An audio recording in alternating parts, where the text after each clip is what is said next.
Okay, good morning, folks. Belated good morning. Things are already underway here at Akutangi. And in this opening game, we have Napier College playing Mount Maunganui. Mount Maunganui recognise a few of these girls from the Bay of Plenty Surge, so quite a strong lineup.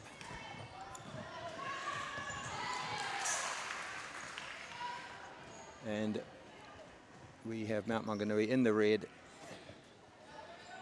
and Napier in the all white strip.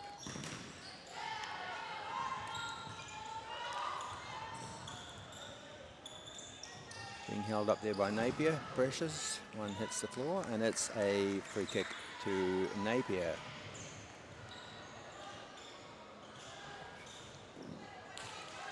And back to the goalkeeper from Mount Maunganui. I think that's Evie Rogers.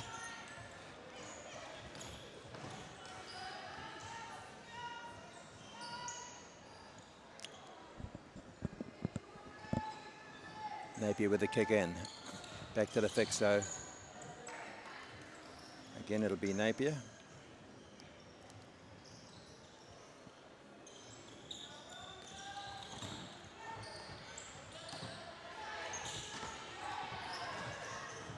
Good interplay there. And it looks like it's been tapped home for the opening goal. And it could have been maybe Emily Cheyenne.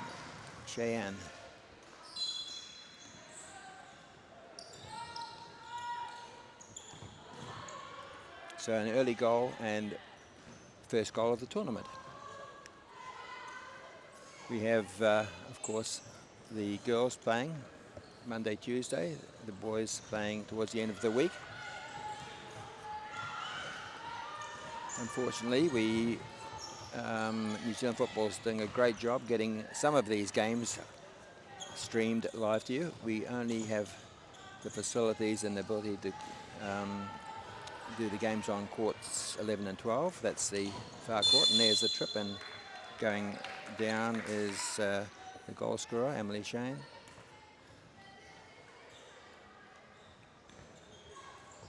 Well set up, Mount Maunganui.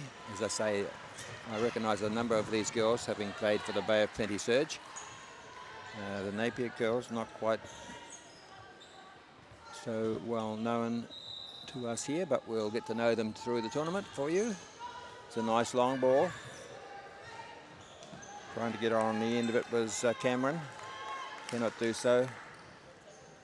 And we're collected by the Mount Maunganui goalkeeper. I think that's Evie Rogers.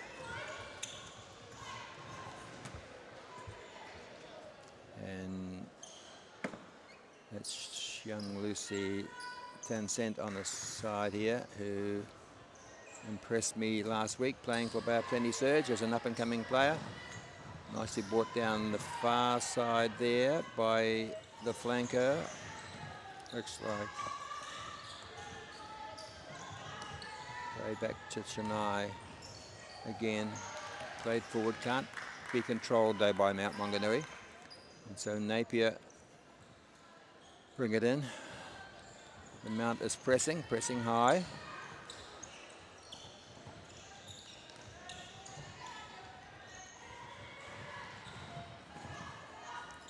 Just failed to control that one.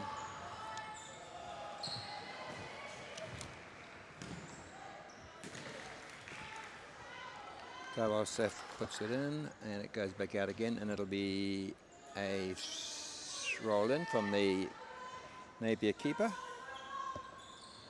And it's looks like a cricketer, that young lass, a lovely long throw, but up the front her pivot, who may well be Lucy Anglin, just can't quite get hold of it. Mount Maunganui will bring it out again. Nice through ball there, but again, the pivot for Mount looks like, I think it's Emily, cannot pick it up. And we have our first substitution, of course, in futsal. It's rolling subs. So struggling with names as I am, that'll further confuse me, but we'll do our best. And played in deep in the court. Charged down, and it hasn't been out of play, and there's a shot fired away. It wasn't a bad effort either from Cameron. Deflected behind for a corner. And we see for a change a strong attack from the Napier girls. This will give them some confidence.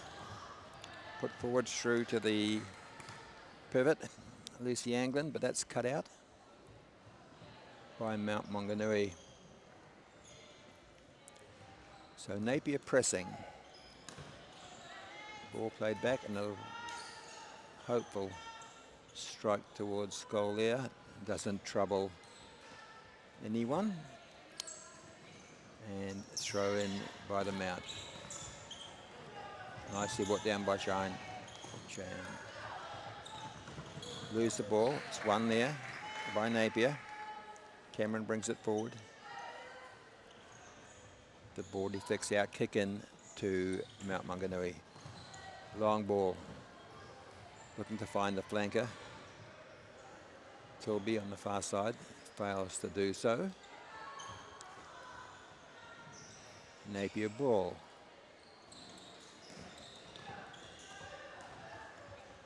Played back, is that Connor? Sorry to girls, parents and others listening in if we are a little bit astray with some names here. We can only hope we improve as the tournament goes on. Mount Maunganui looking to bring it down the sideline. Benj loses control. Kick in to Napier, but it's a wasted effort. That ball has gone behind. No, it's gone out. It'll be a kick in, a deep kick in for Mount Maunganui. Currently leading 1-0. Again, the kicker-inner and her pivot aren't on the same wavelength. A little bit scrappy in midfield.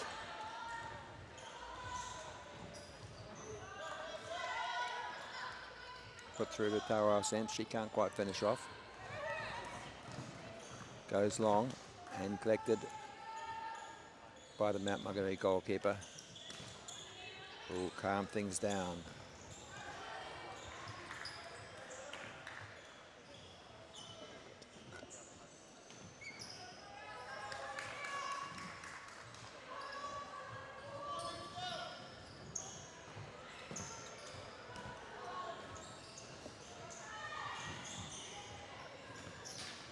Forward, Mount Maunganui, and a good strike on goal there from Shane, who's seems to be the main point of attack for Mount Maunganui, but she can't convert. Napier clear. Bit of a hopeful ball in there, playing a little bit deep, Napier, but sort of being forced into that tactic by the attacking Mount Maunganui side. As I say, a number of these girls have had some experience playing in the Super League, which is great for them. They may have struggled there, but they're going to certainly stand out in this competition. Napier, nice diagonal ball through there from Cameron. Just can't quite pick up her flanker on the far side, who is subbed.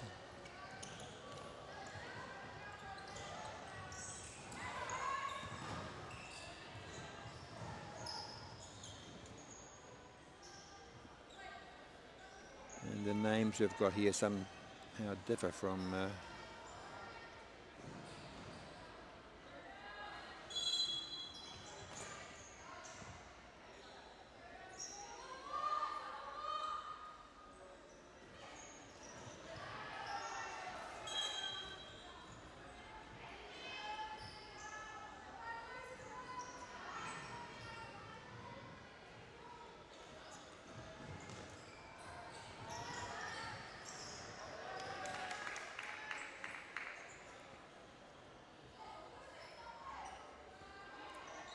so we have a attacking kick-in touched by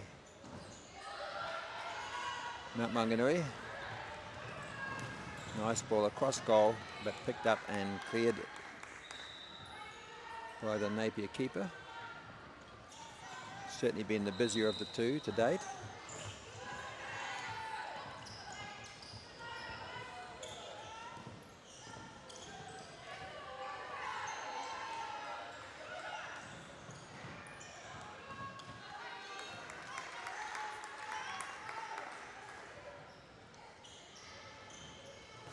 And again, apologies for the Napier girls, but the numbers, shirt numbers I've been given do tend to differ a little bit from what I see on the pitch, so apologies there. We'll have to get that sorted at some stage.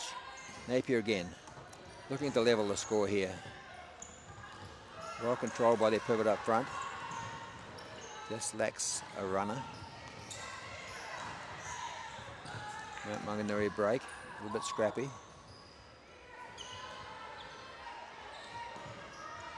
Doing a good job, the number 10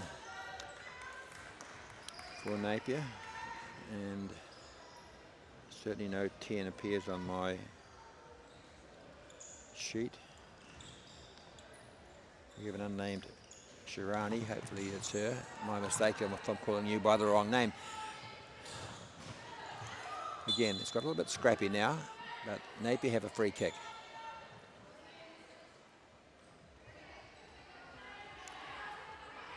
Couple of players forward. A little bit of so a fixo for Napier, just looking for options.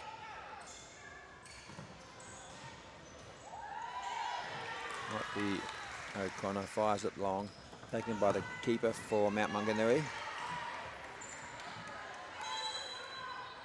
Bench tries to beat her marker on the far side, fails to do so. The ball rolls over and it's kicked in by Napier.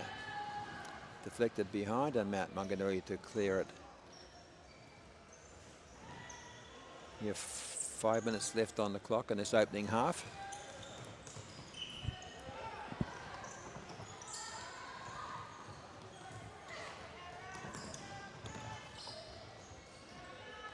Rangaru on the ball now,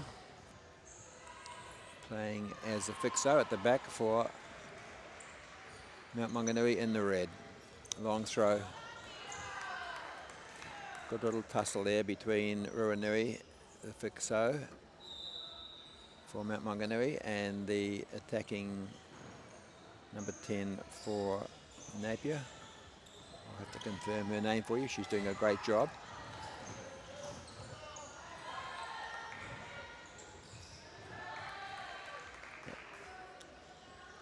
And a kick in one there by Tawal sent for Maunganui. Plays it back long. Waiting for the shot to come in, doesn't come. And a nice shot fired in there again by this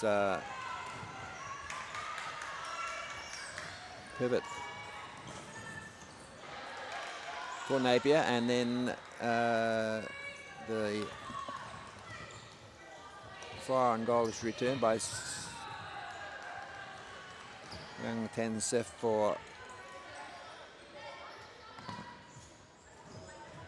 Maunganui, and that's a wayward pass or shot on goal, but it's gone behind, and Napier will settle things down and declare it from the back.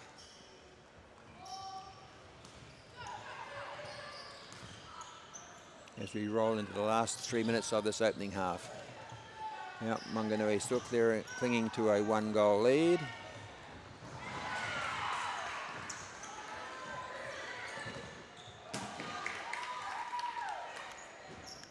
Another shot fired in, but wide of the goal by Tansef.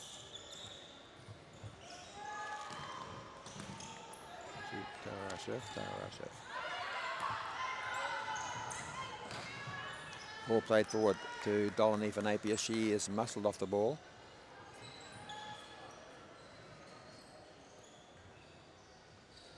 And it goes behind.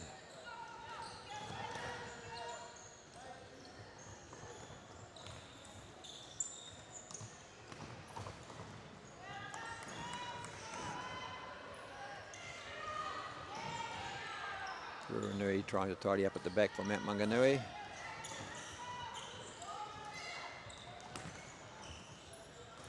Diagonal pass there is cut out. Played forward by Napier, but there's no one up front to pick it up.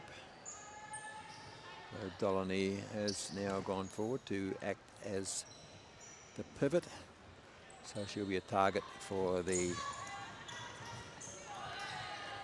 Napier players to play forward to.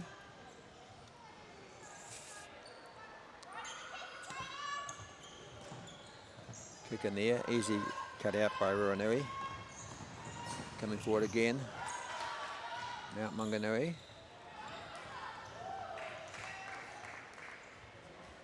But again, the long stroke from that keeper is cut out.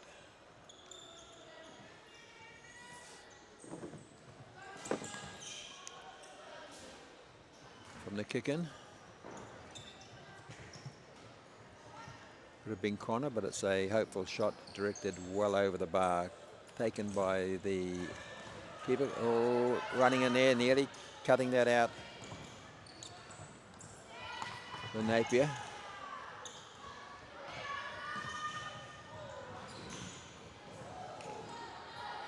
Cheyenne back on the ball, the goal scorer crosses it. And a flashing shot there from McGowan, I think it was. Comes to nothing. Trying to hit it clear for Mount Maunganui is Shania. Bounces off her head, goes out, and it'll be a kick in as time clicks down. We're into the last 30 seconds. Mount Maunganui containing the ball. Looking for the 1-2. We got the 1, we didn't get the 2. As Cheyenne bursting forward, fails to get onto that cross. There's a long shot, it's going to deflect from behind. It's going to be a throw in as the clock ticks down. 5, 4, 3, 2, 1. And I think we're just about done for the first half. And there it goes.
So we're just having a little team talk at the moment, and we should be back underway for the second half of this opening match in the secondary schools national championships here at Akutangi, Wellington.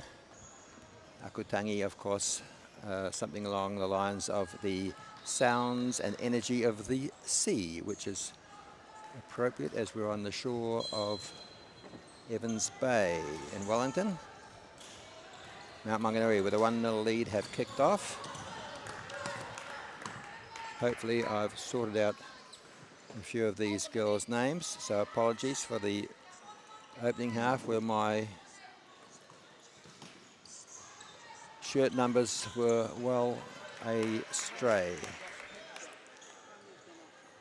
And to confuse matters for the poor old commentator, we have two sets of twins in the Napier side. That's Rosa and Lucy Angland, along with the Tipponeys, Emily and Ella. At the moment, however, it's Mount Maunganui attacking.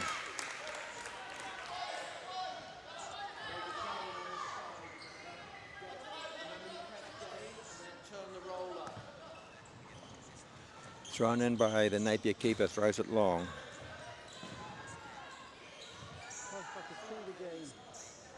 But up front, I think it's our Tiffany can't control it. It's gone behind and it's brought back out again by Mount Maunganui. Up to Shaney. Toby. Forward again to Shaney, playing up front as a pivot. Tries to find her flanker, Toby.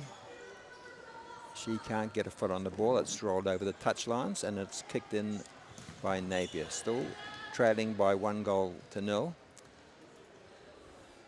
They've had their moments.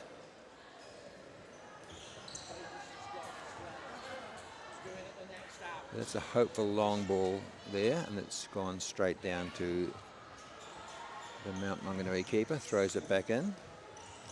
Evie Rogers.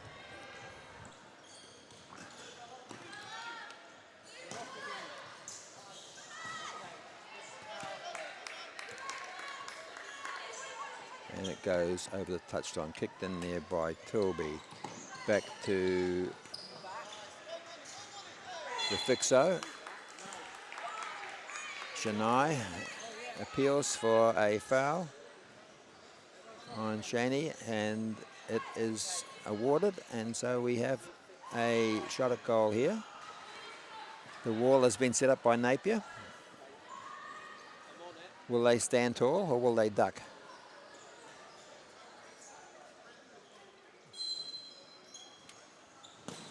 They dispersed, and it's a great save from the keeper. Great save.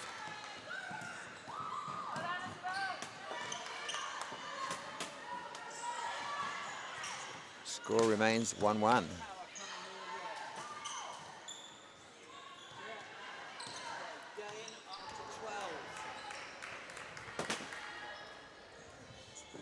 Kicking over on the far side there for the Mount. Just kept in play, played back to the Fixo. Shaney brings it forward, fires a long shot again. Well placed. Napier keeper, keeping her side in the game at the minute. A couple of great saves. Again, Mount Maunganui come forward. I think that's Dolany in the goal for Napier. Huge apologies if it's not.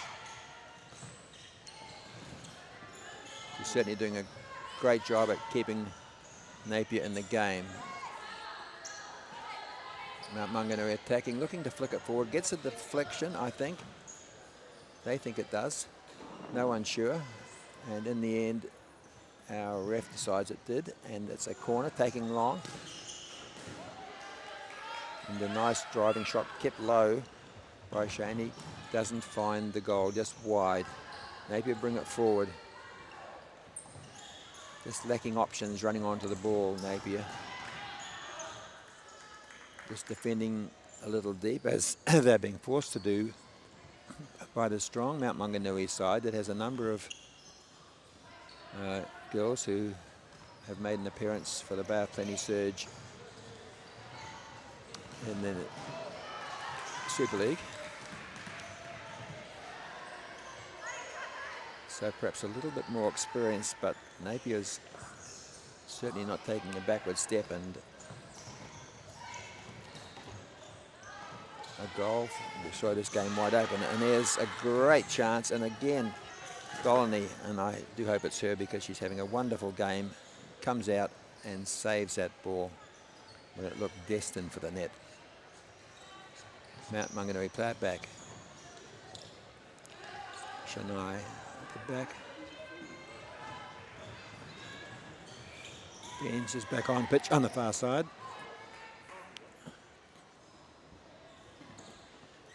Takes the kick and back to her Fixo, who tries to find Shania, and she doesn't get a foot to it, and it's a kick into Napier around about the halfway mark, taken by Ella Tippany.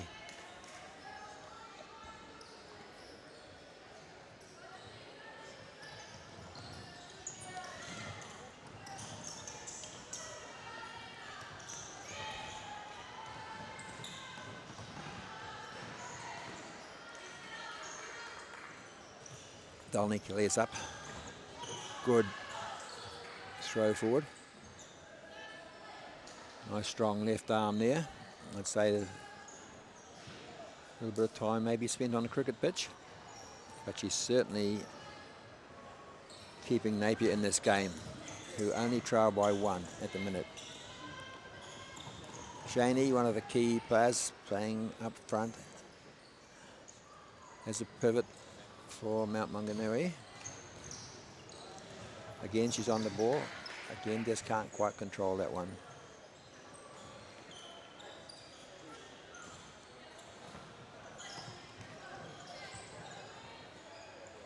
We have both Tippanys on the pitch now, just to further confuse me. I think that's Emily in the 6th shirt who's just come on. Now she's on the ball, takes it forward, looking to link up. Fails to do so through to the keeper, Rogers from Mount Maunganui. She drops it off to Shaney, who's everywhere. We now have the live wire that is Lucy Taharasant back on the pitch for Mount Maunganui. We're looking for another goal to make things a little bit more secure. Had their chances, but some great keeping from Dolany in the goal for Napier. Keeps things at 1-0. Can I get you a coffee? Mate, I brought one with me. Cheers.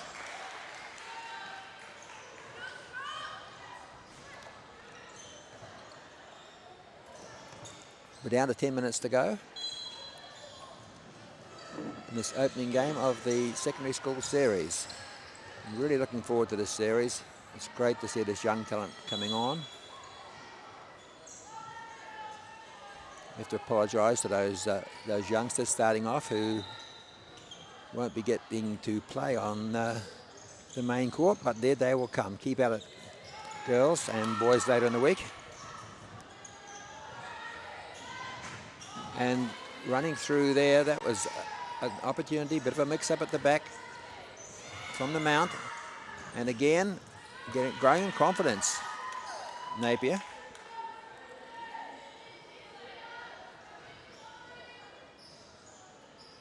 And pressing for once. A little bit of pressure. There's a ball swept into the middle. Tiffany just couldn't quite get hold of it, and it's gone over the touch line. Again, now Napier having a good spell here, pressing hard for that equalising goal.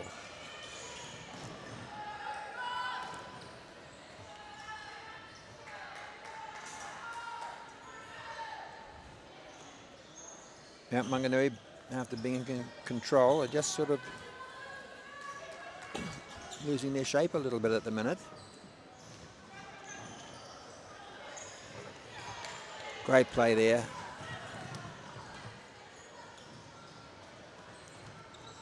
From Tauau Surf. Just loses control at the last minute. Right over the far touch here. Kept in by McCowan for Mount Maunganui. Now she loses it. Shirani comes forward. She's back on for Napier. She's looked good on the ball. She could be a likely goal scorer. Miro Shirani. Keeper out again, makes a good save.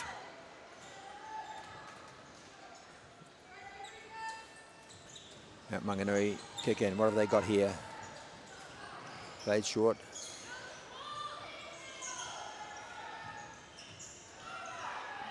Tauau Surf trying to burst the way through.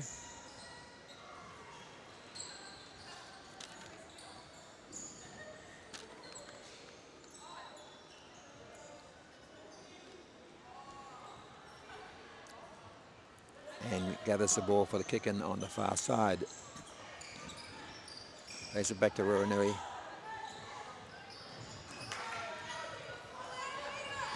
Brought forward now by Benj. Crosses. Great cross, but again, the danger read and snuffed out by Dolany in goal. Really has kept Napier girls right in this contest.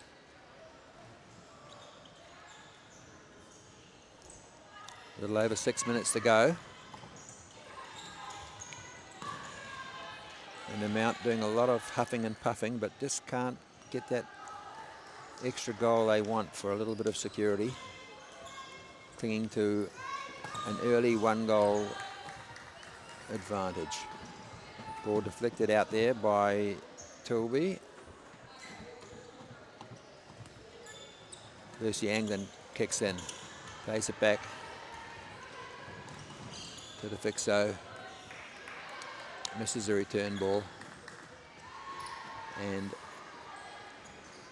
the ball is now back in the hands of the Mount.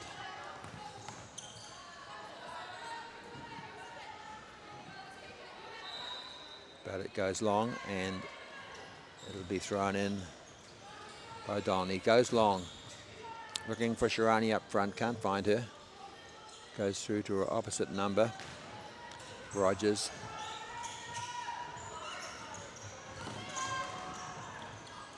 Back to Cheyenne. Shani cut out there. At the back for Napier, kicked long. And the ball has gone dead. Cameron on now in that fixo position for Napier. Shirani up front. pressing, trying to win the ball, can't do so. Both sides just struggling to retain possession. England, Lucy that is, I believe, on the ball now, looking for options. Plays it forward, can't find Shirani, and the ball has gone over the sideline, and it's back with Maunganui, where Toby kicks it in.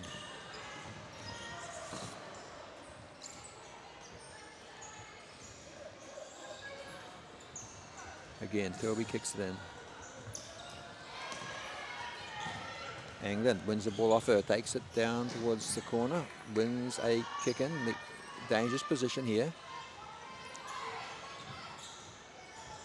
Plays it into Mira Shirani, swings on her weaker left foot, has a shot, but well positioned is Rogers.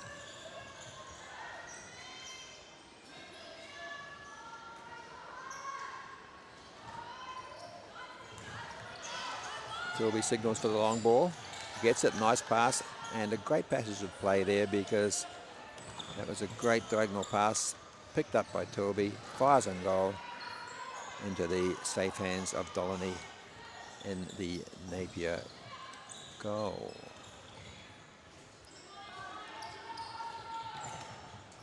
Maunganui just trying to slow things down, control things. Shaney loses possession though. She's got the ball again, but she's alone up front. Fires a hopeful long shot. They should know they're not going to beat Dolany from that range. And the ball ends up back in the hands of Rogers for the mount. Trying to really cling on to this 1-goal lead.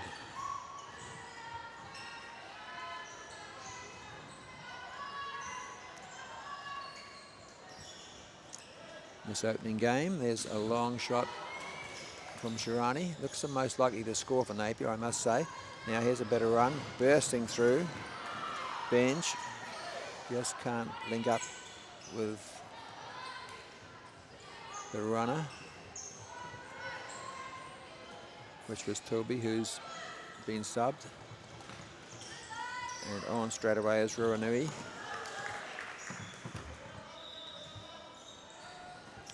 Again, experienced player.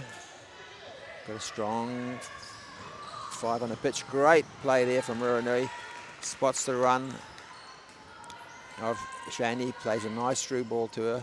But again, Dolany, well positioned, snuffs out the danger. Shania now playing as fixer at the back.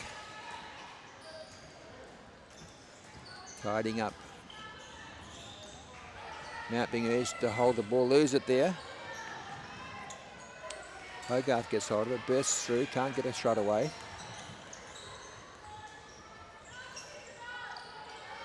Cameron then nods it forwards. Just a little bit indecisive in the attacking quarter, Napier. Dolany hurls it down towards Shirani, hoping she can pull something out of the hat as we tick in towards the last minute of the game. It's now or never for the girls in white.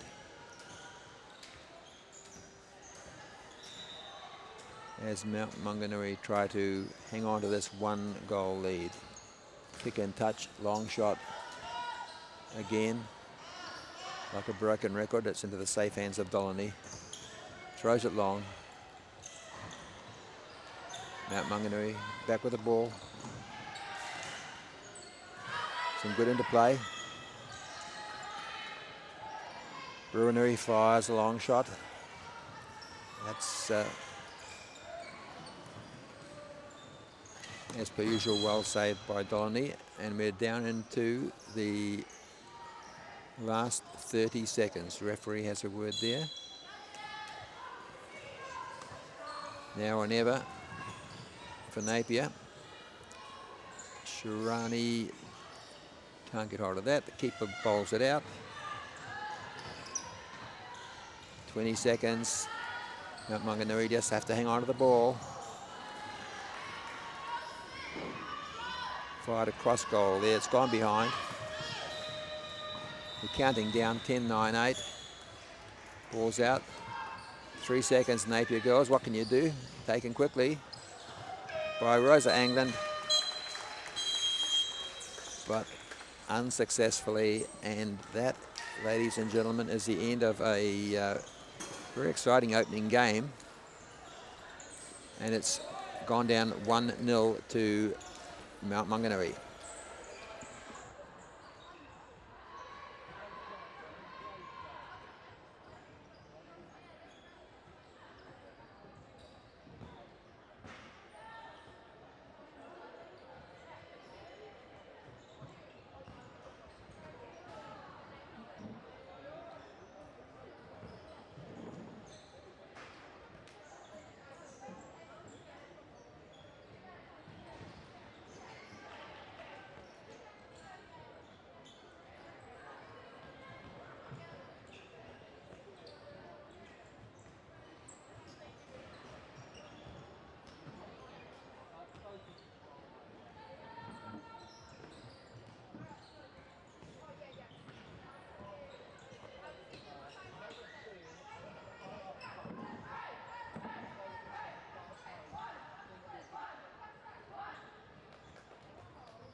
How's that look?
theme song, which is booming out here across Akutangi.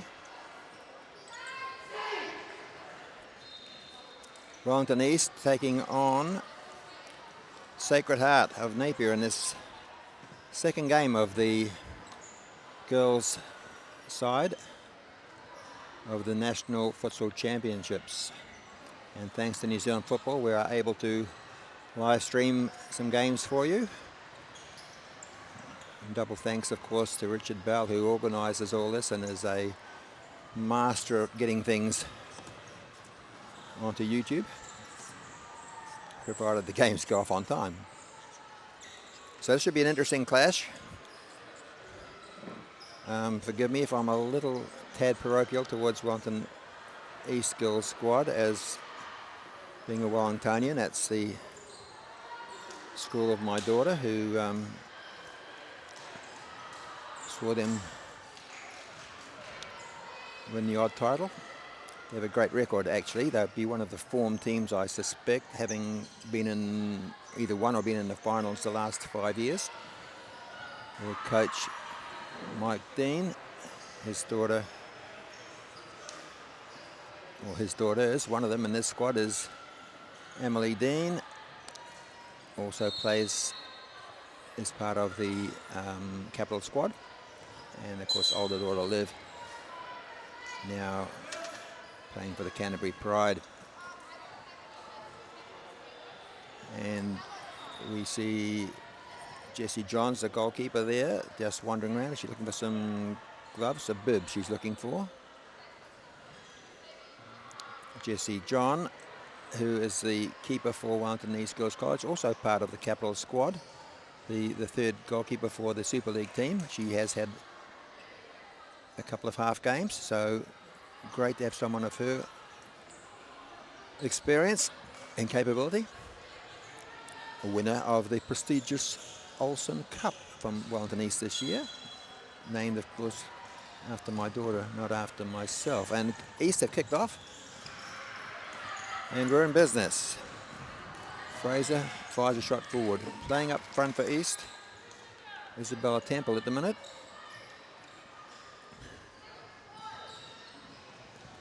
Eva Peterson kicks in for Sacred Heart. Throws it long.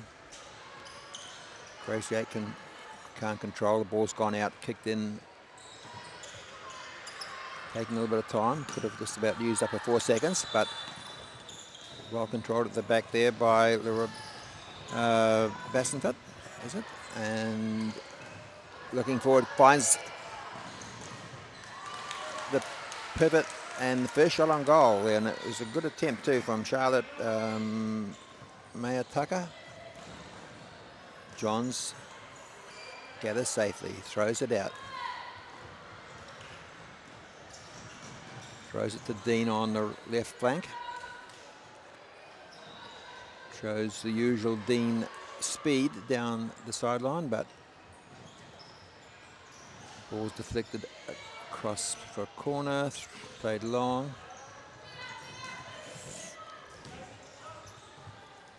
Back to the pivot and out of play. Will be kicked in around halfway. Daisy Fraser to take it for East. Fires it long, hopeful.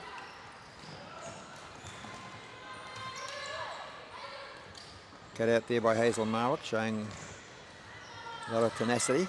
Loses out. Yeah, it's all happening here. Charging through is Laura Bassavant, who I think I've seen playing for the Hawke's Bay Surge in the Super League. So a lot of talented young up-and-coming futsal players on the pitch here. And that was played back to the keeper, who couldn't pick it up, of course, and had to let it go behind. And it's a kick in, an attacking corner for Sacred Heart. Chipped over, but Eva Peterson, who could have been the target, wasn't quite alert to where it was going. Back again. And fired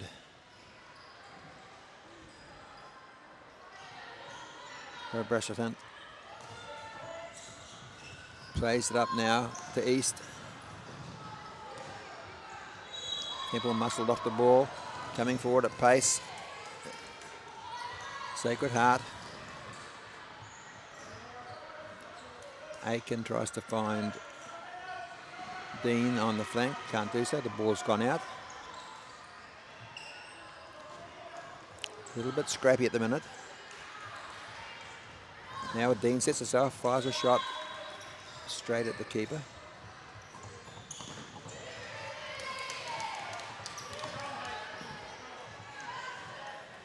Ball's deflected out. Temple appeals for the kick in and gets it. It'll be taken by Daisy Fraser when she retrieves the ball. No stop clocks in these school games, just don't have the time for that. Now breaking, Sacred Heart. Tussle there in midfield. And Dean adjudged to have caused the foul. Free kick to Sacred Heart just on the halfway line. Fires it long, cut out by Dean, who's dropped back. And an error there, and it's bundled over the line. Well, that was unfortunate. A misunderstanding there at the back by Sacred Heart. The ball bundled over the line, whether it's an OG or whether Isabella Temple's going to claim that one, we'll have to see later. But a little bit fortuitous. However, the scoreboard will show that Wellington East Girls School have taken a 1-0 lead over Sacred Heart of Napier.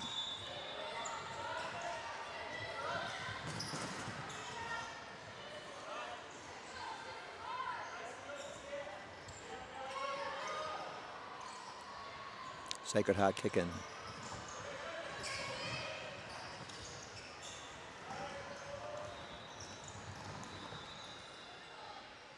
East just trying to slow things down a little bit now, control the play.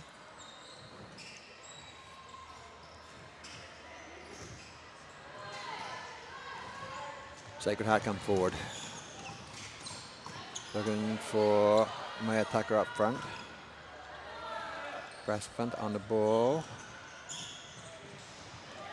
Some little foot skills there from Fraser.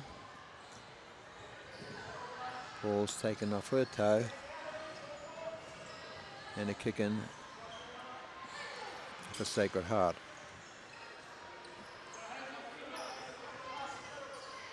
And 4 seconds are nearly up. Kick it in. She gets the ball kicked off in time. Up to Marwick. Marwick, great skills. Forces away past 1, past 2, but can't get it past the keeper. And John in goal clears long. In fact, right to the other end of the court, where it'll be a kick in for Sacred Heart. Played up. Maya Tucker. Peterson pushed off the ball.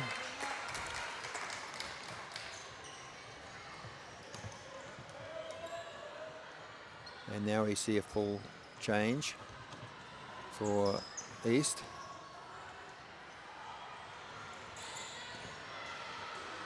Corcoran comes on, takes the kick in. Ball's cut out there.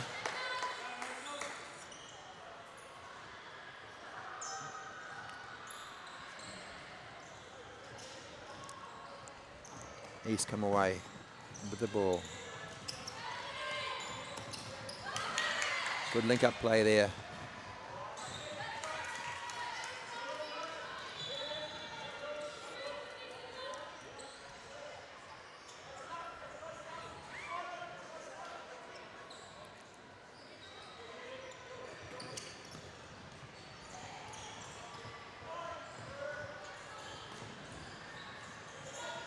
Goes back to keeper John. Clears long to no one.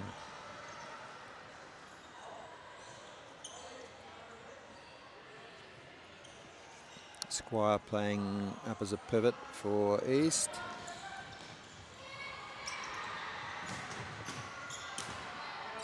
Left-footed clearance up towards the halfway line.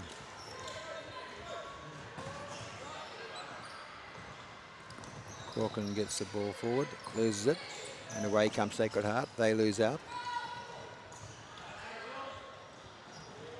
Molly Judd trying to dribble away through the field. He could be a danger player. Playing as the fixo at the back for East. Again, another player who's done well playing for Capital in the Super League.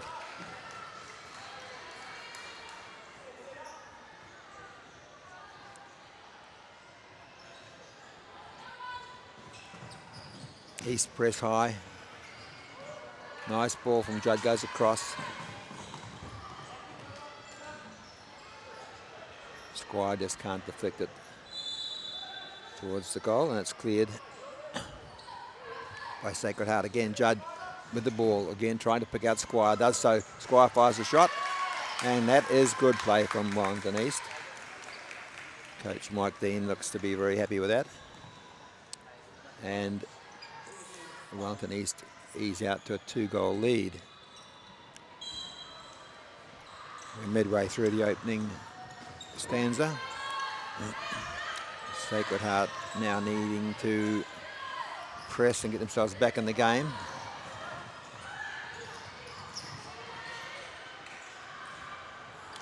Corkin fires it across. The Carpenter.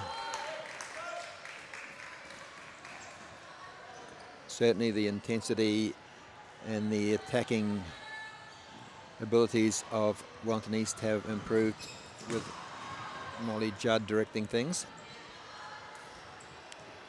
That experience playing Super League certainly shows at this level.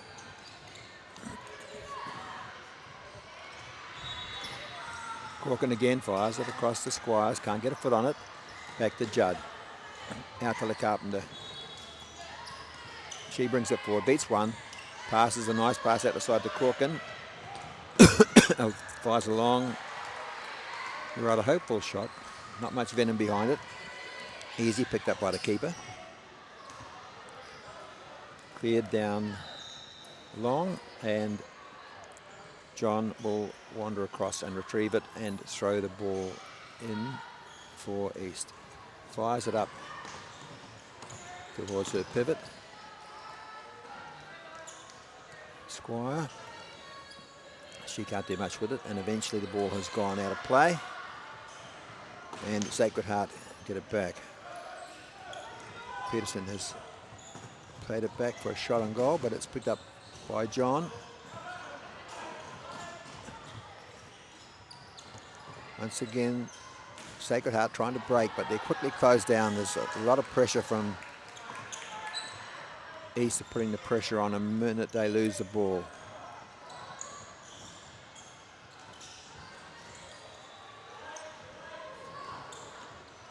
If Charlotte May Tucker up front for Sacred Heart, but she can't get hold of that ball, and it rolls long. Johns takes it for East in goal, and East bring it up as Sacred Heart drop a little bit deeper.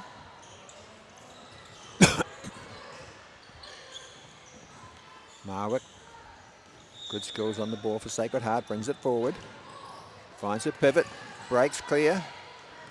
It's Peterson, but it's 3-on-1, and that's not going to really work out very well. Now breaking down the sideline for East, Squire. She's cut out at the back.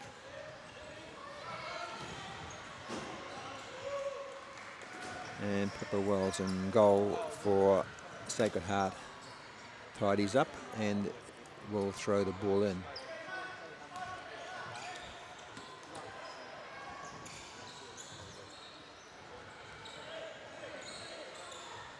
Judd at the back. Very solid for East. Ball rolls out to Corkin, and she Fires hopefully wide of the target, and that's taken by Pippa Wells, the Sacred Heart goalkeeper. Fires it up, looking to find, is it Ruby Crane up front? Back with Sacred Heart. Pass is chopped out there, coming through. Open goal nearly for Squire, but again, Wells equal to the task. And we see East ringing the changes.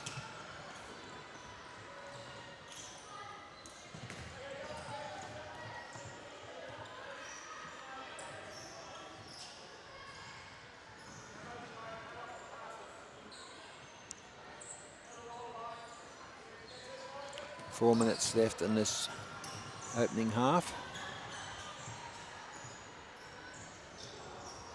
Temple back on, playing as the up front pivot for East. Aitken is dropped to the back. Nice through ball, flicked on by Dean.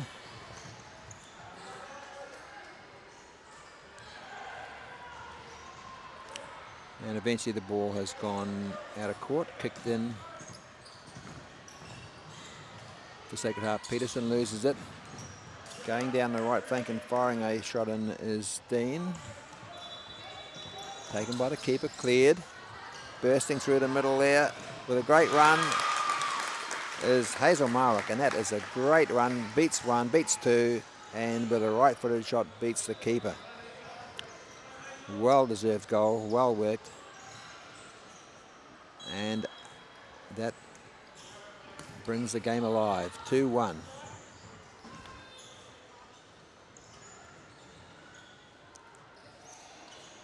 That'll be great encouragement to the Sacred Heart girls. Well worked goal. Right up again. Crane fires a shot, blocked. We'll just see whether East go into panic mode. We've had much of the early play, but their lead now reduced to just one. That's a hopeful goal forward. And again, a great shot there, which is tipped over the bar by John. Certainly capable of testing Wellington East as the Sacred Heart side. Dean fires forward. Charging down the sideline is Temple. Fires it across.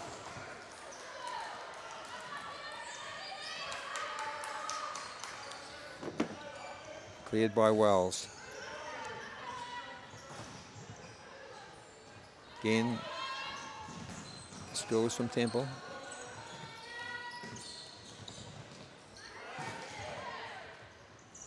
But some very resolute defending here from the Sacred Heart girls as we tick down towards the last minute and a half of the opening half of the second game. Marwick certainly made a big difference being on the pitch for Sacred Heart. Again shows some great ball skills. Again beats the defender. Finds, no, she doesn't find her flanker. She tries to find Laura Brassaflight. Brassaflight can't do so. Ball goes out, kicked in on the far side for Wellington East. Could be Daisy Fraser over there. Fires across in front of goal. Dean can't deflect it towards the net. Sacred Heart come away with it. Long shot fired.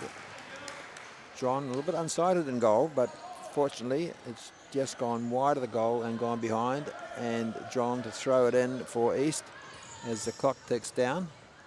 Long goal, long throw up the flank towards Rangaru, I think it was, over there. Temple goes across to help out, but the ball's gone behind. Pippa Wells throws it in up towards the halfway line. Chopped out there by ammo, as Amelia Dean is known near and far. And again, coming away with it.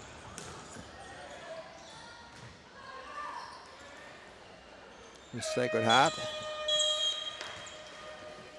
as the whistle, bell, hooter, whatever we like to call it, goes. And that's the end of the half, where Wellington East,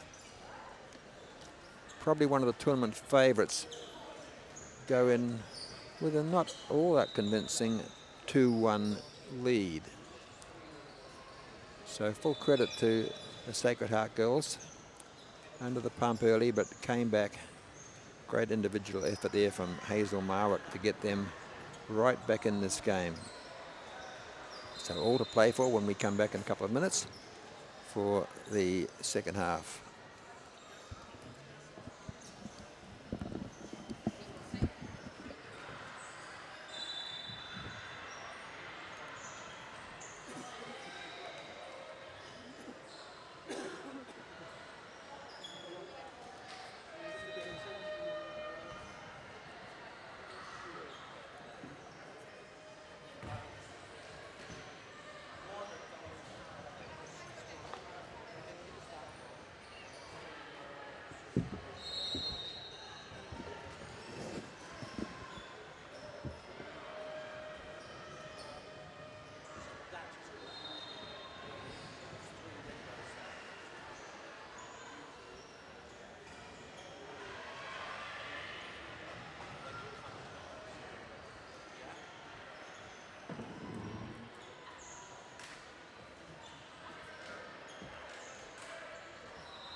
Tweaks, but it's all getting better and better.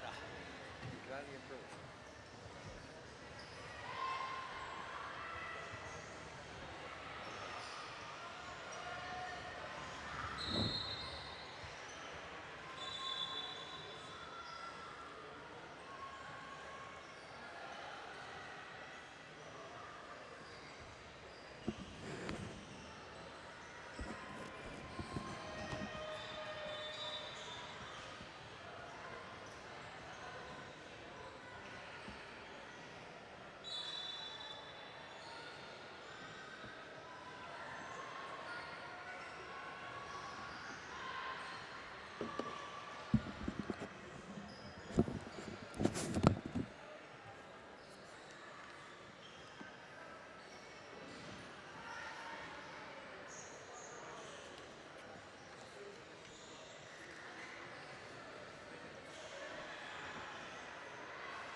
So we're back underway. And straight away, shot fired there at Pippa Lewis, the keeper for Sacred Heart. by Gemma Squire, but she's capable again. Coming out with some great intensity here. Fraser that time firing towards Lewis again in goal. Again, she's safe. Bursting through this time for East is Molly Judd.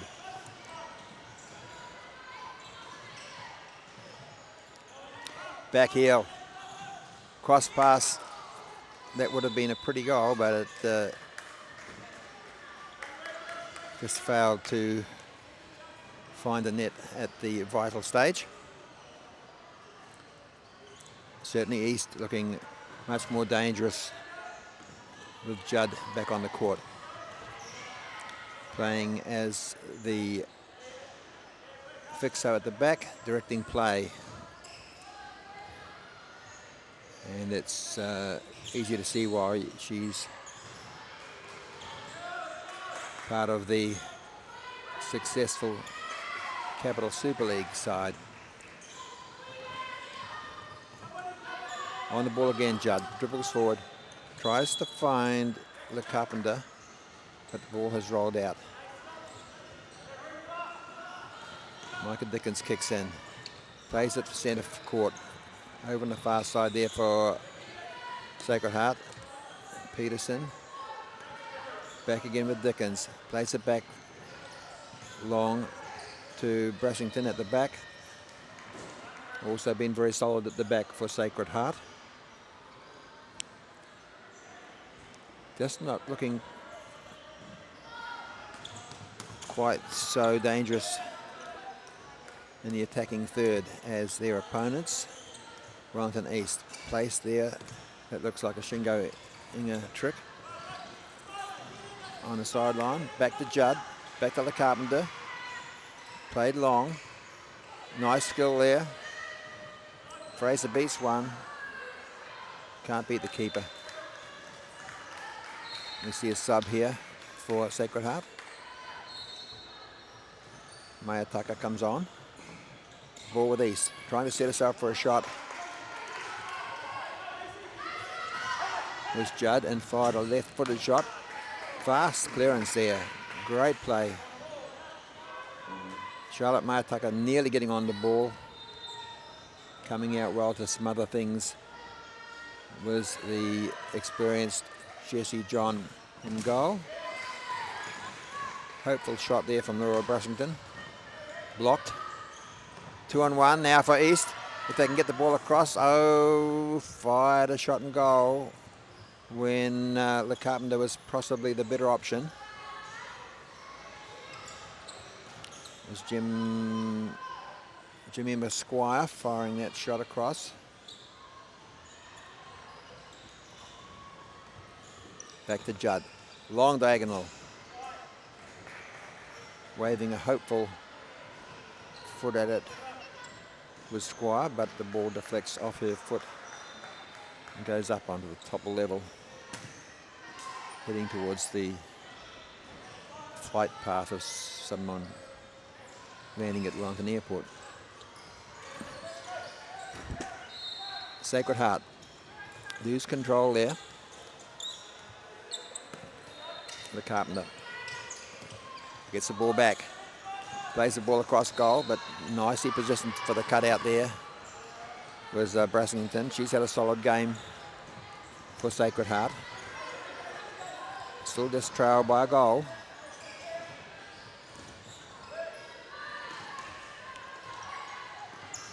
Playing a little bit deeper now. The Carpenter fires a long, hopeful shot. That's not going to trouble Wells in goal, who's looked very comfortable apart from an earlier mix-up. Dribbling through, great skills. Brassington coming forward. Sacred Heart pressing. That shot pulled wide. John will take it for East. Clears it upfield. Brassington there to cut out. And it'll be an East kick in around about the halfway mark.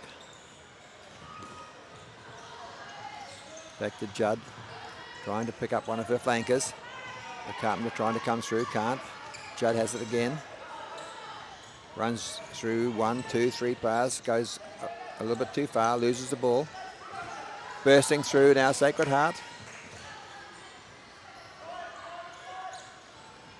A lot of changing of possession here. And the ball's fired across the front of the goal. From East.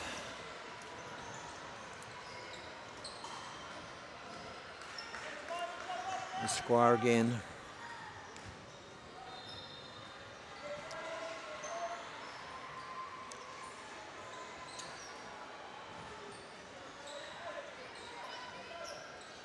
Kick in for East. Hopefully fired forward towards Squire, but easy read and cut out by Brassington. Brings it forward. Beats one, beats two. Right foot, left foot. Fires a left-footed shot and is just pulled out wide. Not closed down. Could be dangerous. And we see a full Russian change from East. Mike Dean brings on 4 fresh legs, looking for that extra goal. Currently a 1-goal lead, which isn't looking too secure. Emily Dean gone up front as the pivot. Now gets the ball, flicks it off nicely. For Corkin, looking for the 1-2. Didn't come back to her though. Gracie Aiken at the back for East. Now Dean has it on the right. What's she going to do? Fires a great cross ball. Great pass. And that's picked up by Corkin. And Kennedy, my mistake. It's Rangaru who picks up that lovely pass from Emily Dean, and that was a well-worked goal, and that puts Wellington East ahead 3-1. They will breathe a little bit more comfortably. Scoreboard still showing us 2-1, but I believe it is 3. Rangaru again.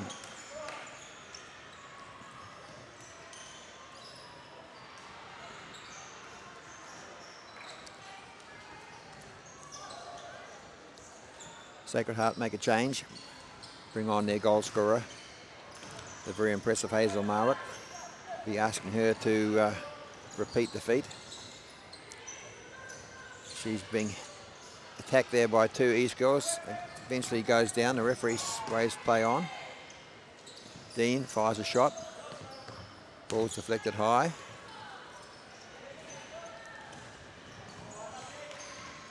And eventually it's gone out on the far side. And Marwick will go across to take the kick in for Napier's Sacred Heart.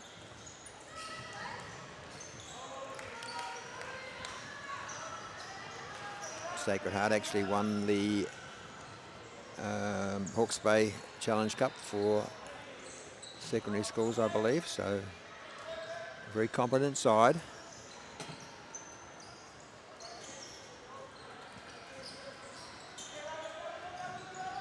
While for their part, Wellington East,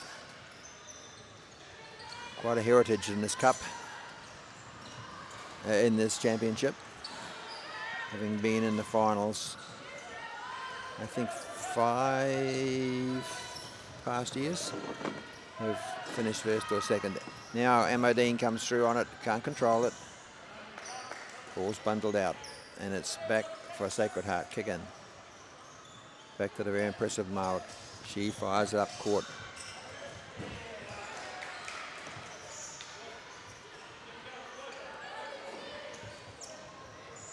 Maya Tucker here on the right flank. And the ball's gone out of play. It's now placed on the sideline and coming through to kick it in. Trying to get the fast break. And a great shot fired there by Rangaru, and that's her second goal, I believe. That was a great left-footed shot. Caught the keeper a little bit unawares. Went into the top corner, and that will make the Wellington East coach Mike Dean breathe a little bit more easily to see his side now 4-1 up, and here they have 2-on-1. Ruanui 1-2, nice step over. Ball can't be controlled by the keeper.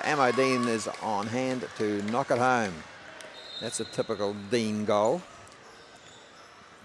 Mike himself and both daughters, Amo and Liv Dean, inclined to just be in the right place at the right time to get those knock-in goals, and that puts East comfortably ahead now by 5-1.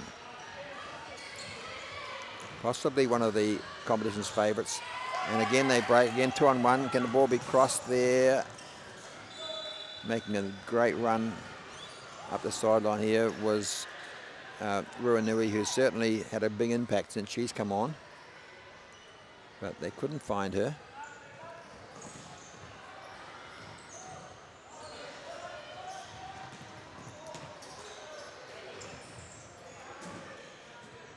And that ball's gone dead. And John will retrieve it and roll it in for Wellington East. Sacred Heart drop back defensively. Marwick comes away with it now. Leaving the back short. And once again, Dean, right place, right time. Very composed in front of goal. Sacred Heart were pressing as they had to do. Left themselves light at the back, and Emily Dean was on hand to take advantage. Keeper not much chance. Here's a hopeful shot fired in by Sacred Heart. They've played well. Just a couple of little defensive errors that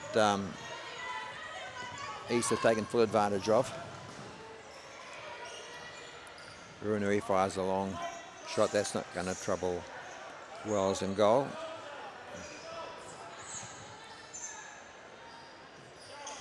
So now it's East that have dropped back defensively. Again, pass easy, cut out. Played out the flank.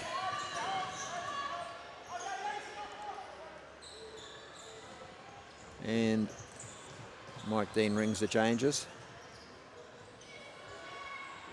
and brings on another set of 4. Isabella Temple going back up front as a pivot for East. And Lee Carpenter out here on the left flank. Shot fired across goal.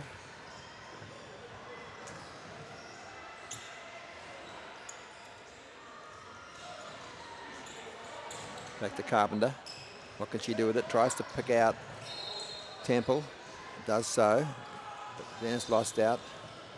Marwick trying to do it all on her own a little bit there for Sacred Heart. Now she's linked up with the players. Linked up there with Micah Dickens.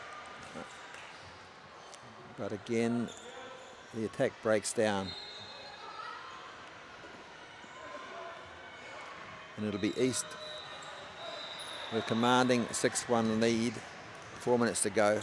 Ball's fired forward long to Isabella Temple. She's being solidly marked by another of the impressive Sacred Heart girls in Laura Bassington at the back. Now it cuts it out.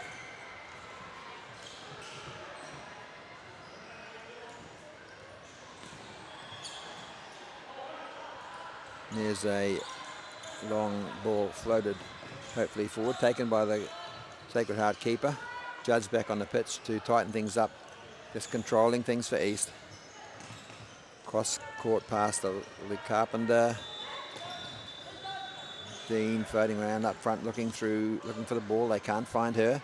Instead, it's cut out once, twice.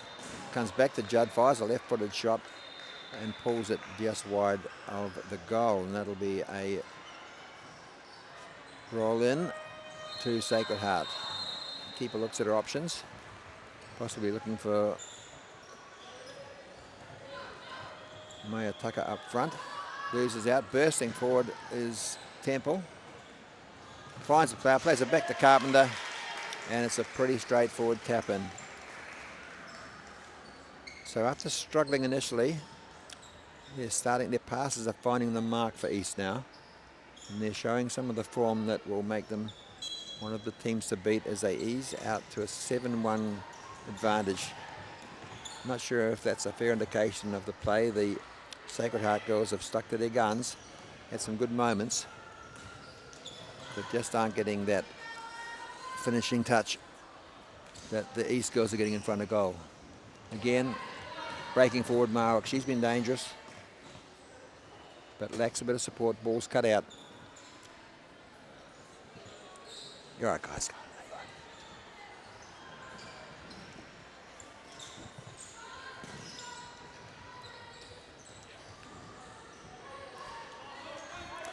Kick into Sacred Heart on the far side, and there's a high, wide and handsome shot, well, not so handsome, by Laura Bassington, who hasn't stopped trying.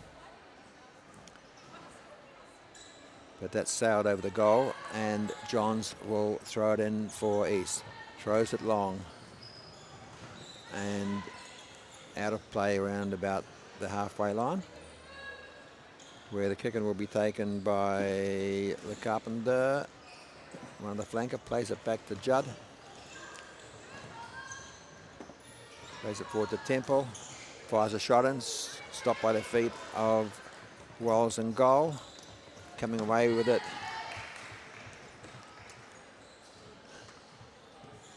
the Sacred Heart, but quickly surrounded by 3 players. Marwick, great play, gets rid of one defender, loses the ball out. Now we have 3-on-2 from East. Molly Judd makes a run forward, fires a shot. Probably the pass was the better option. Goes behind. And as we tick into the closing 30 seconds, Daisy Fraser over on the far side has the ball. It's gone out. Time almost up on the clock. Fraser will play it back to Judd. The Carpenter's on the wrong foot. She can't get it. Ball comes forward. Could be a chance there for Charlotte Mayer Tucker to get on the scoreboard, but she can't get on the end of that ball. Once again, charging forward.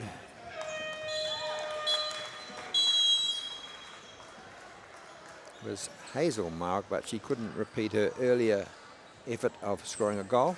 And that game comes to a close, and it remains 7-1 to Wellington East.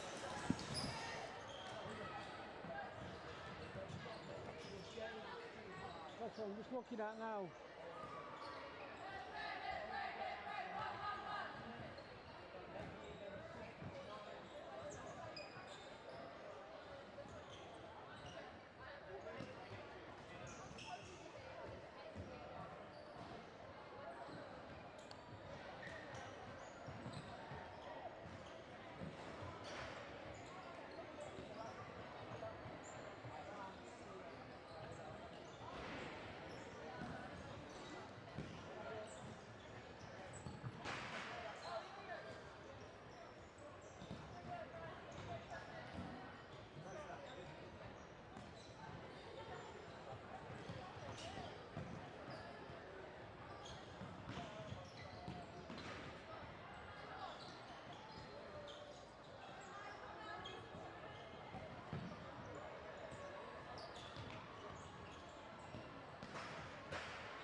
10, I think.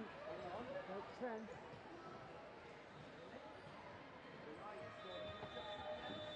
Make sure it says open. Bottom right should say open. On the rig, remember? Yeah. What does it say? What does the screen say? Open now. That's better.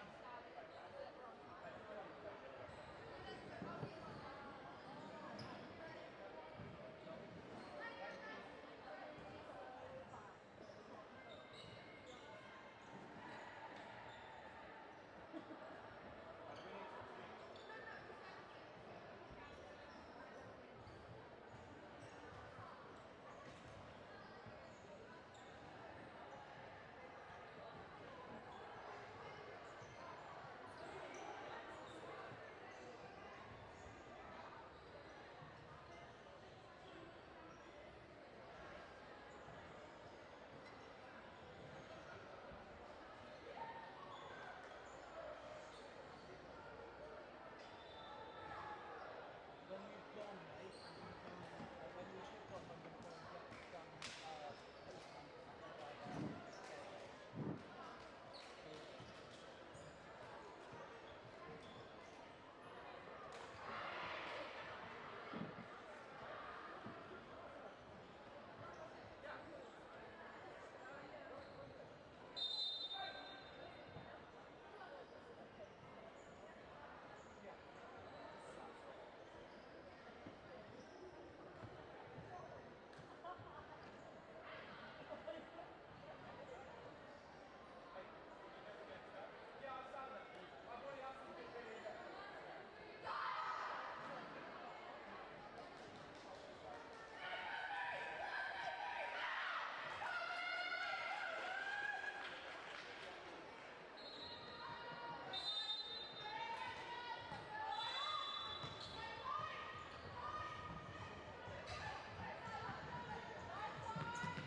Folks, we're back underway here.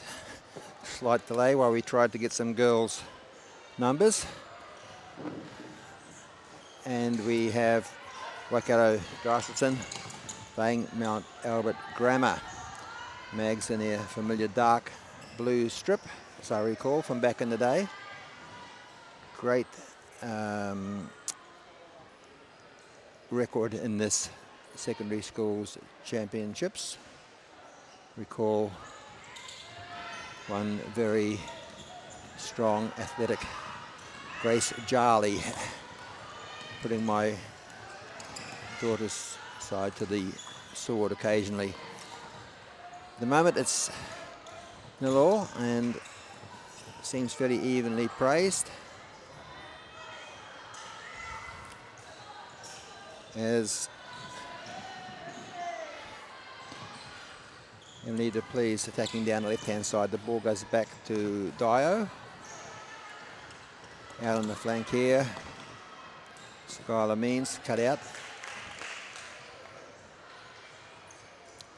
And the ball's gone out on the far side. Just slowing things down a bit. Waikato Diocesan girls. Of course, this is a 20-minute, 18-minute halves we play, 2 80-minute halves and no stop clock. So you don't want to waste too much time getting the ball back into play. Played forward long up to Skylar Means, who could be the up front pivot for Diocesan. She's bundled over and it's a free kick. Waikato Dio free kick. Playing for the 1-2. Charging through onto the ball there.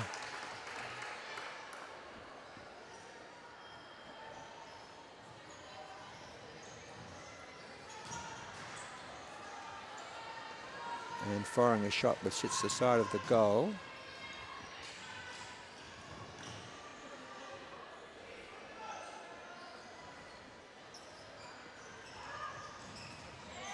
There's number 10, who I don't have.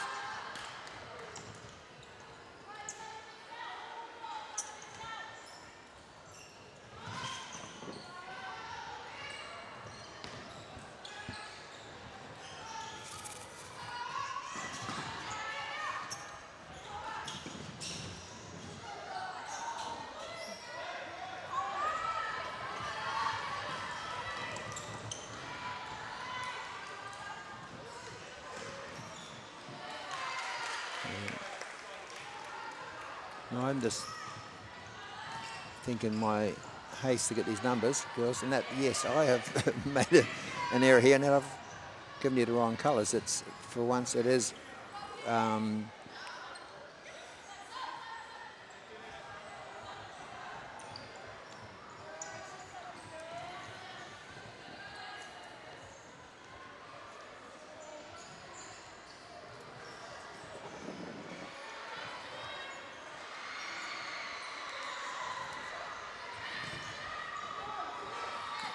Mags in the light blue. Sorry about that.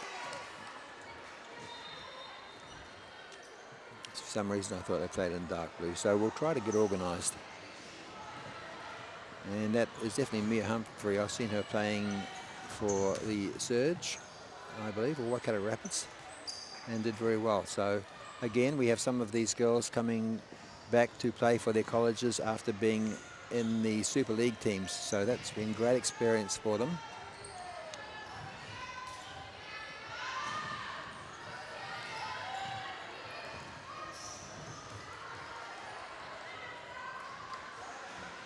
That ball's kicked long, and it'll be rolled in by the goalkeeper. It's gone from one end down to the other.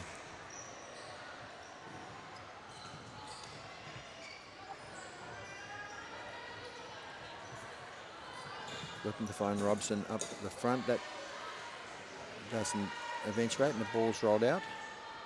It'll be a kick into Dio. McNay takes it, plays it back to Humphrey. She's playing as the fixo. Gets forward, fires a shot across goal, and it's cleared. And now we're going to bring it out. Ball goes over the top. Poking a toe at it there. Skylar Means. Again, Mount Albert Graham bring it out. Again, intercepted.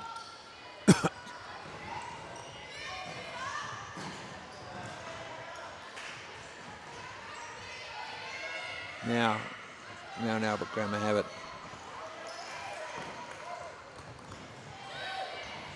Speedy muscled off the ball.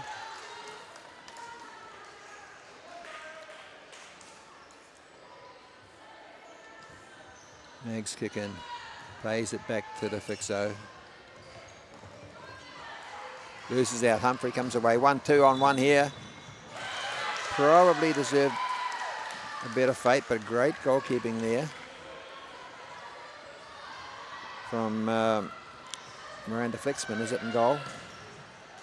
For Mag, saves that one. And again, that was high, wide and hopeful, and not troubling the keeper from Dio.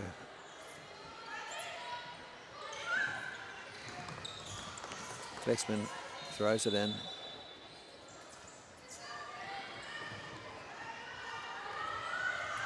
Speedy loses control. Kick into Waikato. And again, hopeful shot there.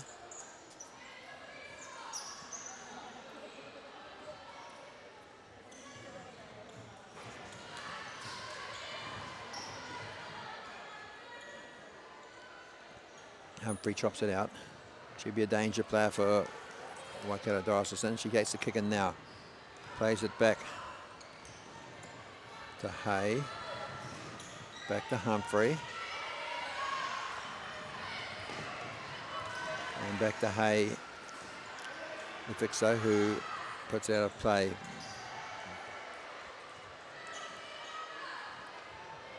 Kick into Mount Albert Grammar. Play it back.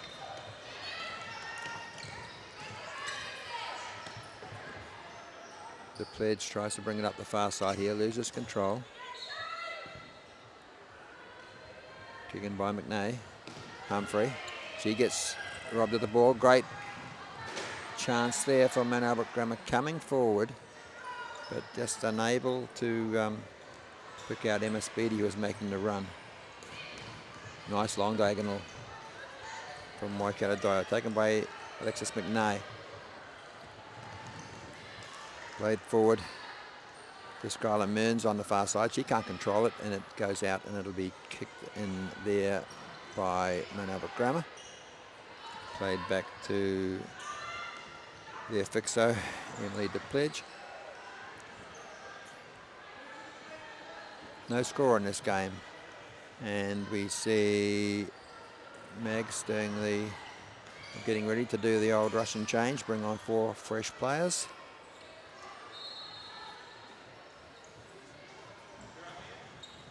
And they do that now as it is their ball, their kick in. So going across on the far side to take it, it looks like Abby Williamson will take the kick in.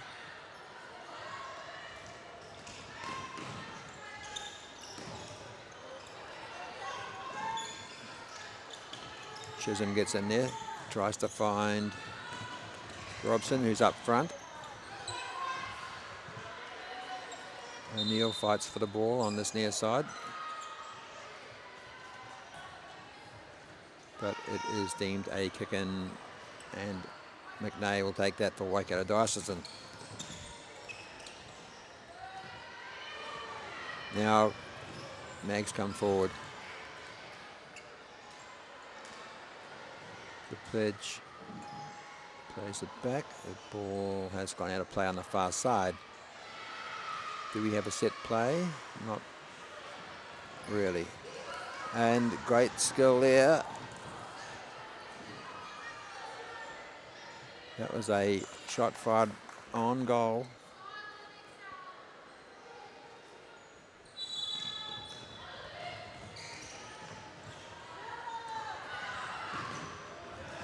Mearns it was, who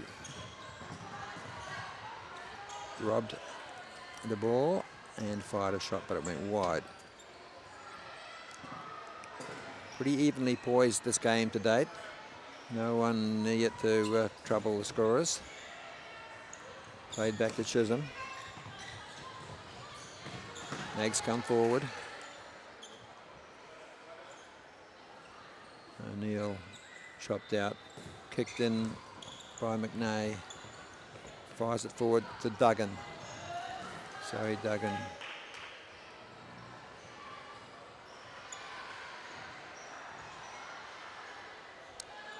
Loses control, kicked in by Mags. Intercepted there. Duggan comes forward. Little step overs. And eventually she steps into a Mags player, loses the ball, gets it back.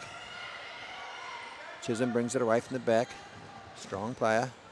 Her pass forward only finds the feet of Gemma Hay.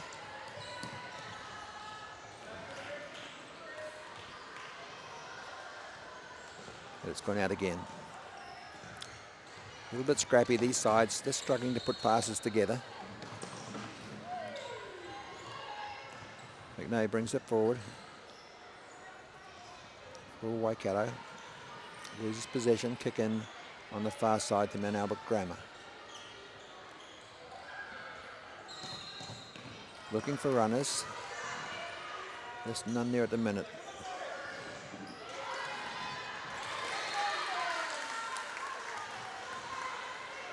And it's gone behind for a corner for Waikato. Hay to take it, plays it long. And the shot there coming in for Waikato from Zoe Duggan's deflected high. It goes back for another corner.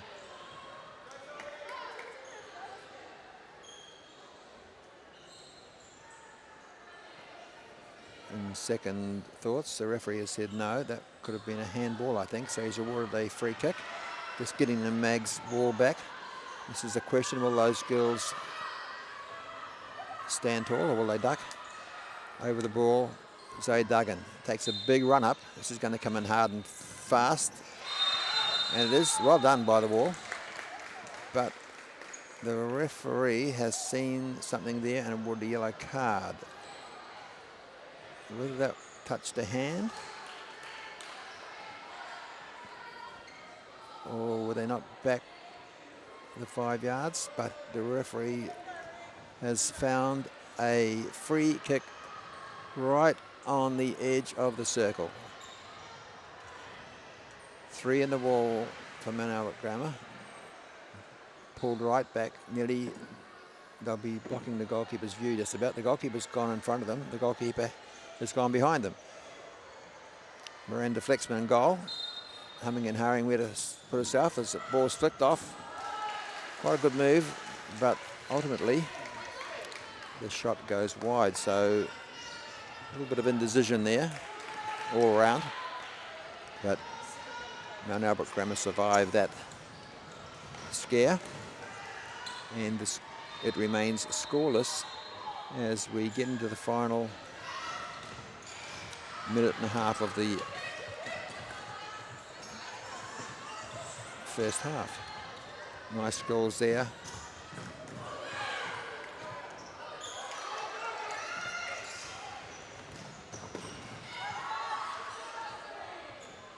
Pippa O'Neill running all over the court, dribbling it left, right and centre.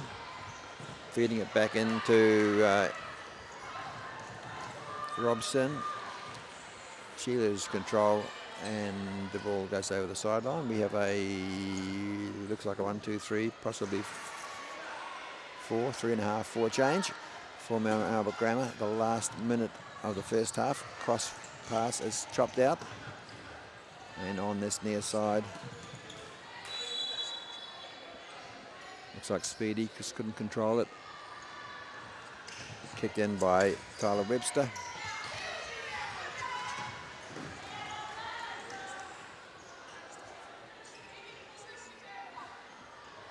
The pledge bustling down the sideline here. The clock ticks down. We're into the last 30 seconds as a long, hopeful shot is fired there by Tessa Fletcher. That goes over the bar. Thrown in by Danica Fell for Waikato. Gustafson in goal. Back to Webster. Webster kicks in. Sort of a half Croft turn there at the back for Waikato. The ball trickles harmlessly long and over the byline as the hooter goes for half-time. And it is scoreless in this one between Mount Albert Grammar and Waikato Diocesan.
These buttons on the got a print that draw, like numbered all the games.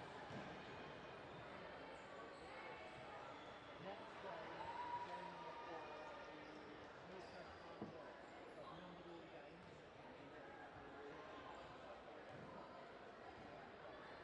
Okay, then it is Shaking Heart Baredine.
Okay, we're back on line for the kickoff.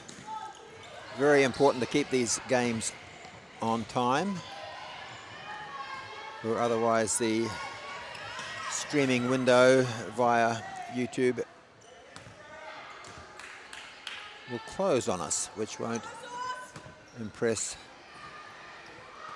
our technical director, man in charge here, Richard Bell, who does a wonderful job getting all this out. And he's trying to encourage the referees to do likewise. And so far so good. 4.5 days to go. Yet to trouble a score in this game as coming forward Mount Albert Grammar.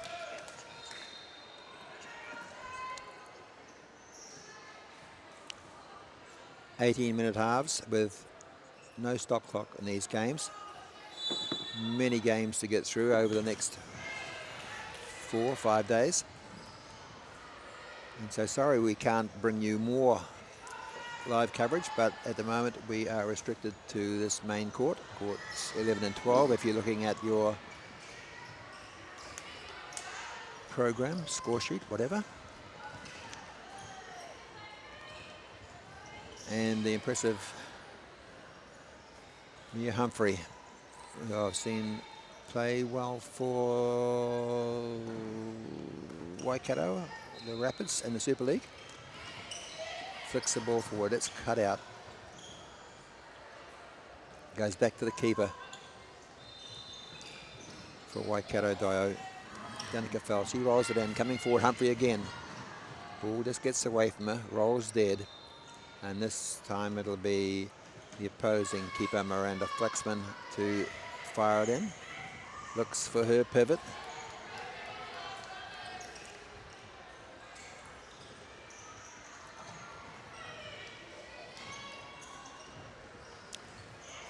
Jessica Freeman playing up front for Mags. She can't get hold of the ball. And it goes out on the far side, and it'll be a kick in again to Waikato. Playing it back to Humphrey. I'll probably look to play through her, I should say.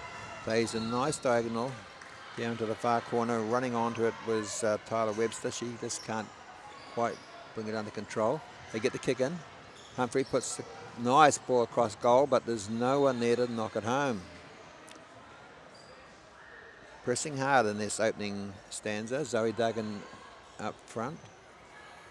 Didn't get hold of that one. Now it's again Humphrey plays it to Duggan. Duggan fires it, blocked, fires again at the keeper. Well taken there by Flexman in goal. And Mount Albert Grammar bring it back out. The pledge on this near side. Flicks the ball forward. Freeman tries to get it back to her. And the ball has gone behind, and it'll be a corner ball. What have they got on set up here? Nice move. Played it back long to Tessa Fletcher at the back. The fixo for Mount Albert Grammar, but her shot sailed over the bar. And we have another corner. Again, Mount Albert Grammar set up here. 3 in a row. Who's it going to go to? It goes to the one at the very back, who looks at the goalkeeper and takes the eye off the ball and misses the ball.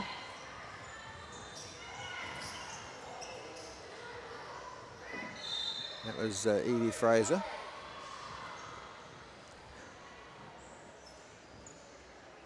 So nearly a bit of panic there.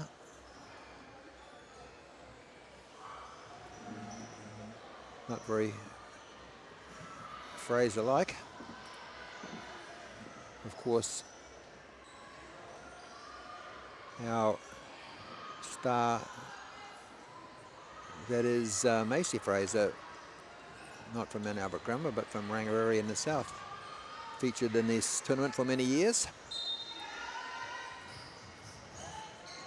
Now featuring for Utah, who were unfortunately beaten 3-2 by San Diego yesterday, but Macy, as usual, played well. There's a shot comes in from Waikato. They're looking a little bit more likely, especially with Humphrey out there. She's a danger player. Cleared by Mount Albert Grammar. Shot comes in again. Keeper gets a hand to it, deflects it behind for a corner, and it's a Waikato corner. What have they got up their sleeve? Anything tricky? The answer is no, as the imposing figure of Emma Speedy comes in and chops that one out. Taken again. Long shot. Blasted in by Humphrey, but wide.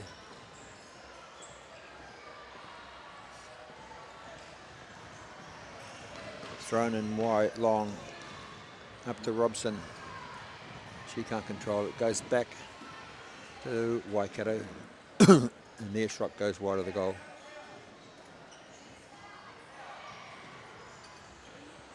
Once again, it's with the goalkeeper Flexman to roll it in for Mount Albert Grammar. Throws it wide to eventually her opposing goalkeeper, Danica Fell. She rolls it out. Alexis McNay back on the court. She makes a nice run. The good old far post routine.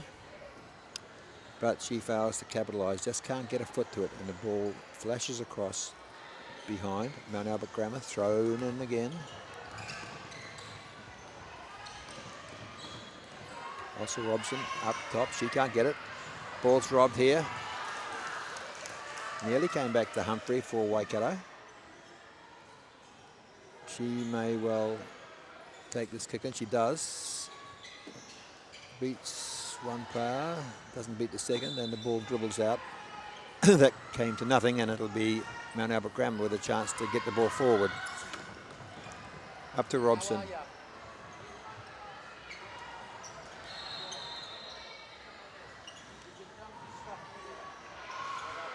Mount Albert Grammar take it.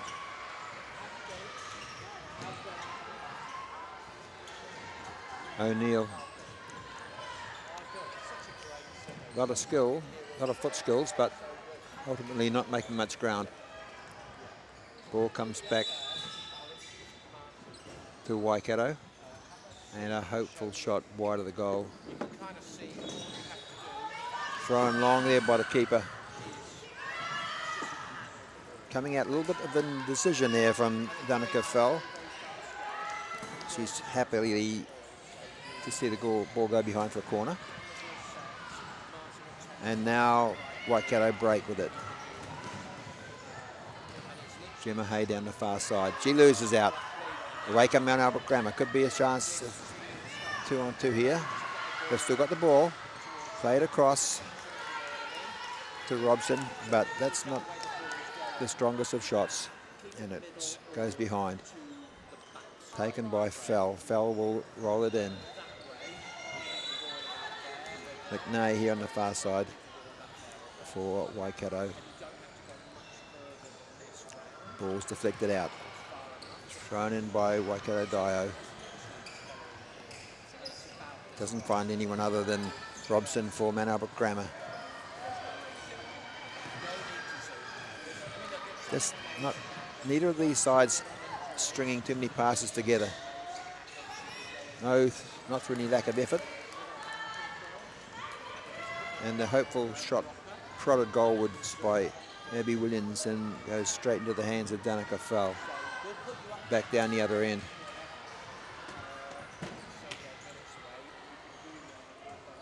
Long throw in from Flexman and goal. That's chopped out by Freya Douglas.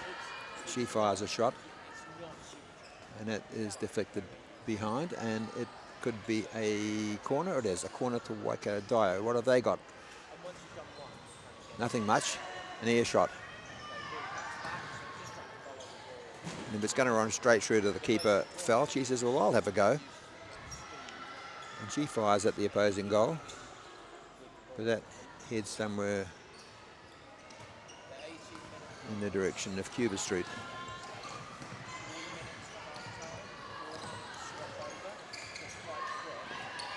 Battling here, McNay loses out, coming forward now. Williamson on the far side, she loses out. McNay, she's looked dangerous, makes a nice run down the touchline, fires a shot. Goes to the right of the post. Thrown in by Flexman once more. Fires it up to her pivot O'Neill. O'Neill turns, tries to beat her player, can't, pushes her over instead. And the referee says we'll just have a kick in. Taken by Mount Albert Grammar. They're trying to apply pressure.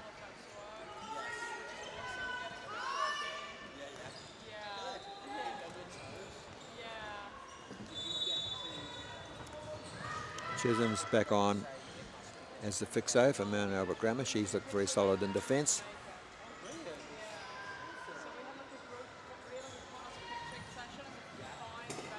And that's a hopeful ball fired in. It goes straight down to the Waikato keeper.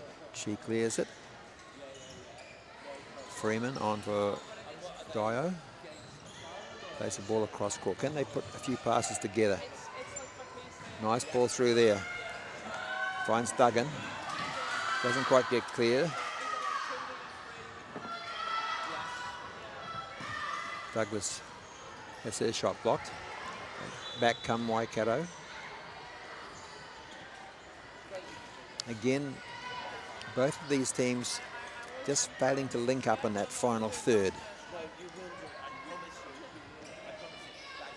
And consequently, the score remains at 0-0. Can we try some reverse psychology here and throw in the commentator's curse and say it's going to stay at 0-0? Will that spark a goal? Straight away we see a left-footed shot from Tyler Webster. Good shot too. Saved by the keeper though. Sent forward. Robson can't control it, and it's out. It's a kick in now to Waikato Dio. Webster goes to the 1-2, gets it back, but great covering play there. Pippa O'Neill, she rushes across. Piper O'Neill, sorry, sees it out, and it is a corner ball, and it's going to be taken by Webster for Waikato Dio. Webster plays it, can place it long, looking for Duggan. Duggan's shot is blocked. Coming away with it, Mount Albert Grammar. That's a better ball up front. Looking for Robson. She just can't get clear. Now she has a chance. She's got no support running through though. Is forced to play it back. Playing deep, playing probably a little too deep, but that ball is cut out by Gemma Hay. Rushes forward, fires a shot. Not taken cleanly, but in the end, taken comfortably by Flexman in goal. She throws it down long, looking for Robson. End-to-end stuff here. As we tick down to 4 minutes, the referee is pointing at the halfway line. Well, it's not for a kick in. It's not for a goal. And the ball is rolled back in. We're underway again. 4 minutes to go.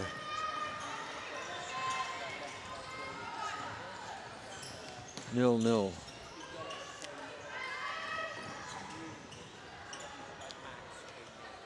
Plenty of effort, but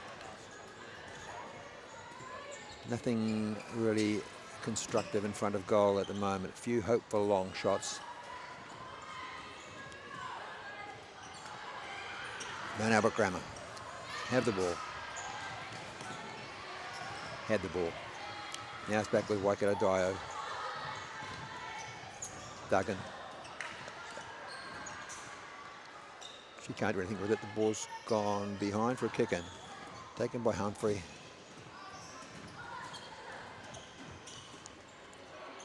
Can she spark something for Waikato Dio? Thrown long there by Mount Albert Grammar. Attacking shot here, and a shot across, flashes across goal from Emily de Pledge.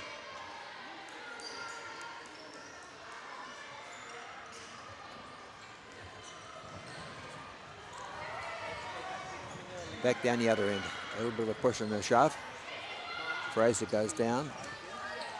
Up to her feet again. Ball for it out to Fletcher.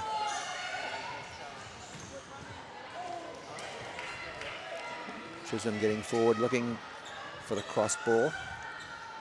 They might play it to Chisholm now. No, she drops back. And instead, the long shot from the corner comes in from De Pledge, but it's over the goal. More subs here coming from Waikato Dio. Webster back on the court for them. Skylar Menz has gone up front. As we tick over to the last 2 minutes of this game.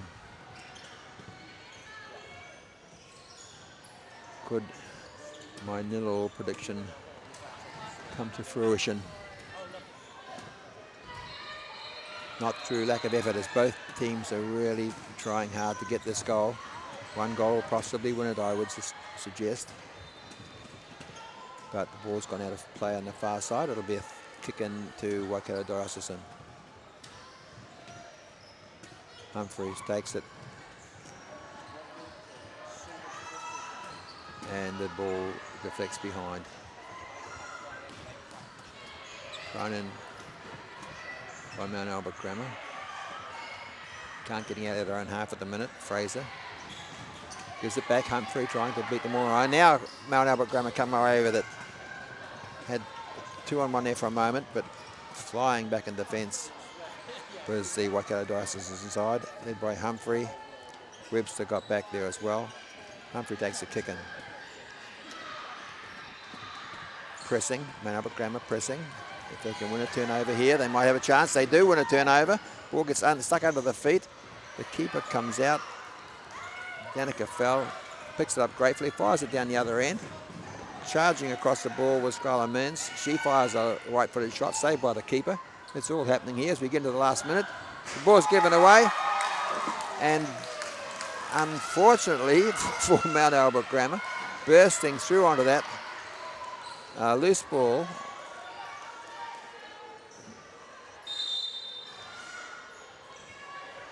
I think it was Skylar Mearns who's tapped it in. And at a vital stage with 25 seconds left on the clock, Waikato Diocesan have a 1-0 lead.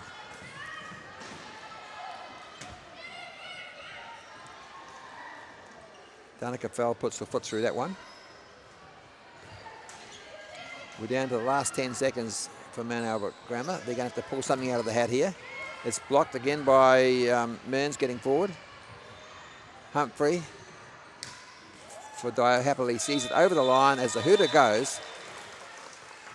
And right at the death there, Waikato Dio plucked out a goal, a bit of a scramble in front of the goal, and Skylar Mearns was on hand to fire it home and give the 3 points to Waikato Diocesan.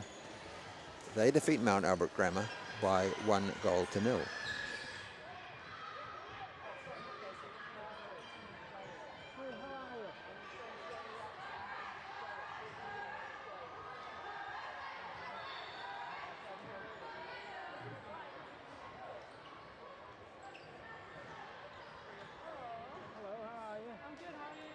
Thank you. So it's all normal stuff. The gain is on the front dial there. Yeah. Which it should be, I think it should stay pretty stable now. F-shot, we're just leaving it wide open. Yeah. And it's just a case of staying reasonably wide because everybody likes to see the whole play. Yeah. And following the ball, it's really basic stuff. What about zooming? Zooming zone. Also that's Aaron and Ellen's out right. And that's it? That's it. I mean, I very rarely use the zoom, to be honest, on a court like this. Is there any moments that it would be better to use a zoom than a wide shot? If somebody scored a goal and they're running back to celebrate, I'll sometimes just zoom in slightly and follow them back. I like putting that on. Yeah. And then normally get it back. And I like to keep this ball, see the 3 lines of data there. Yeah. I keep it level with the bottom of the white screen on the far side. Oh yeah. Because we've got a logo on the screen, so it gives it plenty of headroom. Okay. So you sometimes tilt down to get this side, this near edge. Then as soon as you get back over there, I get it back on slow over the touch on that line, yeah? Yeah. That makes sense? Yeah, it makes sense. That's all you need to know, really. So when moving, am I expected to like... Normally I'm the front back. Occasionally if you get the play right down on the desk, you can tilt it. But it's not really, like you... No, you don't have to. Like I said, most people are looking for the whole play, so they need to see as many players in the shot as possible. Yeah. So I try and follow the ball player, so like we do over here now. If they're coming from the centre of the pitch, I like to keep them kind of in the back half, you know, somebody's running through that way, which is in the back half of the screen.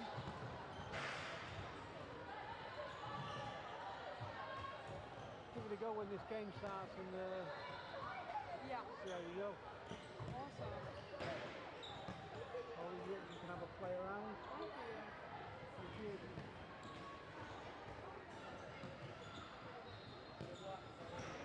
Thank you.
Okay, so we're underway in our next game here. It's Fast and Furious at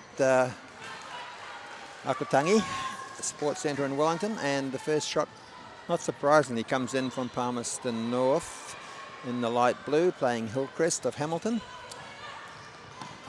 From Palmerston North, I do recognise a number of girls out there who have played for Palmerston North Marist in the Super League. So some experience out there that I know of. Hillcrest girls. I'm sure they won't be taking a backward step.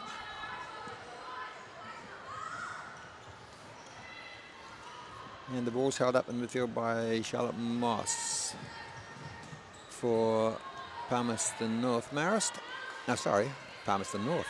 Palmerston North Girls High School. Force of habit. With a goalkeeper there in the yellow, which isn't probably a great idea. The goalkeeper for Palmy wearing a similar colour shirt. And breaking through here. Oh, coming out and making a good save was Casey Turner from Hillcrest. Referee blows a whistle. Did she maybe get a judge to have come outside of the D? I'm not sure. Or was it a foul on the edge of the D? I think she's been adjudged to have come out of the D. So it looks like a kick to be taken by, who's going to step up here? Probably Georgina Irwin, I would think, and it is. Fires, hits the side of the post and deflects in. So an early lead there for Palmerston North Marist. Georgina Irwin and her sister Annabelle, I think it is Irwin, both in the Palmerston North Super League squad. So they've got experience playing at a high level. And not surprising again, pressure coming from Palmerston North. So they might, they're up against it early on, is the Hillcrest side. Fired in across court and swinging a boot was Carmen Sue, but she failed to connect. Thrown long. Playing at the back as a pivot is Ella John Stewart, another girl with some Super League experience. She tidies up, ball goes out, and it'll be Hillcrest kicking it in. Shina Kabuto kicks in. Through to the goalkeeper, picked up in goal by Casey Alice Kang for Palmerston North. Palmy doing much of the attacking early on. Trying to do a little tricky 1-2 was Carmen Sue with Georgina Irwin. Sue gets the ball back.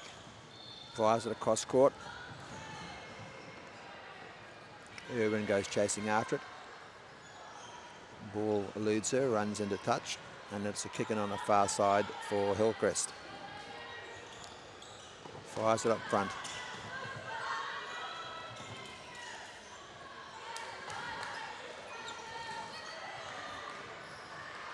The sub, you can't come on without with your bib on, but she gets rid of the bib. Does looks like Tyler Kay, who comes on now for Hillcrest. Hillcrest come away with the ball, and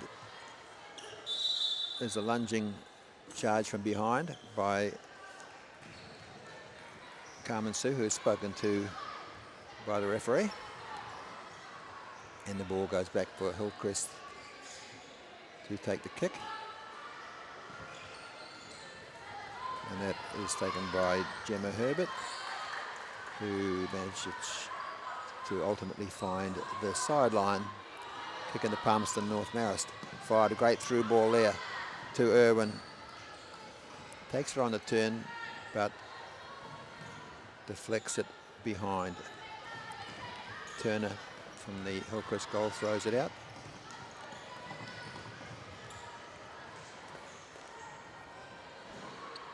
Georgina Irwin directing much of the play up front as the pivot for Palmerston North Marist. A lot of play going through her.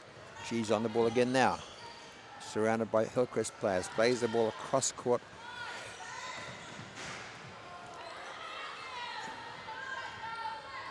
To John Stewart. It's cut out and everyone's appealing for the kick and ultimately given to Palmerston North.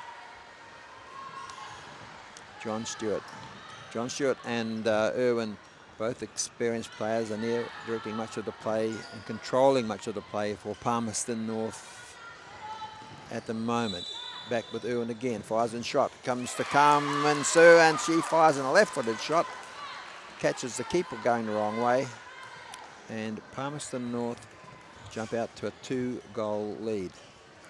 That's looking a little bit shell-shocked at the minute. Hillcrest.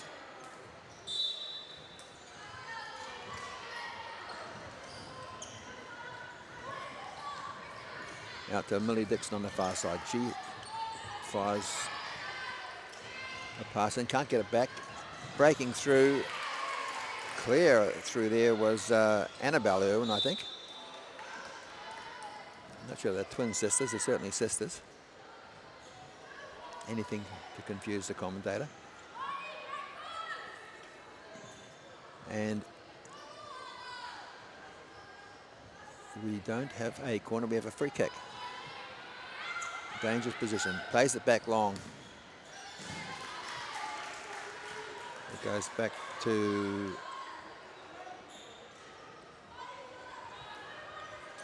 Harris, I think there was. Libby Harris, her shot went behind.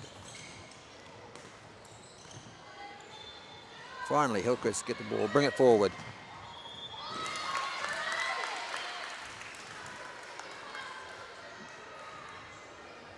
Shot fired by Millie Dixon, I think. Went to the left of the post. Cleared out again. Dixon trying to impact the game. Hillcrest looking to get on the score sheet. Trailing by 2-0 as we are midway through the opening stanza of this game. Ball's thrown long to Dixon. She deflects it. Cut out there by Palmerston North. Irwin. Annabelle, I believe, tries to come away with it. Again, goes back, retrieves it. And alone up front. 1-on-1 with the keeper. And slotting it home for goal number 3. That was Marie Tiara Walker, I think. Although Annabelle Irwin is also taking a handshake. I'm not quite sure who scored that one. Sorry, guys.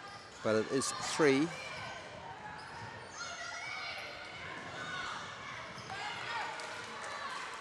3-0 to Palmerston North, who are pretty much in control at the moment. Bring the ball out again. Again, beating the defence. Irwin runs through. Great block there. Coming back in defence. Tyler Casey.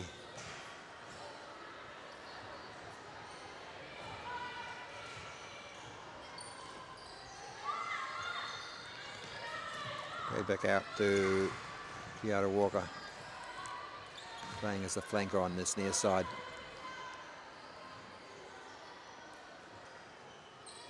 She makes a run. Irwin looking for her. Irwin. Pressure in midfield. Gemma Herbert gets it. And a great shot fired on their left-footed shot, but much to the dismay of the bench, it wasn't the back of the net, but the side netting it found.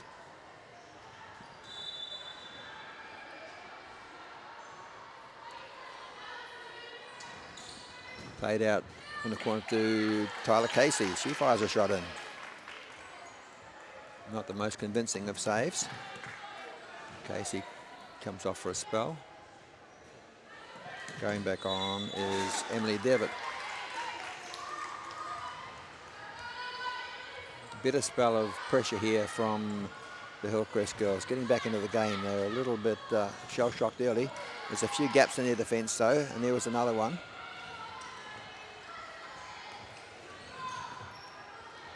Coming away again with it is Palmerston North.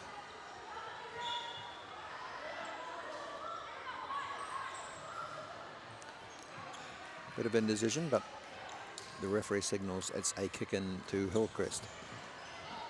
they make the subs.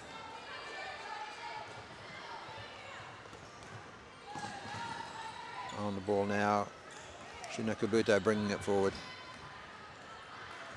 She's left alone in defence, tries to make the block, fails to do so. Step over from Annabelle Irwin. She misses the ball, but not missing it.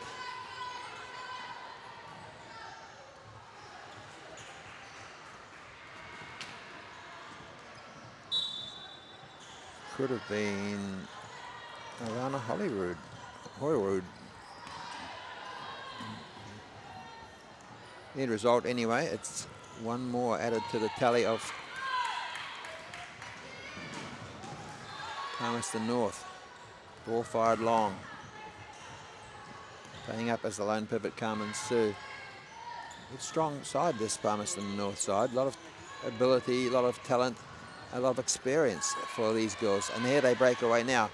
2-on-2, can she find a pass? Georgina Irwin back on. Can't find Charlotte Moss. Now she can. No, she can't. The ball's gone over the touchline, and it'll be a kick-in for Hillcrest.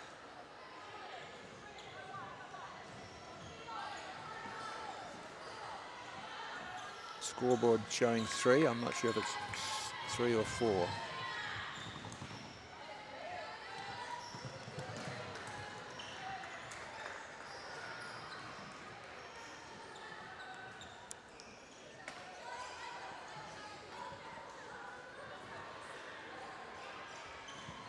Hillcrest, bring it in. Playing it up front.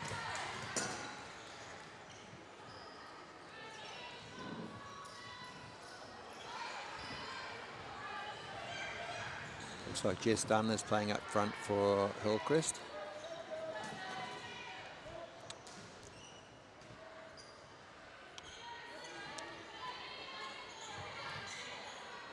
Matching bandages on the knees.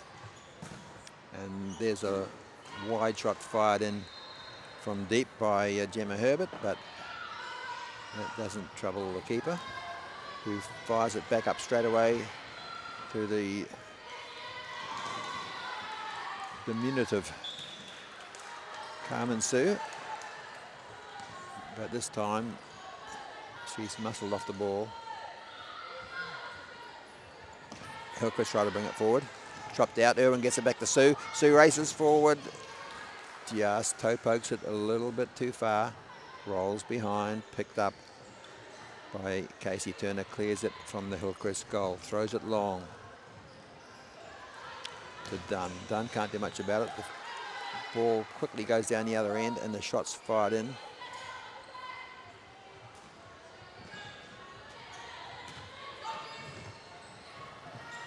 Has to be Georgina Irwin when it comes in at that speed, and it was, but it was wide of the target. A little bit of a mix-up at the back there from the two defenders from Hillcrest getting in each other's road, but fortuitously the ball has trickled behind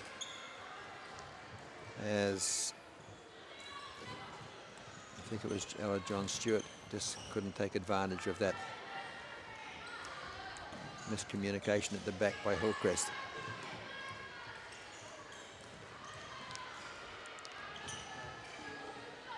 Cut out again by Hillcrest.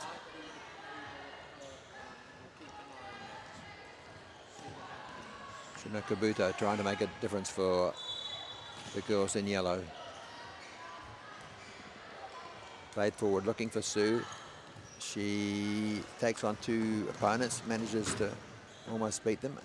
The ball's fired cross court towards the referee, who neatly sidesteps it, and it's a kick-in for Palmerston North, taken by Charlotte Moss. Plays it back to one of the Irwins. Let's go with Georgina. She loses the ball, turned over.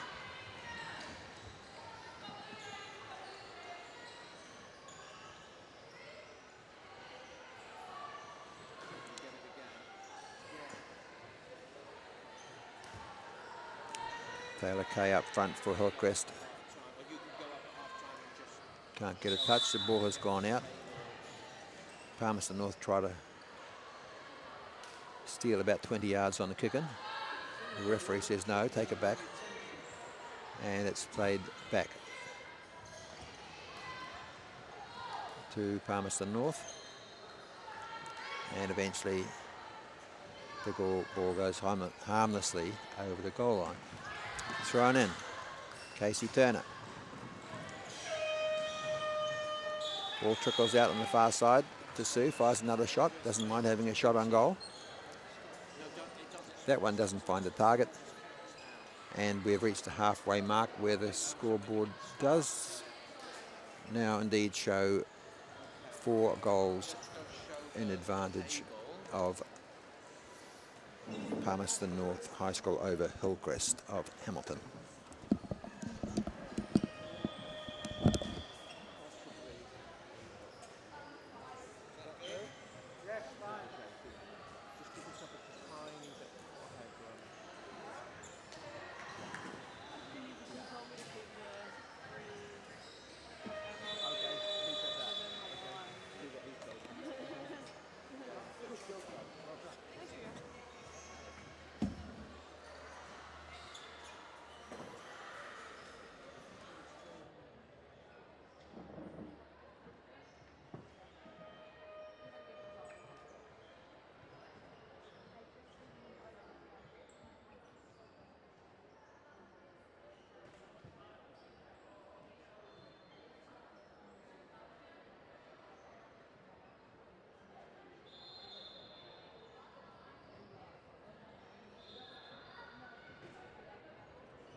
Is it dark enough? Is it bright enough? Okay. Cool. Good luck.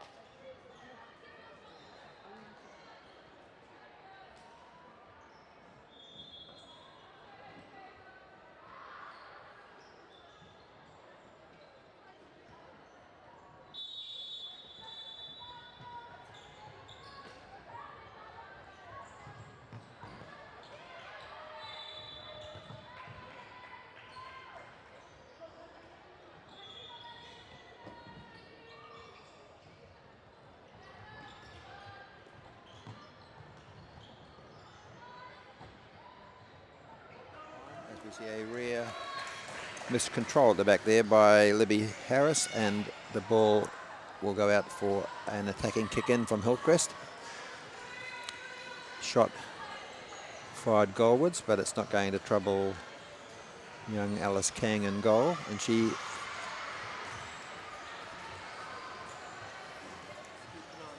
fires a long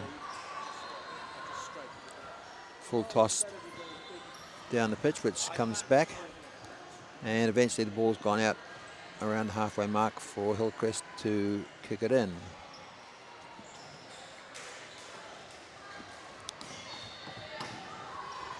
Back to the fixo. Muscled off the ball there by Mairi Tiara Walker, who plays it back for her teammate Annabelle Irwin. Hidden hands there from Tyler Casey, who can't bring that one under control.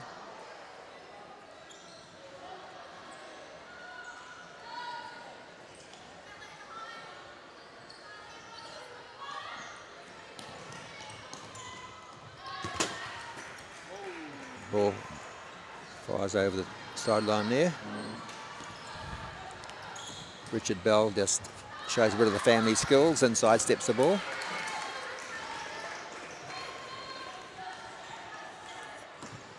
And it's kicked in now by Jess Dunn for Hillcrest. A little bit scrappy. Hillcrest just not quite putting the passes together. Dunn charges in, but can't get the better of the experienced Alana Hoyroyd from Palmerston North High. Also spent some time with the Palmerston Super League side, and they bring the ball forward. It's going to be a kick in for Palmerston North. Mairi Tiata Walker takes it, sees it deflected for a kick in further up the pitch. What have they got worked out here? Looks like something tricky is going on. A fake? No. It is. Eventually the shot comes in from deep. John Stewart, was it? Or was that Libby Harris at the back? It's Libby Harris, I think.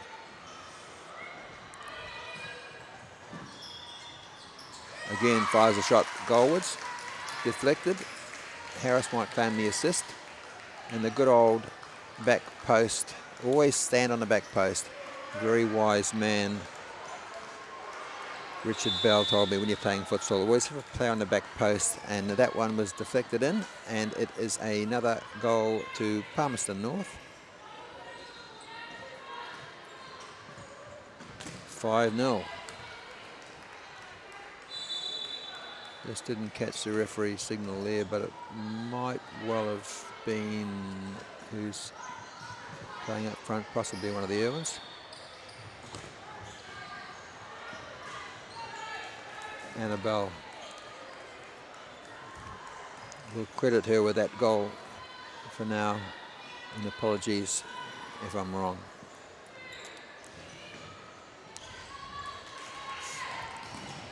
Ball comes deep. Harris fires a long, hopeful shot.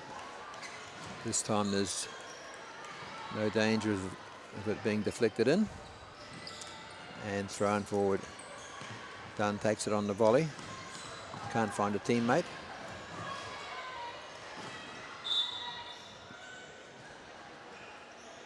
Irwin charging forward.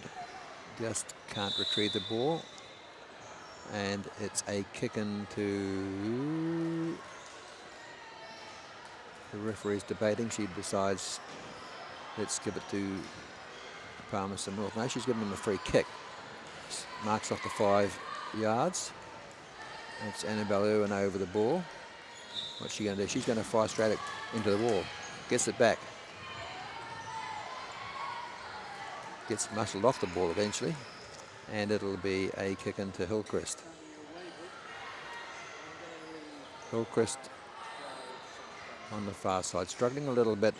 A lot of experience in this Palmerston North High School side. Many of these girls, as I've said, experience, if not playing, at least in the squad of the Palmerston North Marist Super League side. So you can really see that experience from playing or training at that level coming to the fore in the few games we've seen to date.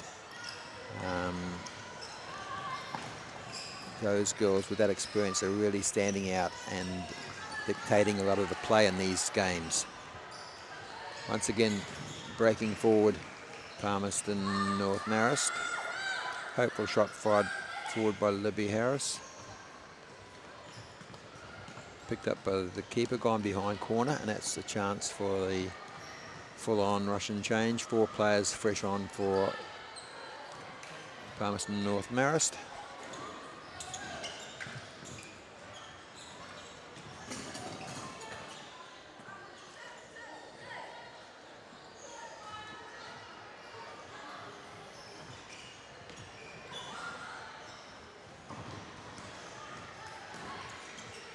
John Stewart playing at the back, the fixo. Another one with some Super League experience for Palmerston North.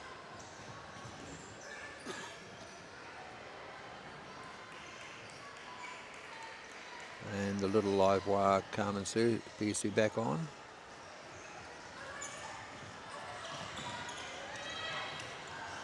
John Stewart. Moss takes it on the far side, but the ball beat her over the sideline. Kick into Palmerston, to Hillcrest. Taken by Emily Devitt. And the ball eventually finds its way over the baseline, and it'll be dropped casually back into play by the Palmy keeper, Alice Kang. Forward.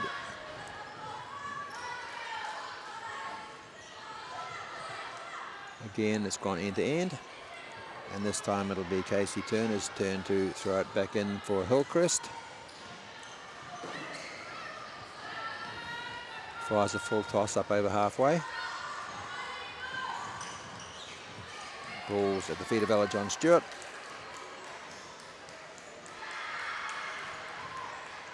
She can't do much other than lose it over the sideline, and Hillcrest will bring it back in. Fired forward. John Stewart's fighting for it.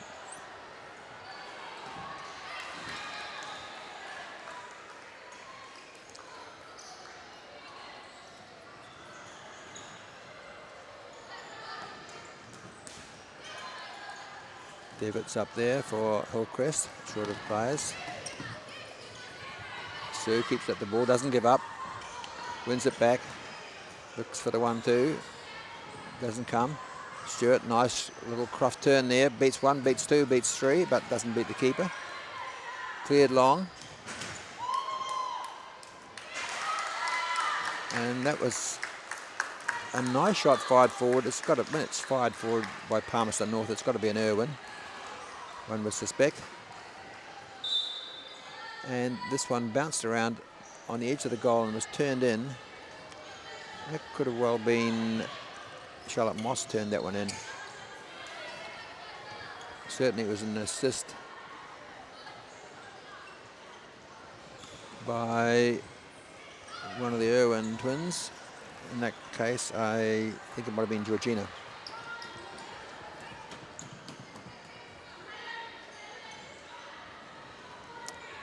Palmerston North now, a nice half dozen, well in control. Irwin brings it forward, beats one defender, beats another, fires. Keeper gets a foot down to it, blocks it. Over the sideline, but again, Palmerston North pretty much in control in this one. As I said, just they have that depth of experience. A big factor in these games is also your depth off the bench. These games are fast and furious. And when you can continue to bring on experienced players, you're going to wear the opposition down.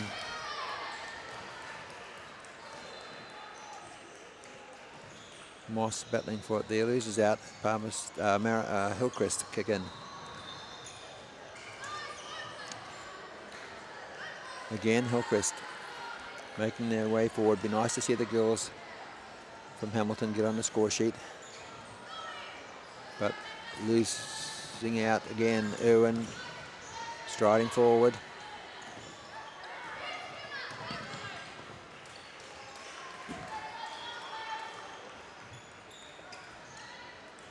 Herbert there trying to make an impact. But whenever they get forward, Hillcrest is usually one player and quickly surrounded by 2 or 3 from Palmerston. Again, they come forward. But this rolls through harmlessly. King picks it up in goal for Palmerston North. Hillcrest again.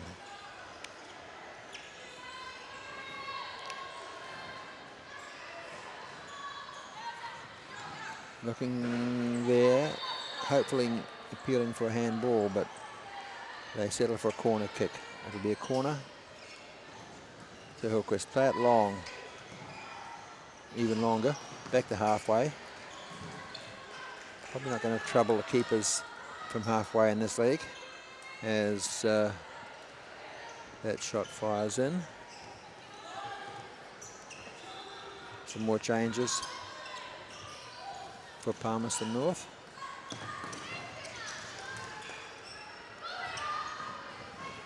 Deata Walker back on for them. And the ball drifts through to the keeper, from one keeper to the other. End-to-end stuff. Most of these keepers going for the long throw in. I'd just like to see a little bit more of the short roll out to your fixer and build from the back. However, that's possibly why I'm commentating and not coaching.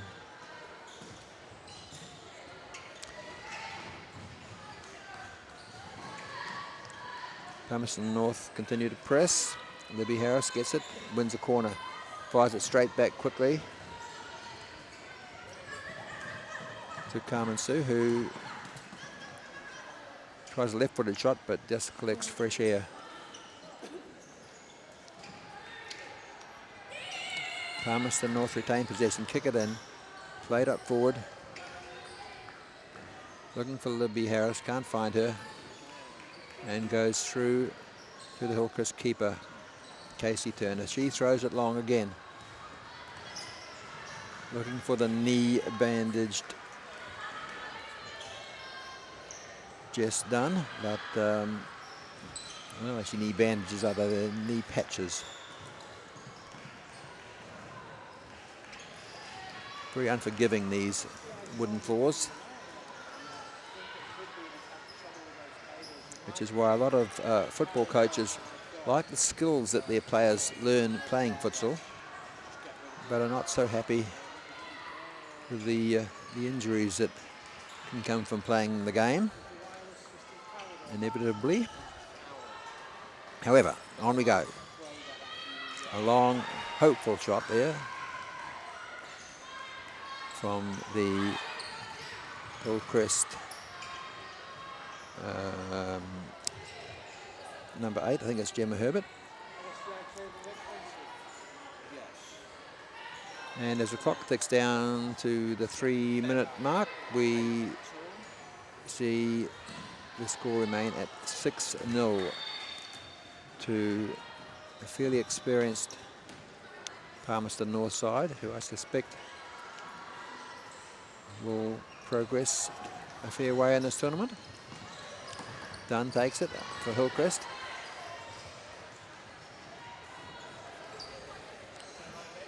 Tries to find Casey on this near side flank, fails to do so. Palmerston North get the kick in, goes behind for a corner. We head towards the last 2 minutes. It's a corner for Palmerston North. It'll be taken by Holroyd. She gets it back, fires a shot, blocked, and yet again, a corner. Alana Holroyd takes it. Fires it up towards Sue, who gets it. Powerful shot from the diminutive Carmen Sue, but it earns nothing more than a kick-in. Again, the ball sails over the sideline. It's quite a sustained,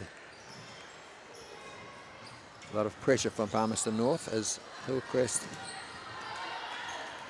just tire a little bit.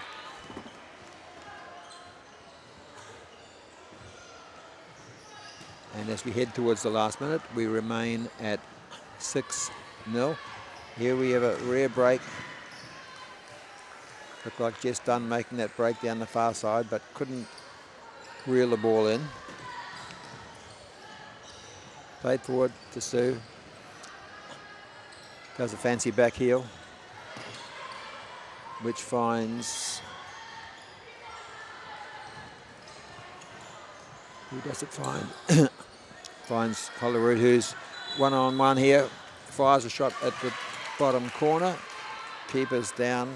Turner to save it for Hillcrest. She throws it upfield looking for Dunn, but Dunn is muscled off it by Harris.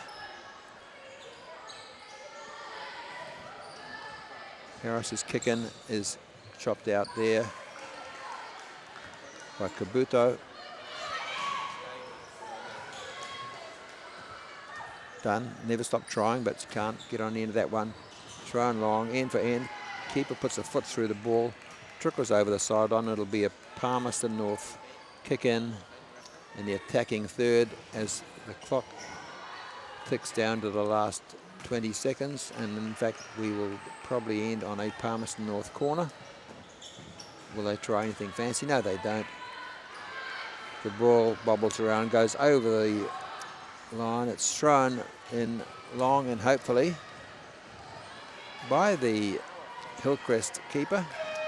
Dunn tries valiantly to get on the end of it, but the ball beats her and the clock beats everyone, and we wrap that up with a 6-0 win to Palmerston North High over Hillcrest College.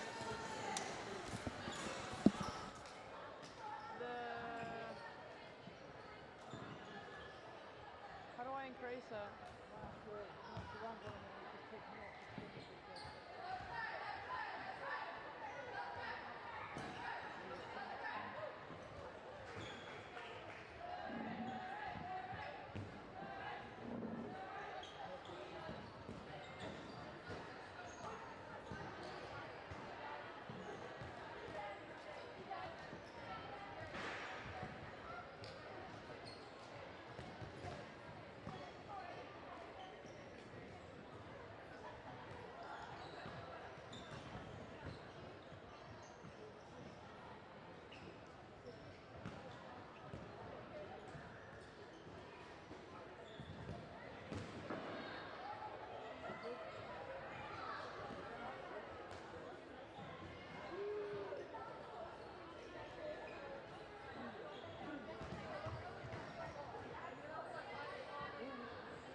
buttons on this thing.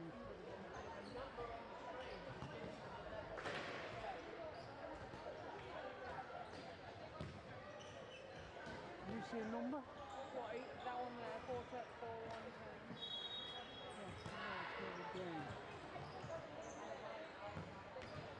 What number is it? What number? 4-1-10.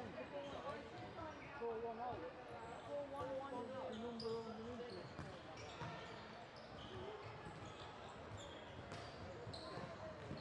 We're talking about that number right there. No, that's the temperature is adjusting. That's the gain there. Yeah, if you press the gain, and we're going to go to about 8. Oh, how do you increase and decrease? So do you see the little roller just there? Yeah. That's what roll. How's that? How's that? Okay. So when it's there, Yep. you're adjusting the gain, and that is yellow, and then you use the roller to adjust. Right. Yeah, it can't go any. Oh, it's not. He's suggested that. You want to make that on open. That's probably too bright. It looks a little bit too bright. Yeah, I agree. So we'll go down to 6. Then. Yeah, that's way better. There you go. Yeah? Yep. Got it? Right, 4-1-0 is the white line. Right below it.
Okay, folks, we're back on air, I think, and we've just kicked off as we have Baredine playing Sacred Heart.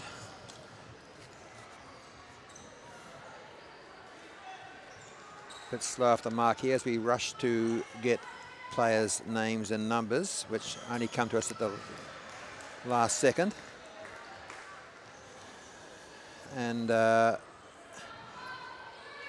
You have to keep the games through. There's so many games going, and for New Zealand football to be able to bring you these games, they have a short window with YouTube, and if we get behind, that window closes. And there's some nice footwork. That was a great effort from Amelia Hitchcock. Beat one, beat two, kept at it, and beat the keeper. And so an early goal for Baredine. Baredine from Auckland do have a great record in football and futsal over the years. If she's listening in, a shout out to old girl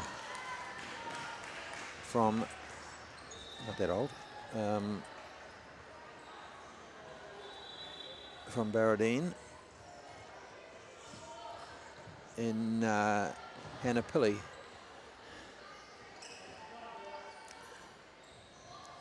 So Baredine with the early lead. Sacred Heart had a bit of a baptism of fire here when they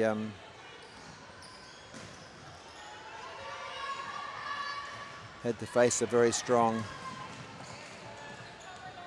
Wellington East girls in their opening game. And now they seem to be facing an also very strong and attacking Baredine side.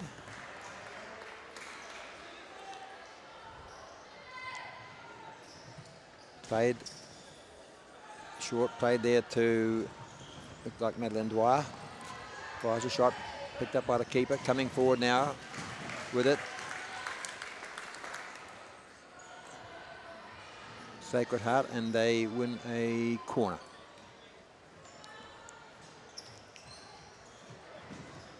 Played long.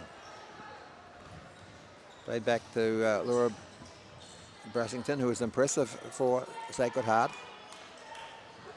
Playing as a fixo at the back.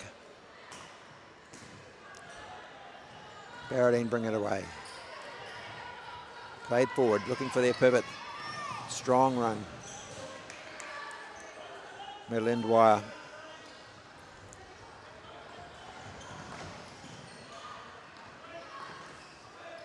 Sacred Heart win it back, however, and then it's deflected over for a kick in on the far side.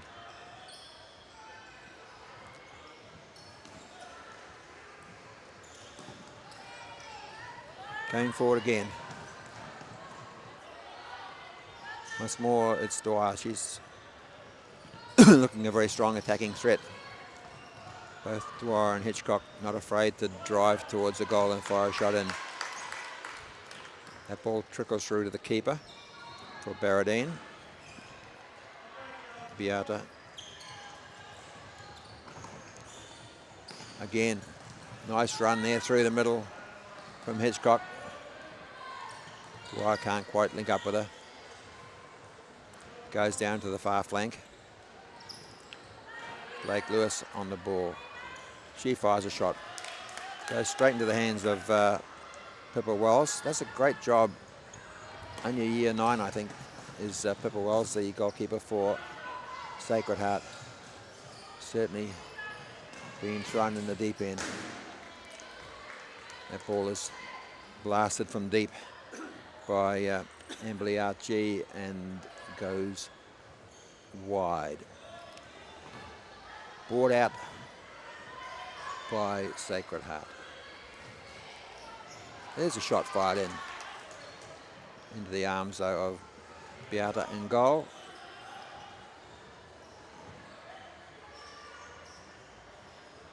Baredine in control. Hitchcock brings it up, fires it forward. Keeper comes out well, saves it well. Pressing hard up there is Dwyer. Putting the defence under a lot of pressure. Hazel Marwick on now for Sacred Heart, onto the ball.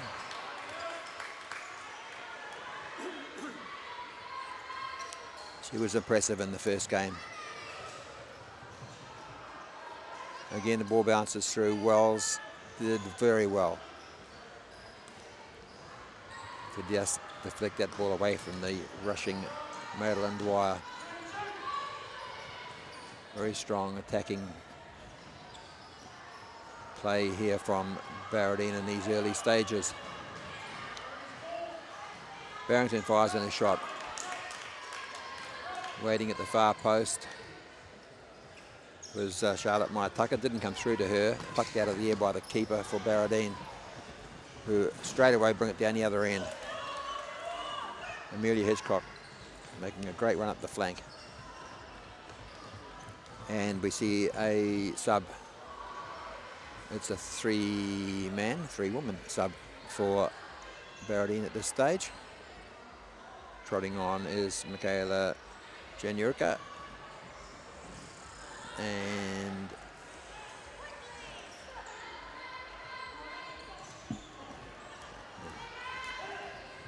coming forward, temporarily coming forward, was Eva Peterson for Sacred Heart. Ball lost out. Drops to the feet of, looks like Charlotte O'Neill, who tries a hopeful left-footed shot from halfway. That won't trouble the young Pippa Wells in goal. Down the touchline. Janurika kicks it in, doesn't find a player.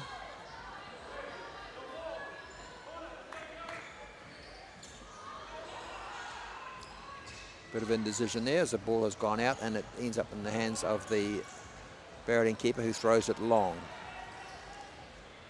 Ball seems to have gone out on the far side. A little bit tough for these referees, such as the size of this tournament. We only have the one referee, so not always easy to depict the far side touchline. Brought forward again by Baredine. Again, the long hopeful shot. But that just fires it straight into the arms of the goalkeeper. Again, Baredine come forward.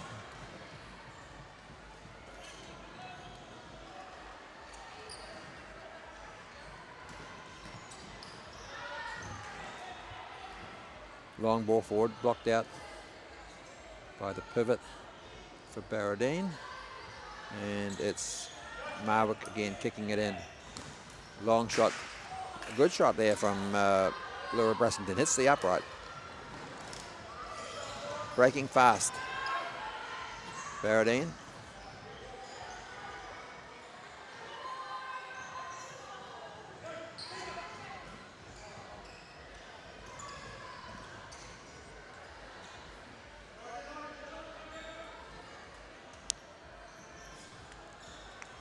And back into Sacred Heart, playing it forward.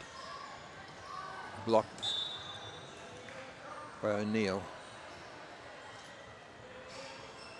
Baredine have the free kick taken by Chloe Chua. Goes for a 1-2.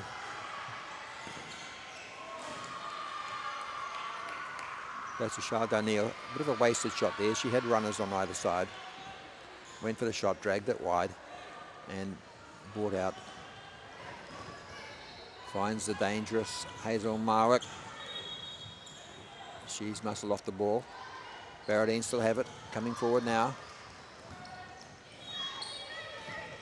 Out to Janurika.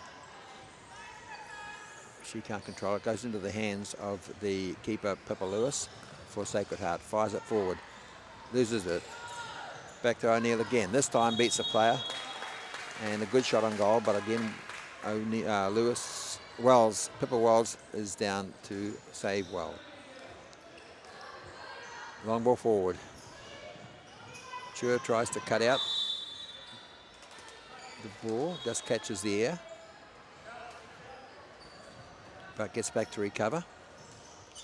And the ball is back into the hands of the Baredine keeper.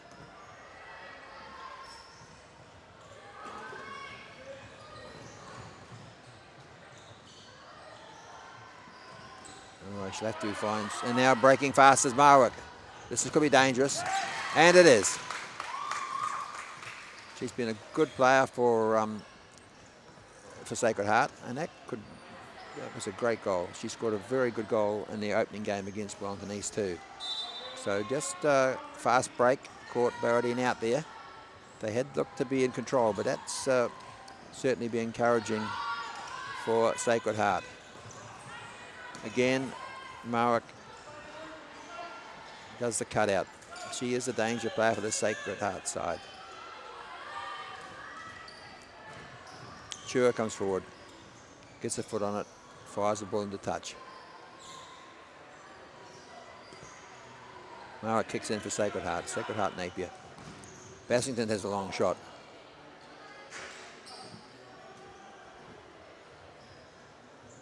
Quain looks to deflect it towards the goal, but just deflects it over the goal line. Thrown in by the keeper, Beata. Baredine tried to bring it forward. Again, Marwick's there to cut out. She's everywhere. And the ball goes in front of Charlotte O'Neill and goes out for a kick-in on the far side for Sacred Heart. Sacred Heart Napier. Marwick again. Ball seems to find her. Or she finds the ball. She puts the block in again as Chua tries to bring it forward. And the ball's deflected, and it's a Russian change. 4 people off, 4 people on for Baredine. Kicked in by Amelia Hitchcock, who is back on the field. Looked very dangerous in the opening stanza. Plays it forward. Could be Mia Bartlett up there, I think.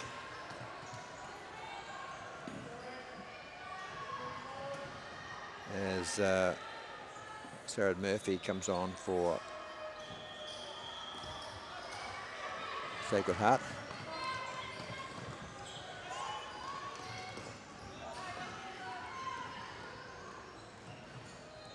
It is Bartlett up front. She's looking for the pass. Doesn't find her though when she was open in front of the goal, and it's again well defended by Sacred Heart.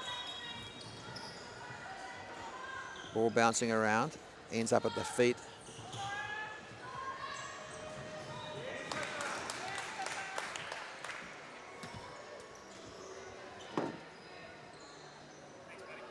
of Hitchcock, and it is going to be a kick in here for Baredine attacking. It's a corner.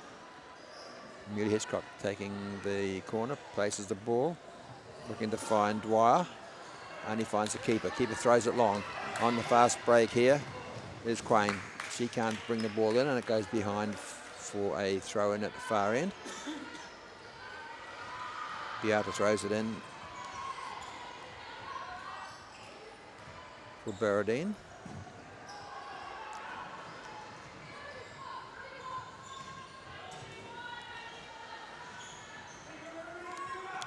Back to Bassington. She loses out. Again, Marwick fires through, fires a shot down to save. Beata, good save. Certainly grown in confidence with that goal, Sacred Heart. Again, played long to Laura Bassington. She tries a long shot, blocked. Clock ticks down, last 30 seconds of the half. Again to Bassington, again tries to beat one, beat two. Toe pokes towards the goal, it's robbed. And here comes 3-on-1 for Baredine. Now they're going to murder this, and they did. Hitchcock fired the shot, but without much venom. Gets it back again. And again, another chance there for Baredine. Madeleine Dwyer, that was. He chipped that one goalwards, but wide of the goal. As we click down to the last 10 seconds, Sacred Heart not in a great hurry. Clear it.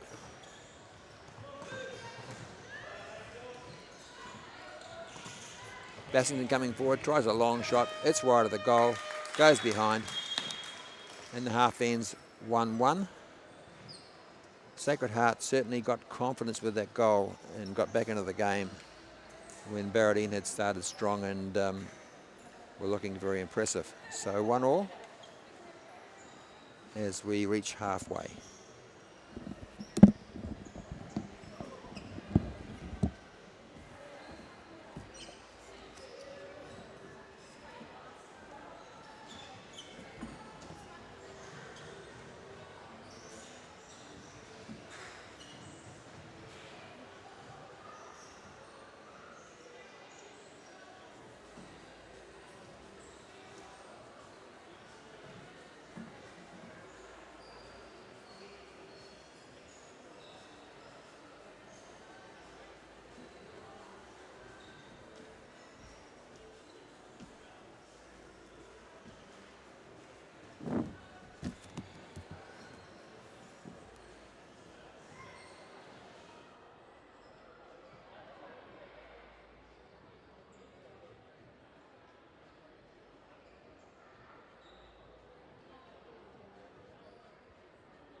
the second half of this very interesting encounter between Baredine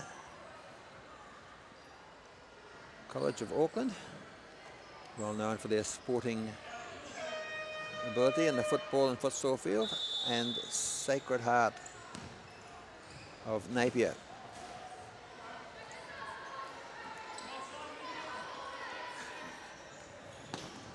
And Sacred Heart pressing now.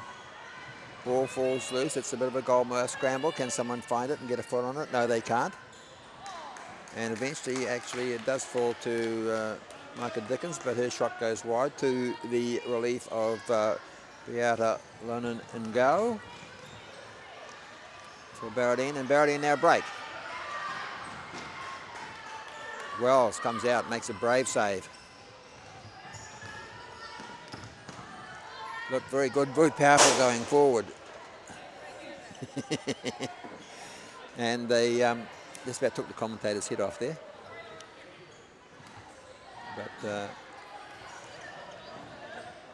we did save. I'm still in one piece. I'm all good.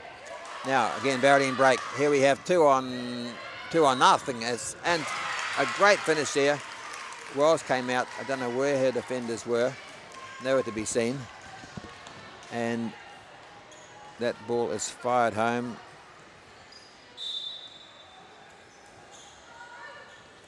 I'm just not sure quite who's knocked that one in. But it was certainly a very good goal. Could have been Blake Lewis, maybe. And again, breaking fast, but saved at the back by Bassington. She sights a long shot. She's done it again. She's hit the post twice now. Seems to be the lone rear guard for Baredine. Baredine quite strong going forward.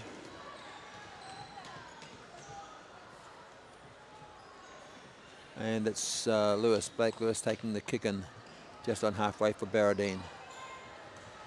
Up the line. Looking to find her pivot.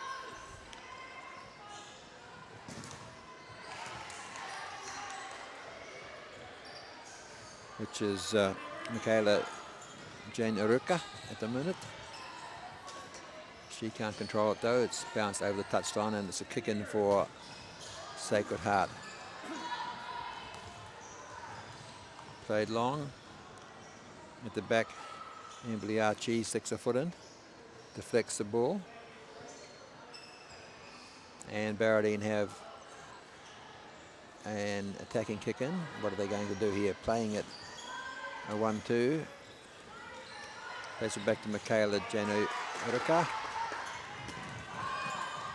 Ball trickles over the sideline despite the efforts of Laura Brassington to keep it in. And it's a Baredine kick in. It'll be taken by Blake Lewis. Dribbles forward.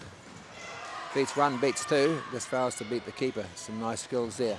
Over on the far side, Michaela Dickens can't control the ball for Sacred Heart. And with the Baredine throw in, they take the opportunity to make a wholesale change. Looks like Madeline Dwyer's gone back up front. Lily Ryle out here on the flank nearest me.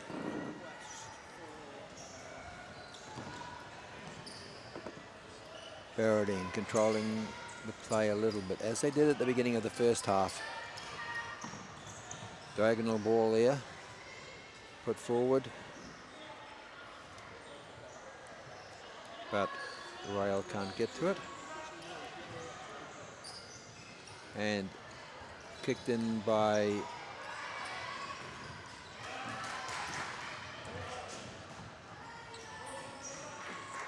Baredine. Chance here in front of goal. Lewis got a foot to it. Their defence is looking a bit shaky. Apart from Brassington, if she's not around, they just get a little bit lost. Keeper comes out, makes a good save. Baredine, as they did in the first half, pressing hard. Sacred Heart looked a little bit at 6s and 7s, but once they scored that equalising goal, they grew in belief, but they once again find themselves a goal down. Taken there by Dwyer, tries to feed it through, does get it through, and getting a shot off there on the far side was Baredine. Chloe Chua pressing hard up from Fixo for Baredine. But the foul is called against her. Brassenden takes a long shot. Chua jumps in, catches the volley, which sails off her shin and over the goal line for a corner to Sacred Heart. Sacred Heart taking the corner. Looks like it's going to go along to Brassington. No, it doesn't. She plays it across goal.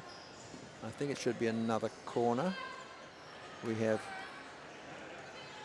indecision. Ball ends up in the hands of the diminutive Beata Lokanen in goal, and she throws it clear for Baredine. Chua gets it now. She charges forward, beats one, beats another one, then loses the ball to Bassington. Bassington fires a long shot straight into the hands of Lockman in goal. End-to-end stuff. Racing down there, touched on now is Dwyer for Baredine. She fires a shot behind. Picked up by the Sacred Heart goalkeeper, Pippa Wells. Fires it up to her pivot. And now we have 2-on-1. But just in the heat of the moment, Eva Peterson couldn't control it. And Ruby Quain, who's playing up front for Sacred Heart, wasn't able to get a touch. She has a touch now. Tries to find her flanker. Ball is toe poked through to Beata Lockman in goal for Baredine. She fires it forward. End to end. Comes back to Barrington. Again, she fires a shot. Oh, an open goal. That would have been a great chance for Sacred Heart to get back into the frame, but Eva Peterson fired wide when the goal was gaping.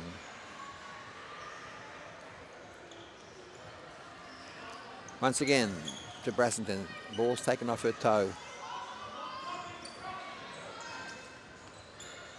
Dwyer brings it forward.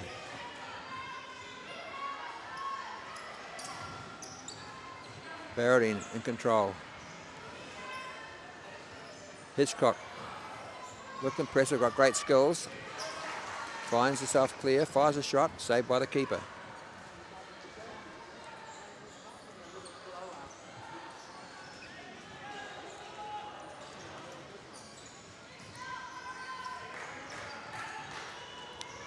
Hitchcock and Dwyer look impressive going forward for Baredine. However, they look like they could have been subbed off at the moment.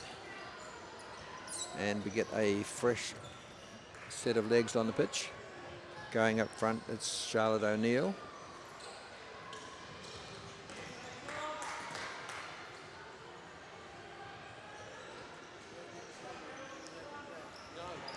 Maggie Belzone out here on the right flank. She's on the ball now. Side foots it forward. Looking to find O'Neill, I think it was. The keeper came out, blocked it, and it's a corner. Baredine. That ball has gone behind.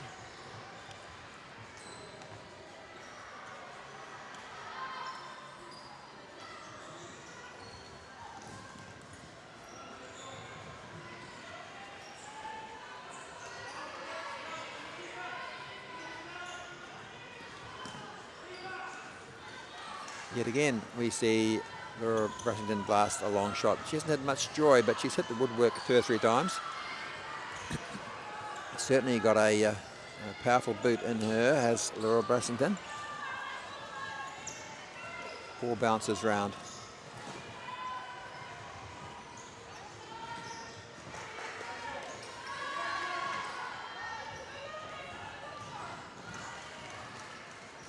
And it has now a kick into Baredine. And that's fired to an imaginary runner. Goes over the dead ball line. Some indecision there. I think it should be a kick-in or a roll-in. A kick-in is given to Sacred Heart.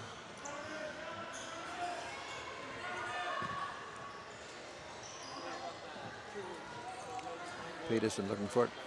Doesn't find her. Instead it's a kick-in to Baredine. Baredine bring it out. Michaela Janaruka does so. Deflected off Hazel Marwick. Again with Baredine, who inched their way into the attacking half. Hitchcock now playing at the back. Could be a shot on here from Hitchcock. The ball does come to her eventually. Looks for options. Tries to thread the ball through. Now it's robbed. Marwick gets it. Lacks support. Back to Bassington. She tries to find Peterson. The pass is blocked on the far side. And it rolls out.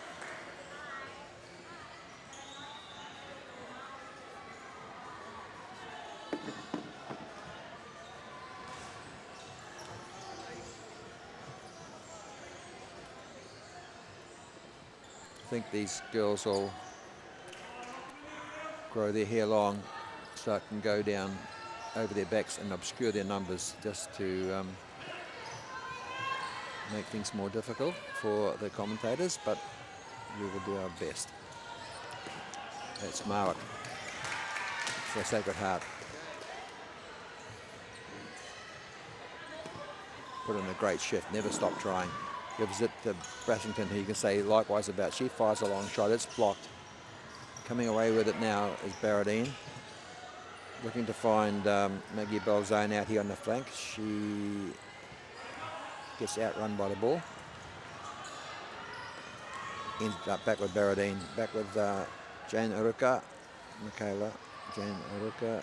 She can't find a teammate. And eventually it's a kick in to Sacred Heart. Heading towards the last 5 minutes. Baredine pressing hard, looking the more likely, but still only have a 1-goal lead, and just take one of those long-range Bressington shots to find the mark, and it'll level the game up. They really would like another goal, Baredine, to secure this one.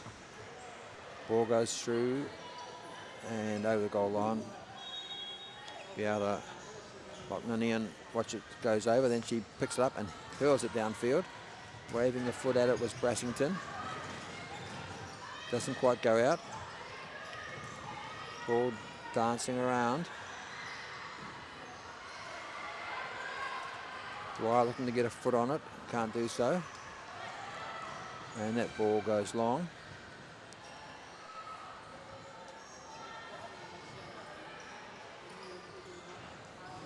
Again, brought clear by Baredine. Ball breaks. Oh, great save there. Beata Lockman was out to save that shot. Keeps them in the game. Now breaking the other way. Baredine. Great run through the centre of the field by Madeline Dwyer, I think there was.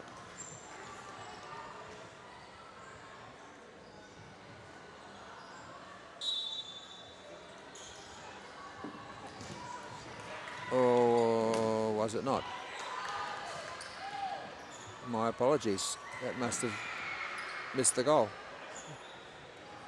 I'll blame the referee and the bench in front of me. There's lots of cheering going on.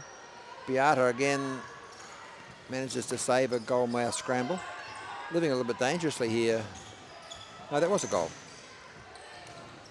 I was right all along, obviously. I was wrong once. A long time ago. And it's 3-1 now to Baredine.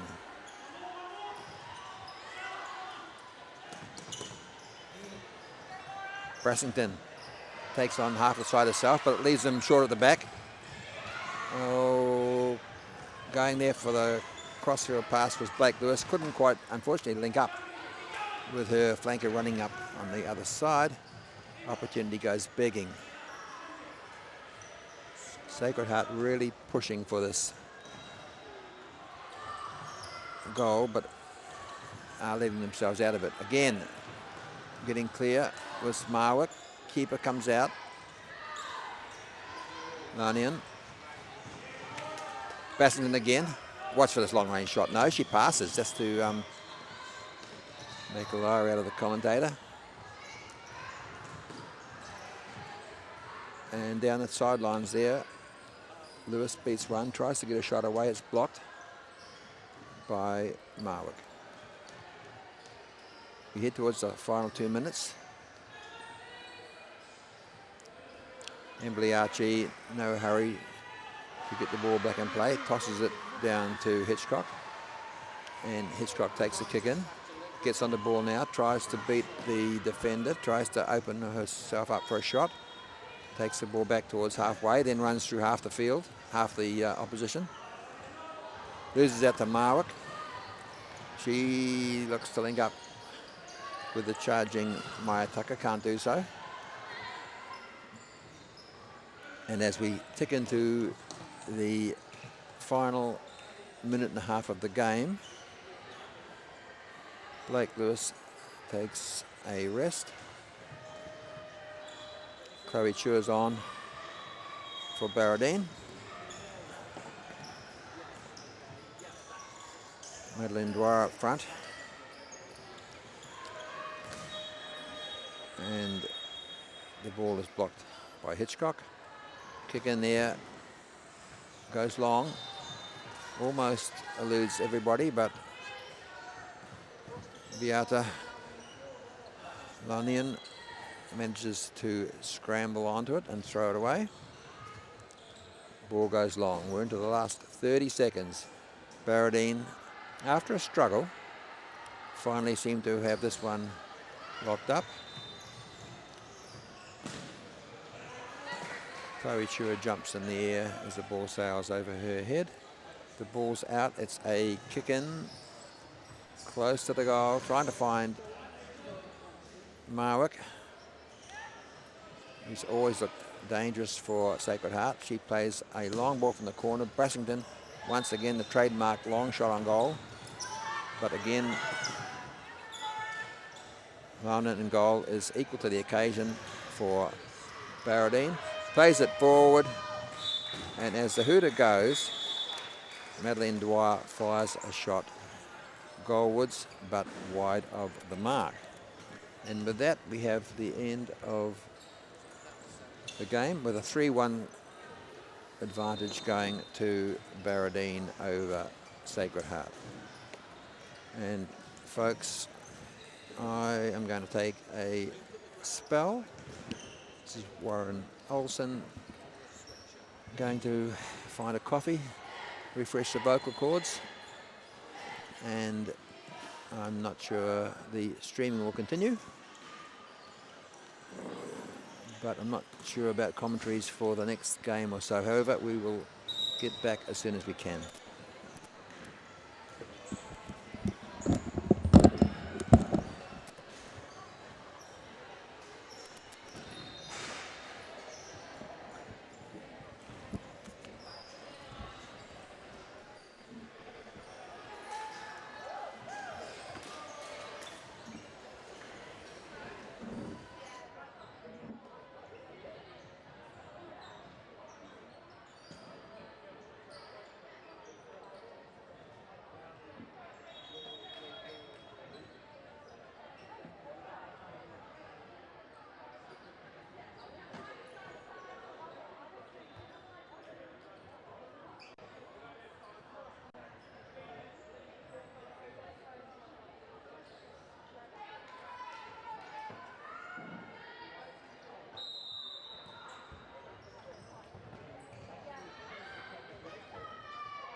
With the FIFA Women's World Cup coming to Aotearoa, New Zealand football wants to empower girls to be involved with the beautiful game in a way that suits them. You guys ready to go?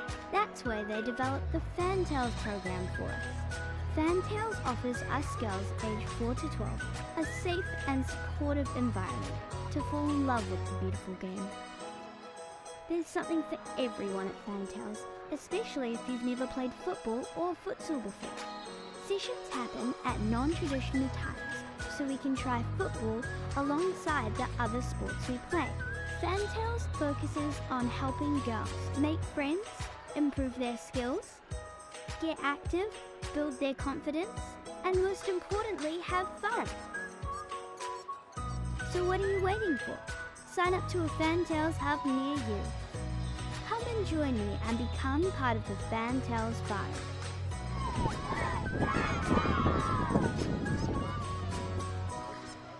Head to New Zealand Football's website to find out more.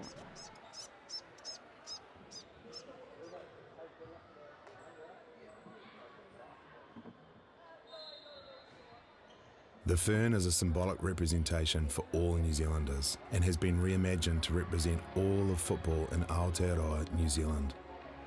A circular shape not only symbolises the round ball used by all those that play the game, but also, and more importantly, represents the strength and infinite connection created by all those that play a part of the game.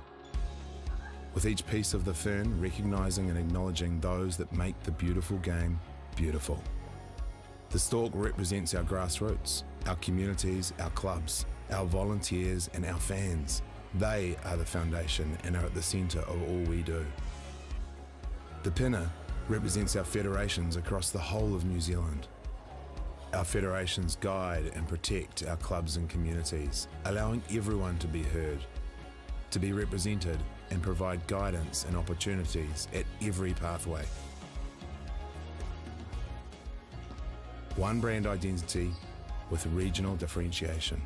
Federations in New Zealand football working together to serve our communities, creating more than a game, creating a sporting whānau where everyone is welcome.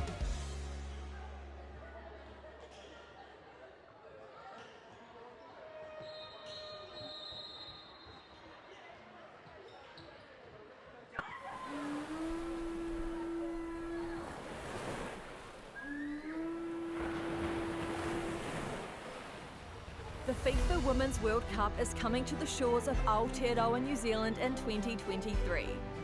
Uniting Aotearoa, it offers an unprecedented opportunity to make our game bigger, better and bolder for everyone, especially for girls and women. Its legacy starts now. Our Leverage and Legacy plan will supercharge football in Aotearoa, grounded in two principles. Mana Wahine, elevating the spirit and mana of Wahine.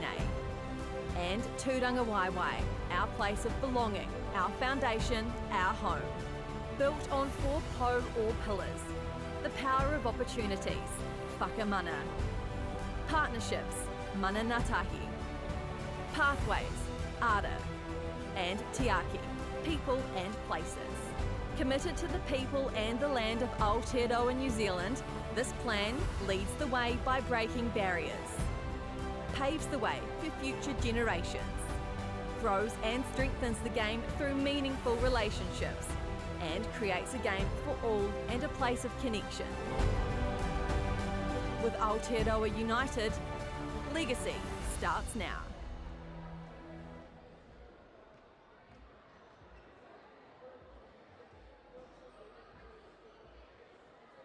New Zealand Football, with the support of McDonald's, community football's greatest supporter, has now launched on CoachMate, helping to make coaching fun and easy, no matter what your experience. Plan practice in minutes, with ready-made plans and easy-to-follow games that kids will love. Or get creative and make your own. Get your team in sync with team management. Streamline communications and have everyone share the fun with Team Chat. And level up your coaching skills with lessons, tips, official resources, and insights on your team. It's never been easier for volunteer parents and coaches to say yes to the job. Download the free app now. Get coaching with New Zealand Football and McDonald's on CoachMate.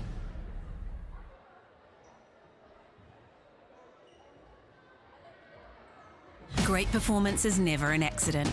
It's always the result of intelligent planning, focused effort, and a commitment to excellence. Through this, the Ford Football Ferns are constantly evolving. Ford are constantly evolving too, by harnessing the strength, style, and capability you know and electrifying it. Ford are building a range of cars that are ready for tomorrow. Together, we're building a football team that's ready for the world. Ford, the driving force behind the Ford Football Ferns.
We believe in supporting and nurturing our extended sporting whānau, working towards promoting a healthy group activity that kids, parents and friends love. We want everyone to feel invited. It is in our DNA. We are accessible to all. We are football in Aotearoa. We are the beautiful game and we are proud to be the largest sporting whānau in New Zealand.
And my right-hand man is manning the videos. I've had a break. So you've had to make your own commentaries for better or for worse. So we're back here now live at Akotangi. Nai mai hoki mai, welcome back. And we are faced with a Napier Girls High v Onslow game to get the afternoon's proceedings back underway. From what I hear, Onslow yet to record a win. I saw Napier play earlier on, played well. So it should be another exciting game, and Napier kick off.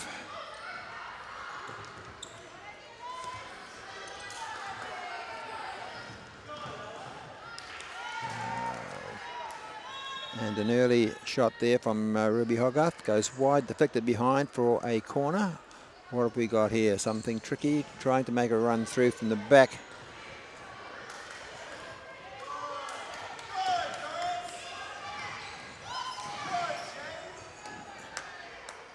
That manoeuvre didn't work, and Onslow came away with the ball. Rolled out by Isabella Dollery in goal. Had a great game in goal earlier on.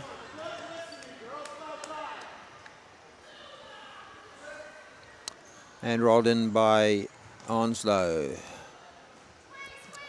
Fixo plays it back to the keeper, Dixon.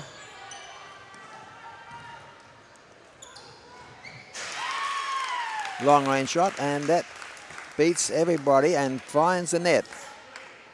And an early goal there for Ruby Hogarth. And Napier High takes a 1-0 early lead. On the bounce back, Onslow get a corner.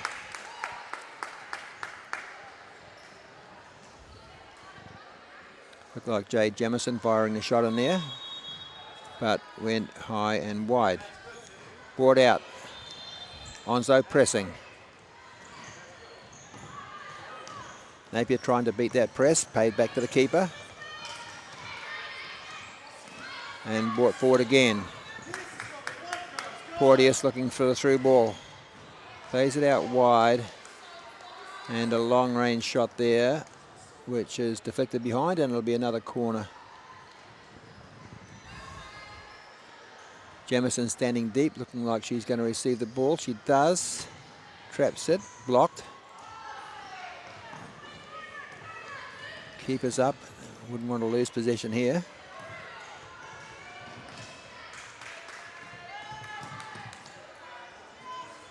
As Hogarth again presses hard for Napier, takes a quick kick in. Shot on goal, saved there by Dixon. And the ball's out on the halfway line, kicked in by Onslow.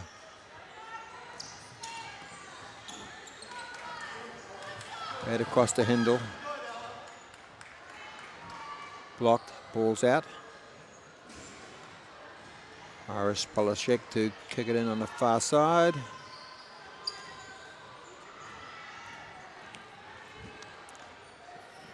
Solid defensive setup there from Napier Girls. Everyone back inside the D. And corner played out to Jamison, who fires it high and wide, and the ball sails down towards Courtney Place.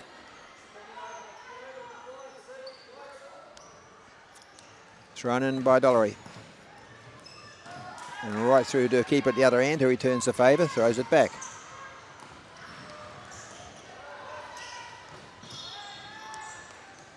Marks misses the trap, but they retain the ball, Onslow, and that's given away, kick in. And bursting down the sideline, but ultimately losing control. was Lucy Angland.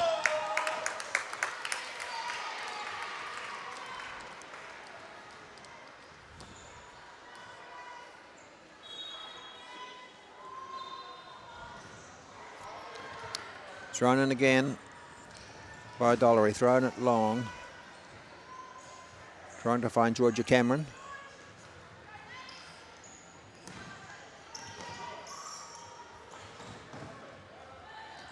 Hogarth gets a toe to the ball.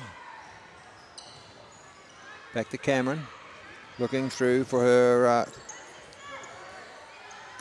pivot up the front.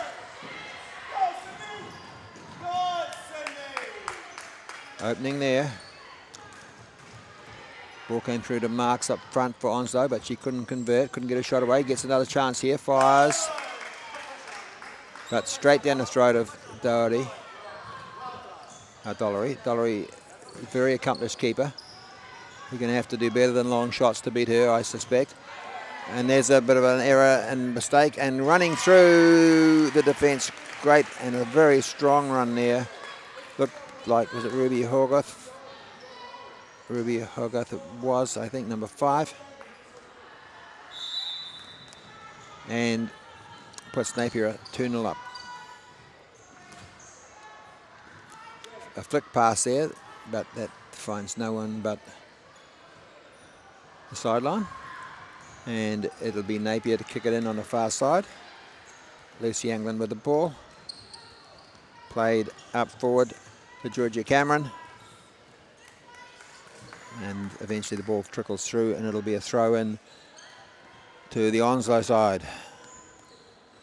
Taken by their goalkeeper, Celeste Dixon. Throws it long. No one brings it under control. And it's going to be kicked in by Napier. One end to the other.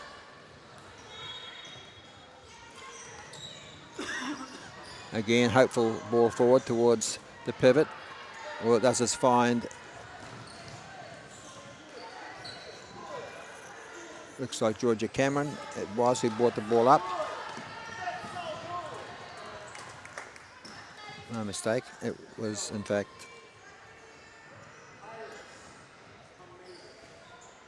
not sure. We've had a change for Napier. Mauro Shirani comes on the ball now, feints, and then loses out. Drops back to try to retrieve the ball. Throw in goes to Onslow over on the far side.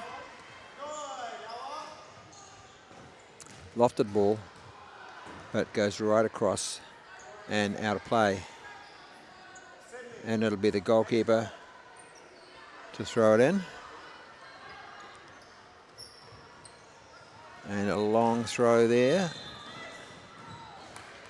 Looking for Angland. She can't bring it under control. I'd like to see some of these keepers just roll the ball short and play it up from the back, but that doesn't seem to be a favoured tactic.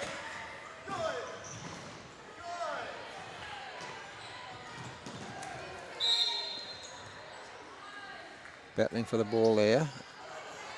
And ultimately it goes the way of Napier.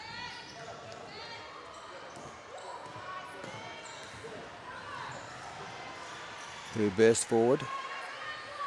Played back to Shirani, has a shot.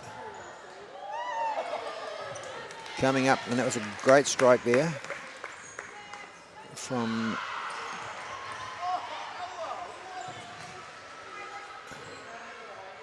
the player at the back who's not on my team sheet. I should have to get that at halftime.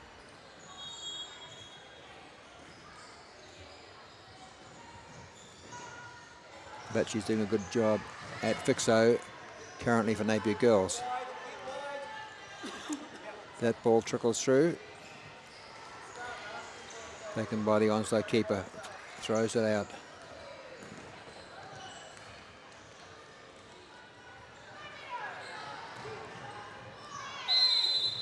Looking to find Hindle. Doesn't.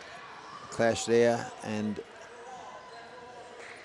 Mara Shirani goes down and wins a free kick just outside the D. This could be dangerous. Referee marks off his 5 yards.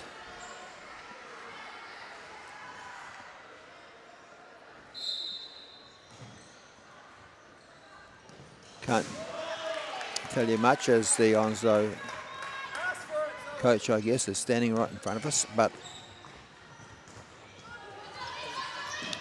looked like the shot went wide. And Onslow kicking from attacking kick in. Shot blocked.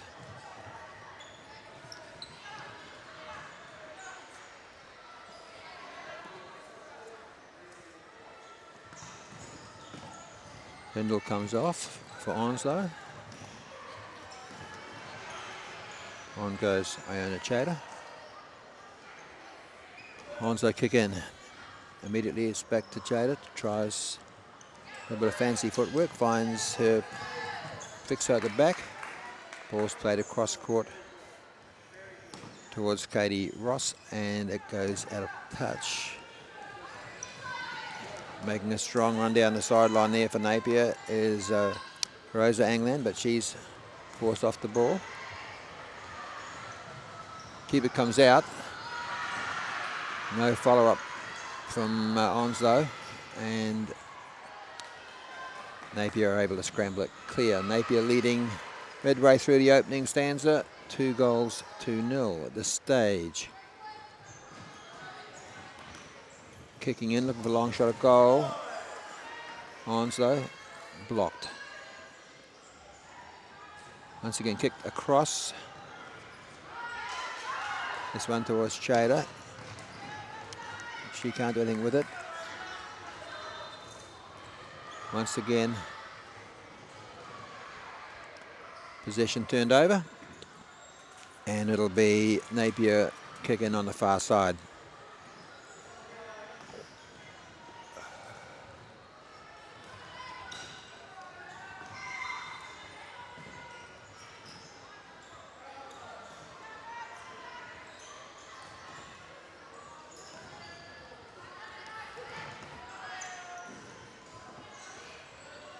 Chater has the ball, tries to beat Shirani. Shirani turns her.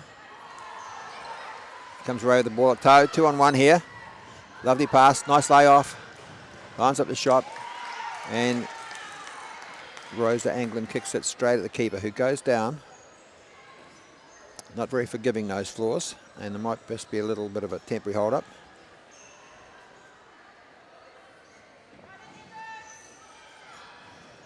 But they're tough. She'll bounce back. Corner ball.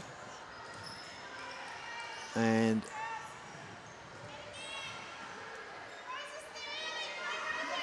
Ruby Hogarth appealing for the corner, gets it. Takes it quickly straight into the hands of Dixon, the keeper. Chater making inroads down the flank. Pressing hard. Onslow, but Napier fairly well set up in defence. Ball forward again to Rosa Angland. Again, she's sort of out-muscled as she gets within striking range.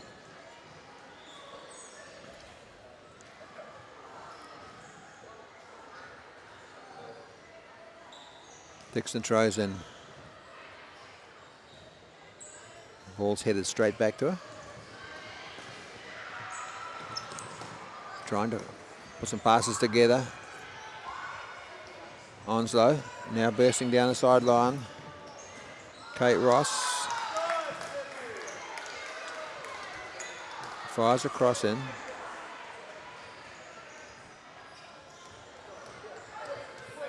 Ultimately back to the keeper.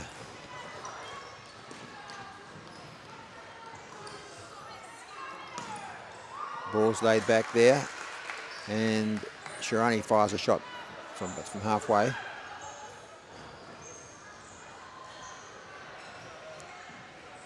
A lot of very good keepers we've seen on show here today. Not too many of them will get beaten from halfway.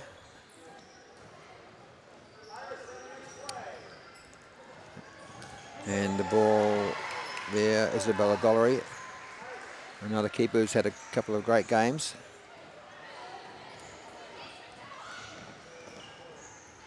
Sub there for Onslow. On comes Chris Porteous. So Ferguson gets a touch, puts it out on the far side, and it gets kicked in on the halfway line by Napier girls. And that ball runs through to the keeper. Shirani hassling for it.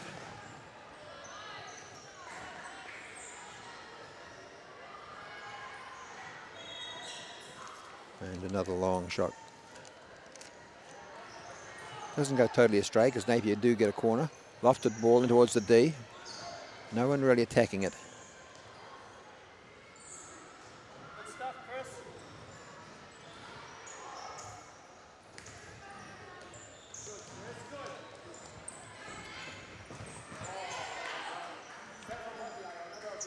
Shirani steps across that one.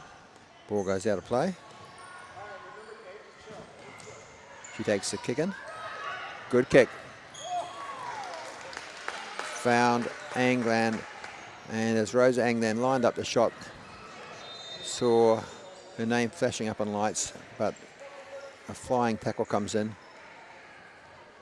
wipes her out, and the end result is a throw into the goalkeeper.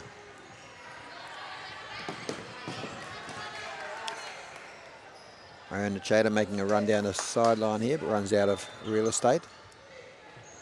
Ball back with Maro Sharani, plays it forward. Trundling up with Taylor O'Connor, who's on the pitch now. Ball turned over. Brought forward by Onslow, who can't control. Ball goes out of play. Looks like there's a sub there with one of the Tiffany girls coming on for Napier Girls High. I'm not sure if they're twins, they're certainly sisters. But I've been reliably informed that Emily is the one with the plat. So in that case, it must be Ella who's out there in number 9.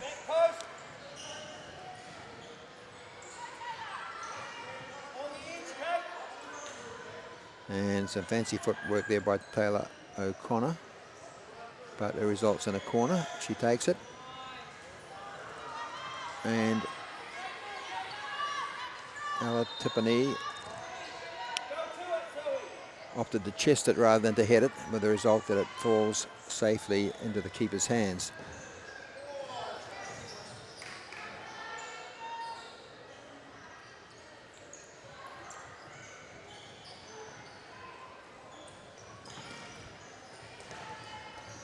Rosa Anglan makes a run forward, looking for the long ball from her keeper.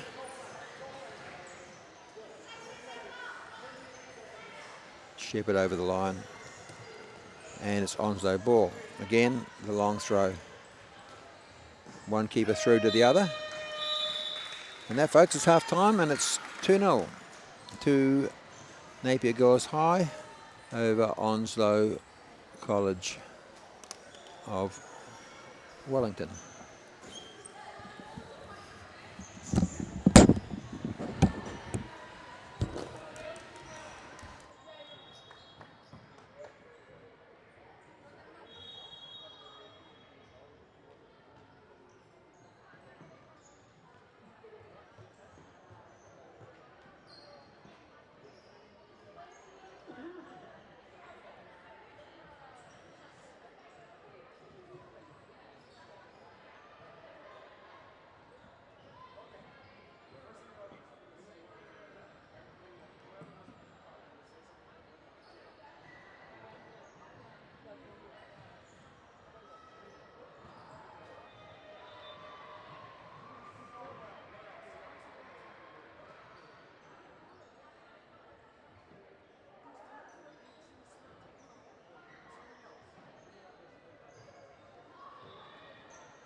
Okay, folks, the buzzer's gone. We're back on course.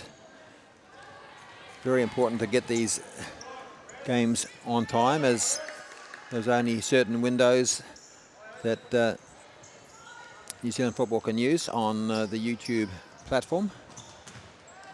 And if we start getting behind throughout the day, at the end of the day, we will get shut out. The ball back with the keeper and fires it long.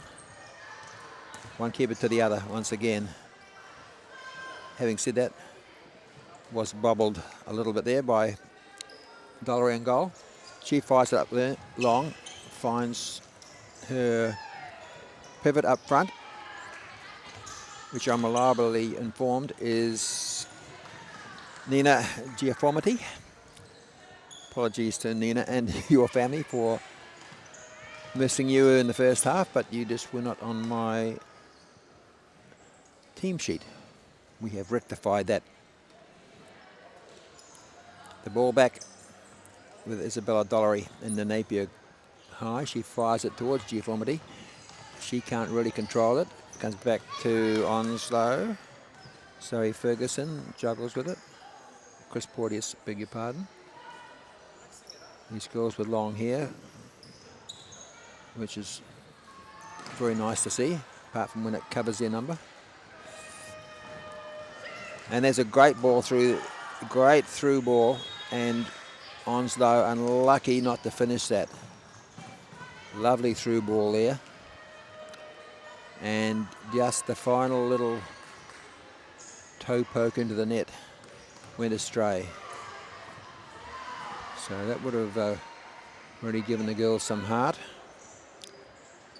There's Aaron Charter making that run through the centre there. And she'd been well found by Kate Ross. However, the ball is now back with Napier Girls High, who retain their 2-goal advantage. Short kick in there by Ella Tippany.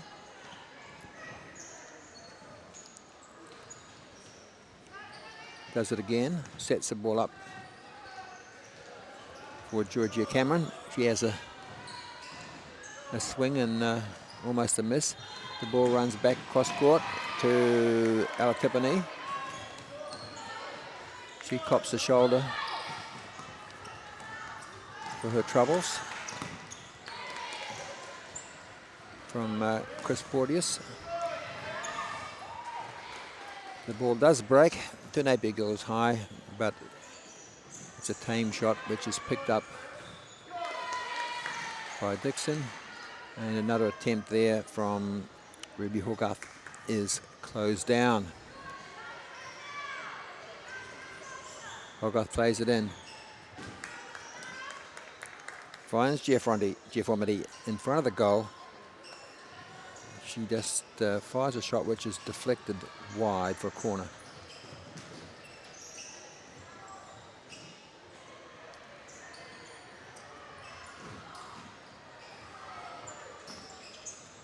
Angled shot there from Georgia Cameron.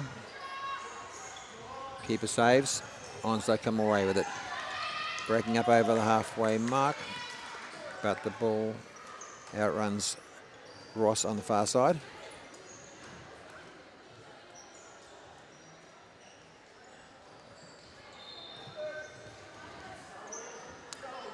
Ella Tippany comes off and is replaced by her sister Emily with the flat. Emily takes a kick in. Ball's played forward. Giaformiti battling for it, comes back, tries to win it back. Ross is open in midfield, loses track of the ball.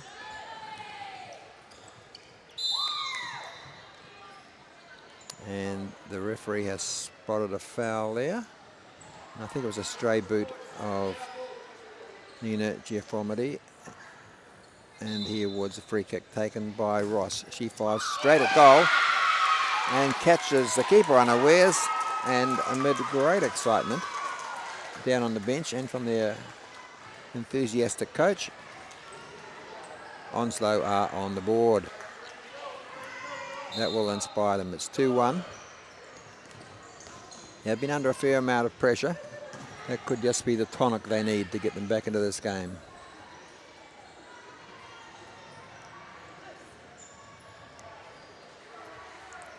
Plenty of time left in the game. They play 18-minute halves. There is no stop clock at the secondary school level.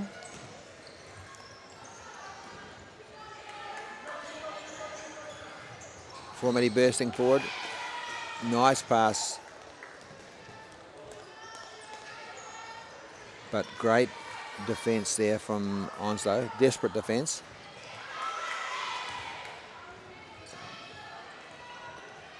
Blocked Georgia Cameron off at the last moment. Played forward. Formati. The ball seems to be following Gia Formati everywhere she goes.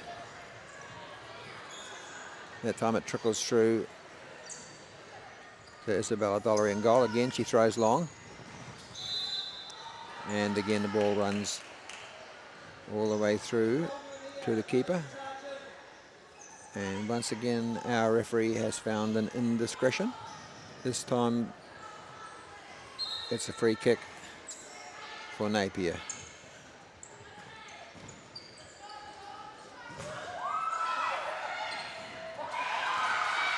And there's a mad scramble here in the goal mouth. Keeper was laying on the ball on the ground. Boots were flying in everywhere.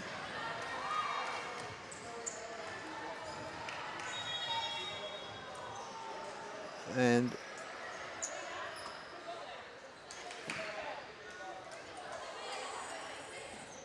amidst that scramble and amidst the protesting of Onslow, which is fair enough because I thought the keeper almost had the ball in the hand, but a goal has been awarded. I think it was awarded to Ruby Hogarth.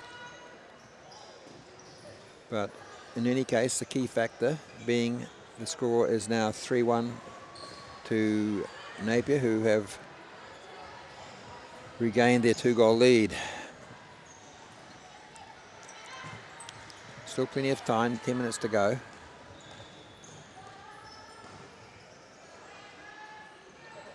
But that's a setback for Onslow, who, after getting that long-range goal, you could see it really lifted their spirits, and they were getting right back in the game. Napier looked to take it fast on the far side. Onslow aren't back 5 yards, but the referee lets that one go. And Onslow kick in. Finds the head of Georgia Cameron. And again, we have a free kick awarded. Played short, blasted towards the goal by Cameron, but he wouldn't get through that bunch of players in a hurry. And the corner deflects to the keeper, Dixon, who throws it long again. And it trickles down to our other keeper, who returns the favour, tosses it back.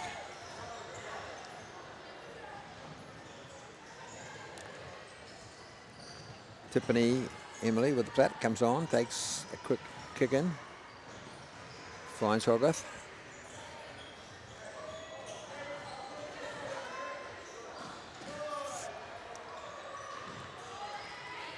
A little bit scrappy, this struggling to string passes together.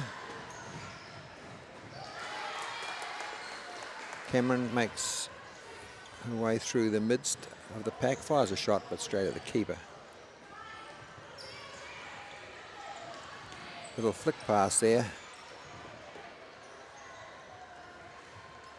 And that's flicked out by Ruby Hogarth, kicked in by Onslow. Ross bursting forward, fires a shot, and that couldn't have been too far wide, but it did elude both the goal and the goalkeeper. Emily Tippolini comes off for a spell. for the Napier girls team.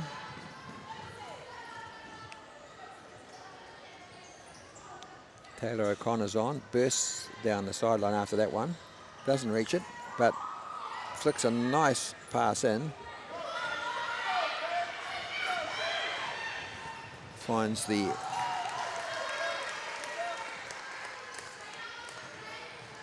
head of Cameron, who nods it to the keeper, who throws it long. And we have a charging attack down the other end.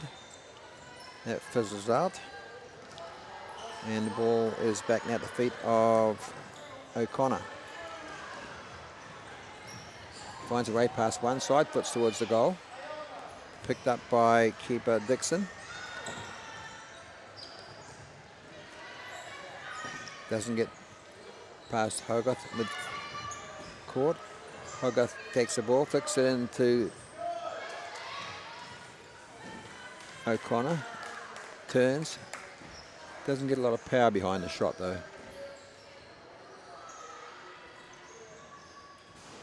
Kicking it on the far side. And a fairly tame shot across the front of the goal from Georgia Cameron. Goes out. She has another swing at that one. A far better swing there from Taylor O'Connor, but just wide of the mark. Ball sails up the field, and we have a high swinging boot from Lucy Anglin, which knocks the ball out. Brought back in by Onslow. Anglin trying to work some skills. Fails to do so, loses possession. Ball goes to Ross for Onslow. Gets a foot to it, and it trickles down towards Dollery in the goal.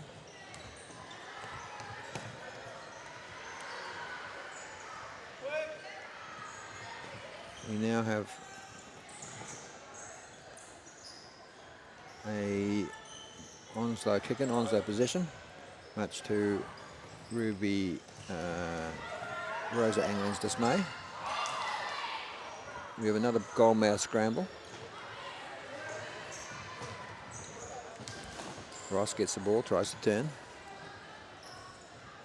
Ball goes through the Dollery again, the long throw. Looking for Taylor O'Connor down in that top corner. But the ball again eludes her, and basically you're just handing it back to the opposition.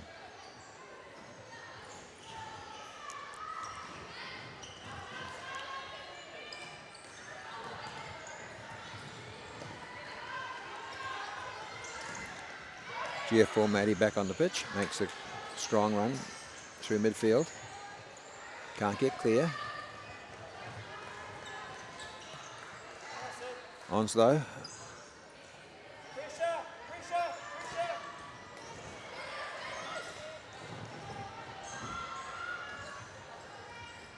Parking Sydney Marks up front, trying to find her. They'll need to keep possession of the ball first.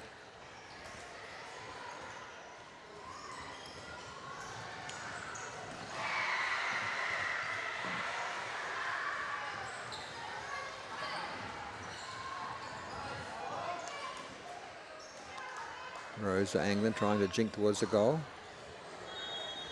Sister Lucy is on the pitch too beside her. Comes across, has a shot, and it's a great shot. The keeper comes out, but Lucy Anglin manages to evade her, and from a tight angle fires a great left-footed shot and finds the back of the net. That was a great goal, and we see Napier girls move out to a 3-1 lead as the clock ticks into final 3.5 minutes. Napier looking to bring on Myro Shirani.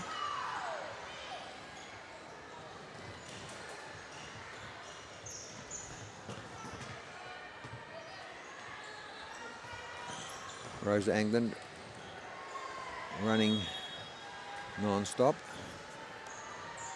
Can't win the ball back.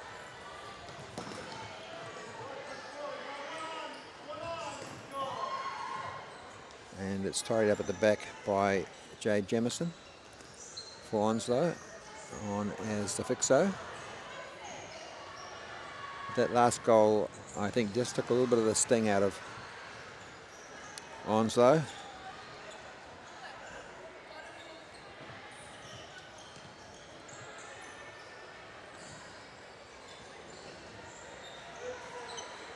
As Lucy England takes a break and Miro Sharani runs on for the last 2 minutes.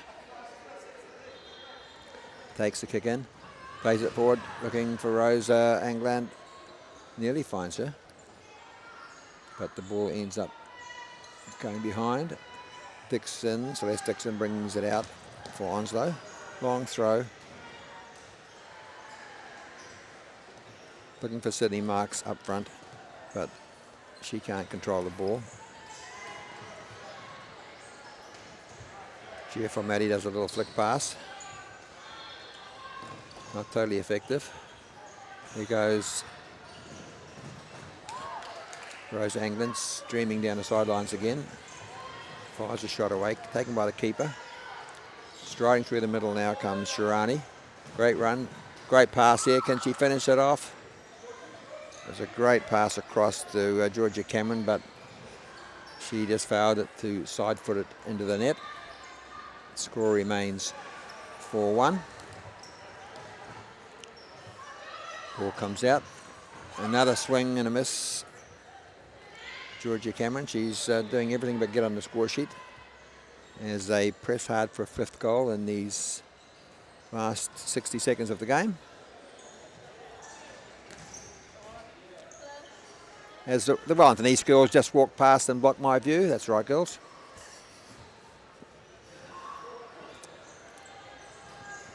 And more scrambling. Once more, we see a tame shot go in, taken by Celeste Dixon. She throws the ball upfield. We click down to the last 30 seconds. Shirani's on the ball. She takes it back to Jeff O'Malley.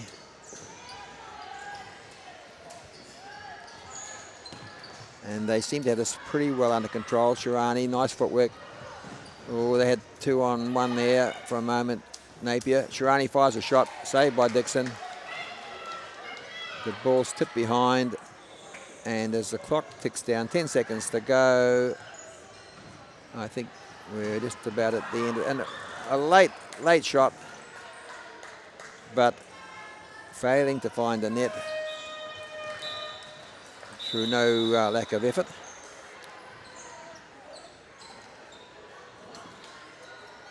Was young Rosa England, who's tried a hard out. But the team, nonetheless, will be happy with a 4-1 victory. So we'll just have a short break and a turnaround. And then we have a very exciting match coming up where Wellington East will take on Baredine.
on court.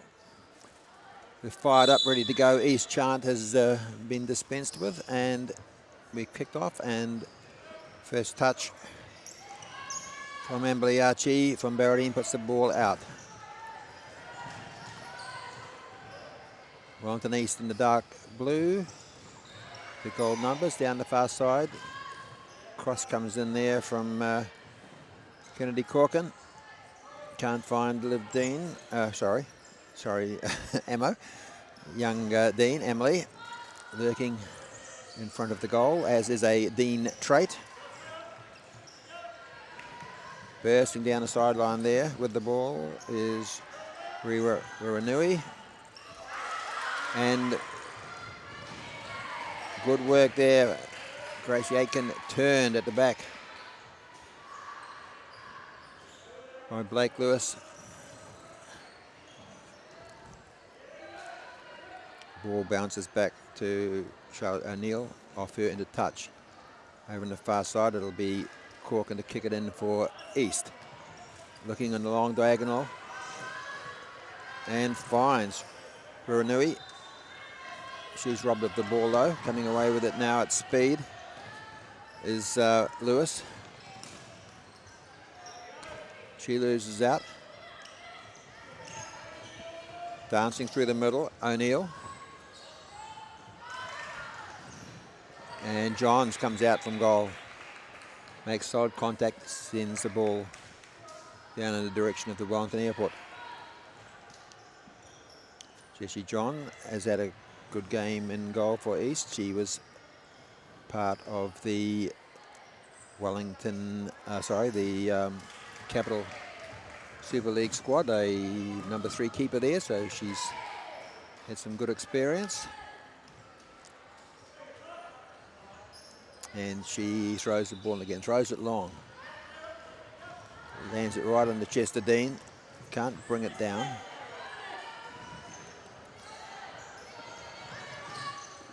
Bounces out to Rangaru and ends up in the hands of Loninian Ranham, who isn't ready for that one. And it looks to me like it's the tall figure of Kennedy Corkin who finds the net for East, and they take an early goal. A little bit unfortunate there.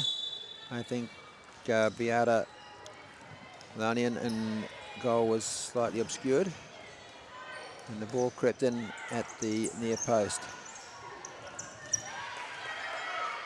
Again, East come forward. Dean had a chance there. Keeper gets a foot in the way, and it'll be a kicking on the far side. Placed down there on the goal line. It's a Shingo in a trick.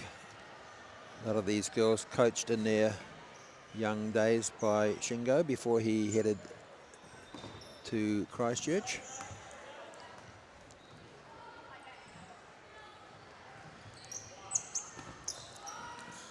Certainly did a lot to lift the level of women's futsal in the capital. East kick in. Dean finds it, beats one player. Coming across. Blake Lewis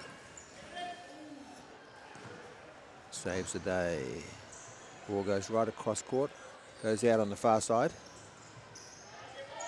Played back there to Rangaru. She battles away with it. Dean brings it forward. Gets half muscled off the ball. Corkin again. Dean plays it back to Fixo, which is Grace Aitken at the minute. Diagonal ball there, looking for the runner. Doesn't find it. Played back to Aitken. Aitken across court. Rangaru. She fires a long, hopeful shot, but it's to the left of the post, and it'll be rolled out by Locknean in goal.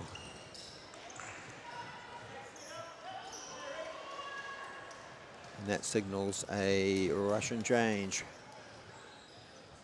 Change first made famous by the Russian men's squad some years ago at the Futsal World Cup.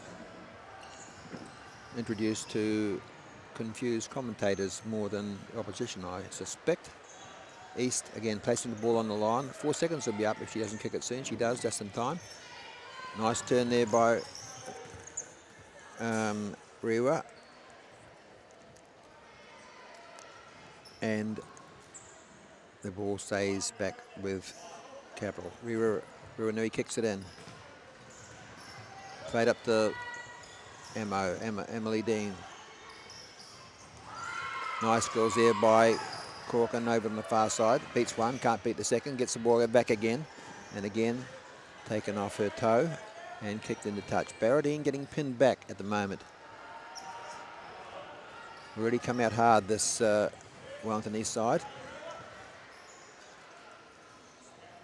Dean goes to flick it across in front of goal.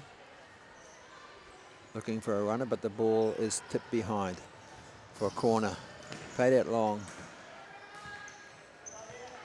Rangaru fires a shot, which is high, wide, and not very handsome. Otnian in goal hurls it forward. Deflected out by East. Now on the pitch for Baredine is Chloe Chua. Bit of a mistake at the back, and it does look as though that could be Corkin again, I think. Kennedy Corkin could have her second. So haven't done a lot wrong, Baredine, but they find themselves 2-0 down as the Wellington East juggernaut rolls along. Great record in this event over the years. I think they've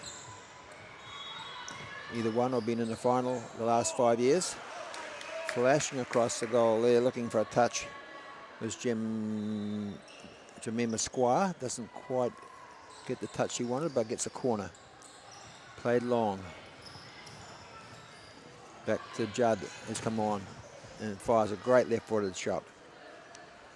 Molly Judd, very promising young player, also part of the currently leading the Super League competition Capital Futsal side.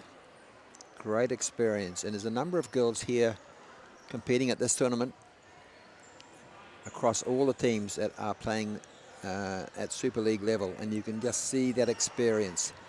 Even if they're not playing regularly, training with top players, training with futsal ferns, it's really showing. And those girls are just stamping their class in this competition.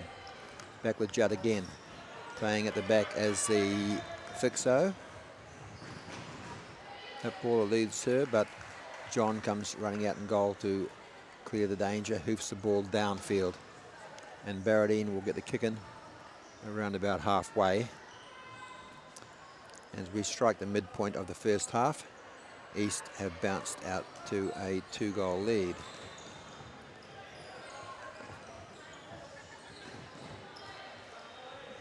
Palmerston on the ball there for Baredine, robbed of the ball. Baredine looking like they're going to ready another change shortly.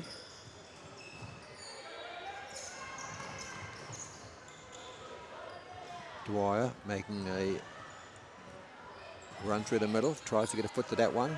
Block, Belzone tries to block off Squires, doesn't do so. Squires gets the pass out to the flanker. Judd tidies up. Carpenter, Lee Carpenter, gets it on the far side here, and she wins a kick in. And the referee says, no, we'll give the kick in instead to Baredine, and it's taken there by Belzone. Ball's trickled down towards Johns. Ball's given away. This could be dangerous. Oh, and that was you don't get too many opportunities against East, but that was a ball trickling across the front of the goal, and Madeline Dwyer will be a little bit disappointed she didn't get a side fit to that one when she had an open goal. Baredine do have a corner. Baredine, Dwyer takes a sit down. Ball's brought away at pace there by... Who's that on the pitch? And missed kick. The Carpenter will take the kick in.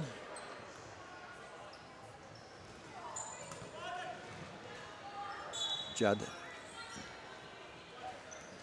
tidying up at the back. But the ball's gone out. Baredine kick in. Again, cut out by Judd.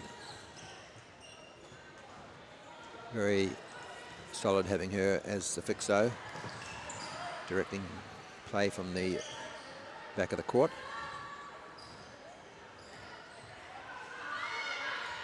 Now Baredine come forward, 3-on-2. And again it's Judd with the flying, sliding tackle. It forces the ball behind and it's a corner. Taken quickly by Baredine, played it short. Plenty of East players in the box though. And they clear the ball up towards halfway.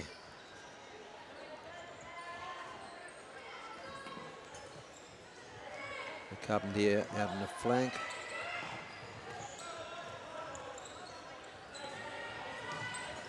Ryle now on for Baredine. Plays it to Squires. Tries to get set for the shot but gets robbed by Ryle. Lily Ryle and taken quickly. Judd comes flying through. Has a shot on goal blocked. Baredine come away. Ball just outruns them. And this time it's East coach Mike Dean calls his daughter and 3 of her teammates off.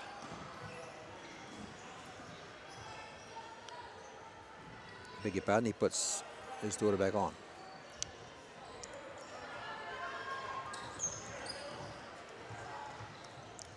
Mikhail Jenaruka trying to control things for Baredine. Ball's gone out on the far side.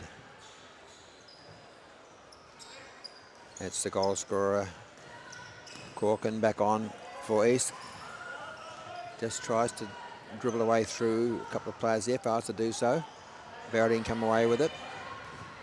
Quickly back, very quickly back in defence is East.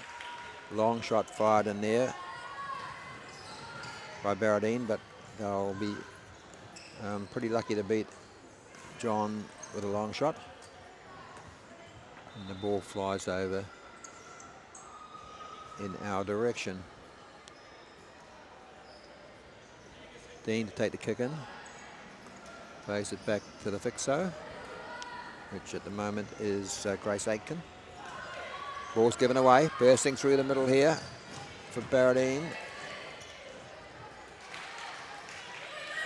Lily Ryle goes down, looking for a free kick. Referee just gives a kick in. Michaela Janurika trying to direct traffic from midfield. Fails to do so. Lily Ryle puts a foot in. The ball deflects off her.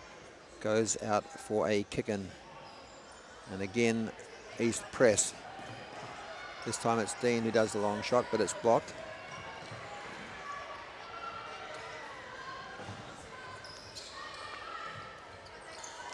Baredine trying to bring it away. Through O'Neill. And do get the break, and a great shot from wide out there for Baredine. Great effort. And over on the flank, I didn't catch the referee's signal,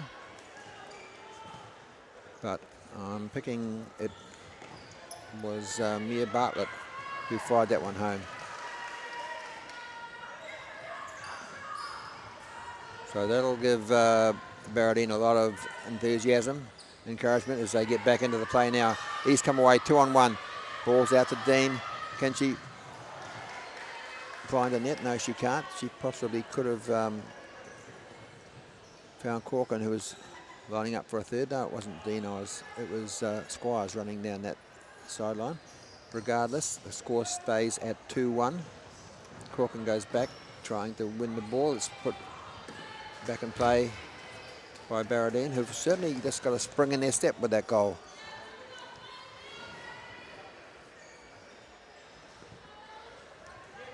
Ball's kicked in by Blake Lewis. Loses it. Temple's on the pitch now for East. Isabella Temple. And the ball's played into Grace Aitken. Dean. And that was great work by East. Isabella Temple, strong, right-footed shot to the bottom corner. Keeper no chance. Assist from Emily Dean, and East restore their 2-goal advantage. It's 3-1 as we count down to the last minute and a half. Referee wasn't happy with the kick-off. Gets him to take it again. That's fired East up. Dean comes flying forward. Runs into Blake Lewis, who goes down and wins the free kick. Lewis plays it back. Goes for the 1-2. It's more like a 1-who, and the ball goes over the touchline, and M.O. Dean to place the ball on the touchline. Gives it to Aitken. Dean battles 1, 2, 3 players, and for her trouble, she wins a kick-in. As we approach the last 45 seconds. Plays it out. Probably wasn't a smart move, because bursting through on the ball was Lewis, and it was only the fortuitous foot of Johns that saw that ball cleared over the byline. And as the clock winds down from the corner, a long shot there sails over the bar. East might just slow this down as they approach the last few seconds.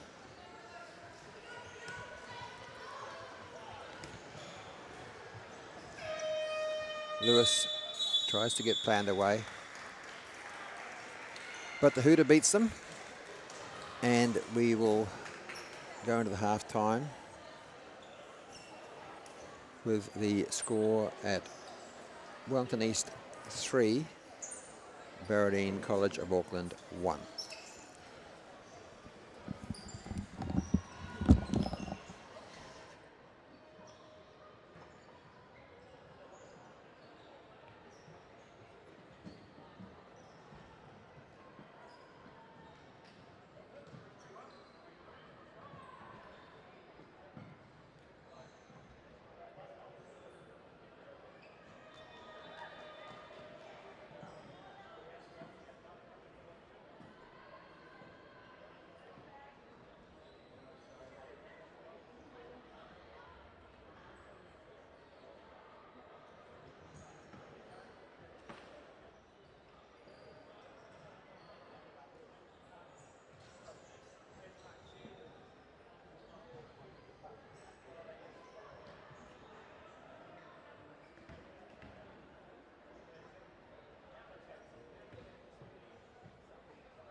Mike Dean has just issued the final instructions to his East girls as they take the pitch. Baredine set and ready to go. Got a great history, Baredine, over the years in football and futsal competitions. Hannah Pilley, one old girl, shouldn't call Hannah old, who comes to mind. And at the moment they're battling a 3-1 scoreline as East bring the ball forward.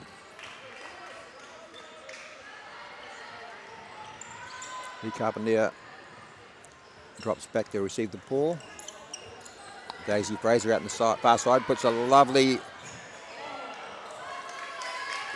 diagonal. That was great play from East. Really attractive play.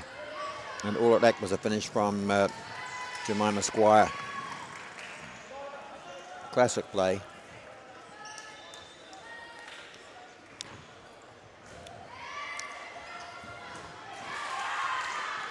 Once again, they get a chance in front of goal. But the young Beata Lonian comes out, smothers the danger. Just under a little bit of pressure at the minute, Baredine. They won't want to concede again.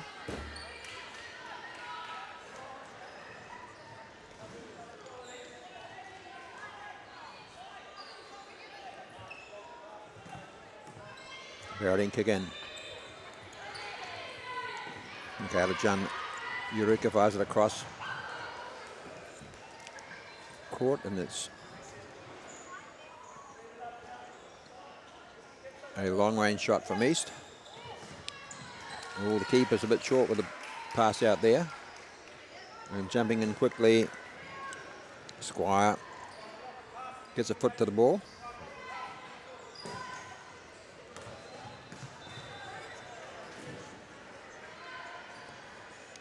Fired up by Baredine. They like that tactic of firing it up to their pivot. In this case, Charlotte O'Neill, but East are defending a little bit deeper. Lee Carpentier has the ball on the far side, fires it in. Goes to the foot of Daisy Fraser. Just taking their time, East playing it backwards and forwards, having their flankers make a run, looking for a little gap.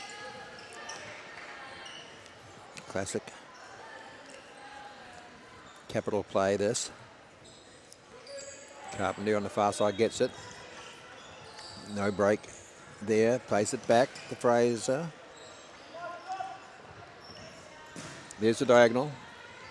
Blocked, partially blocked. Lee Carpentier still got it. Fires another great shot across goal.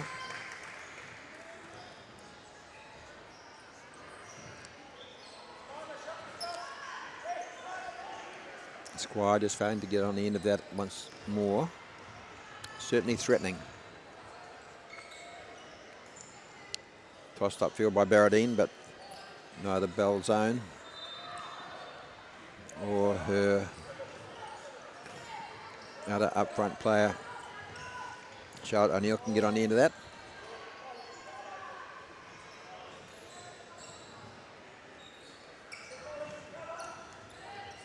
And young Beata throws the ball in for Baredine. O'Neill.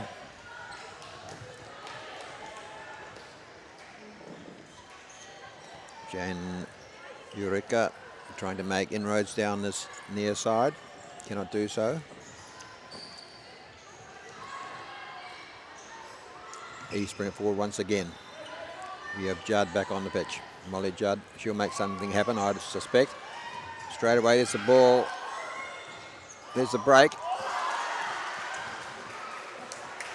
And with hands on head after two practically gifts, the score remains as it is, 3-1. And Jemima Squire will be wondering what she has to do to find the back of the net. Probably ice on the ball rather than ice on the goal might be the answer. Thrown up forward. Nice feint there. The cruft turn from Charlotte O'Neill, but to no avail, and it's a kick in. And also a 4-person change for Baredine. On comes Amelia Hitchcock. Looked dangerous in the early game. And straight away, Madeline Dwyer fires a shot which just goes over the bar. Maybe Jessie John got a fingertip to it. The referee believes so and has awarded a corner kick to Baredine.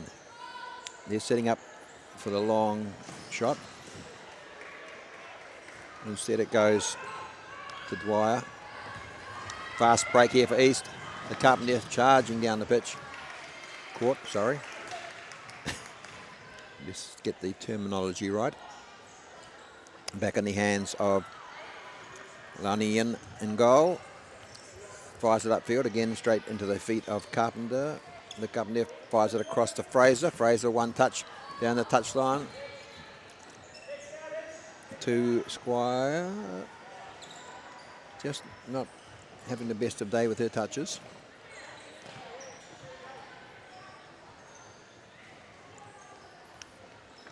And we see another full change coming on. Grace Aitken now at the back. Emily Dean up front for East, and the dangerous goal-scoring Kennedy Corkin out on one flank. And over on the other flank, it looks like Rangaru. Ball fired long.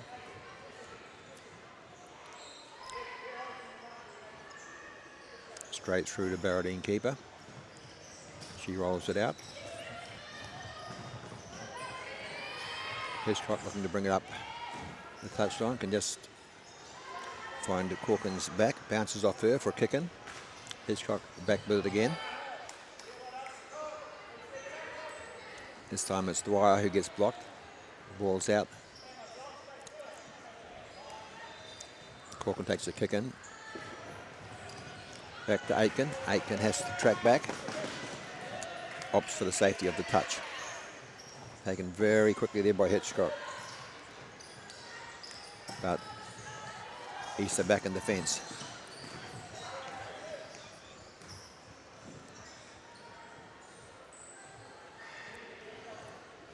Despite Dwyer's protests, the referee sees nothing wrong with that. The ball sails downfield, and East have the kick in. Corkin, Aitken. Back to Corkin, bounces off her foot, finds Dean up the front. Long forward, there's Corkin making a run. She's going for number 3, I think, and that was another great move, but great goalkeeping there by Beata Lanian. She was onto it, put a hand up, and flicked it wide.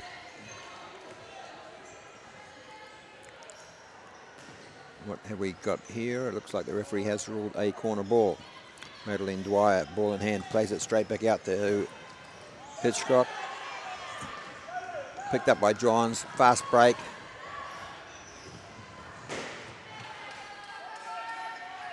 Ruanui fires a left foot shot just wide of the goal. Thrown long by Lanian. Deflects off East, out of play. Strong ball there, but it goes straight into the back of Grace Aitken.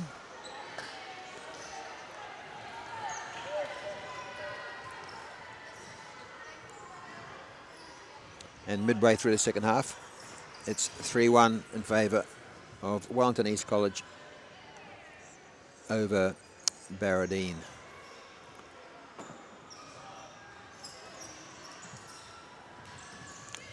Baredine looking to bring it up. Hitchcock loses control. Aitken at the back. Luckily Lee gets the ball back.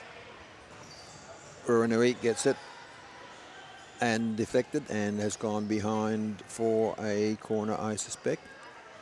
In the far corner, yes it is.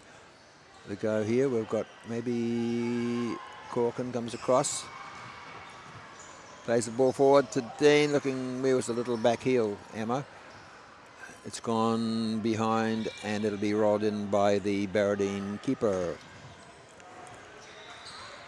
who dances around to D and then hurls it upfield to Amelia Hitchcock.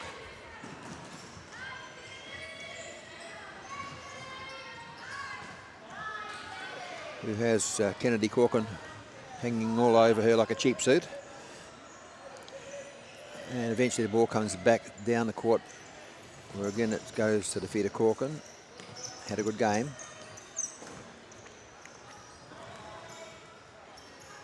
A little bit scrappy now, just need to put the passes together. Dean takes the ball down nicely midfield, looks to lay it off to Corkin on the touchline, but the pass is just a little overhit. And it'll be a kick in to Baredine, who look like they could be making a sub. Sprinting down the touchline, Amelia Hitchcock, but the ball doesn't come to her yet. Maybe this time. Takes that ball down nicely in midair. Great touch. Just fails to control it on the next attempt though, and it's back with Wellington East. Playing the long diagonal that they're fond of to Rangaru, sprinting up the far touchline, again just ahead of her. And now Baredine do make that switch.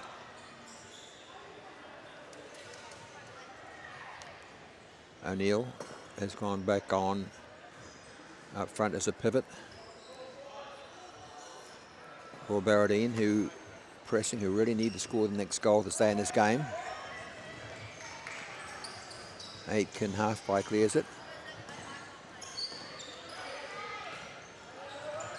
Tries to stay in the fight there.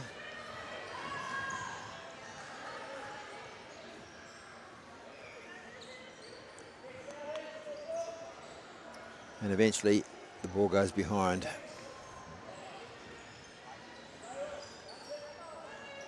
East looking to ready another change. Long ball forward, trying to pick out Rangaru, don't do so, and there goes the change. Lee Carpenter goes back on. Isabella Temple will go up towards pivot. Daisy Fraser, one flank, and the ever reliable Molly Judd directing things from the back. First touch. Sees the ball far wide of the Baredine goal. Thrown in by Lanian. Fraser has the ball. Toe pokes it through the Temple. She tries to do a turn. In the end, the safe route opts out back to Judd, who looks at the options. Temple gets it again now. Can she get on her right foot? Just doesn't get any power into the shot, and coming away with it is Baredine. Nice through ball there. Probably deserved a better fate. There's some great interplay there for Baredine. But it was Michaela Januarica who just couldn't get that last touch on goal. And they'd certainly created holes in the East defence. Now with Judd. Plays it long, not strong enough, and cut out once again. Plays it again to Lee Carpentier. Up to Temple. One touch pass back to Lee Carpentier. And Lee Carpentier fires it wide of the goal. Thrown in again by the Baredine keeper, Beata Lanian. Play just a little bit scrappy at the minute. Back to Judd, looking to just tidy things up for East. Trying to maintain this 2-goal advantage. Ball played through the middle to Carpentier. She can't pick it up. Fraser gets it. Back to Judd again. Judd looks for options. She's got her flankers. The Carpentier out to her left. Fraser to her right. Through the middle is Dean. Opts for Dean. She can't trap it cleanly. Instead, it's turned over, taken by Charlotte O'Neill. And eventually it goes over the sideline. And it's a Baredine kick in. Hopeful ball through there, trying to pick up O'Neill, but that won't happen when there's 3 East defenders in the area. Fraser now. Daisy Fraser gets it. Tussles midfield.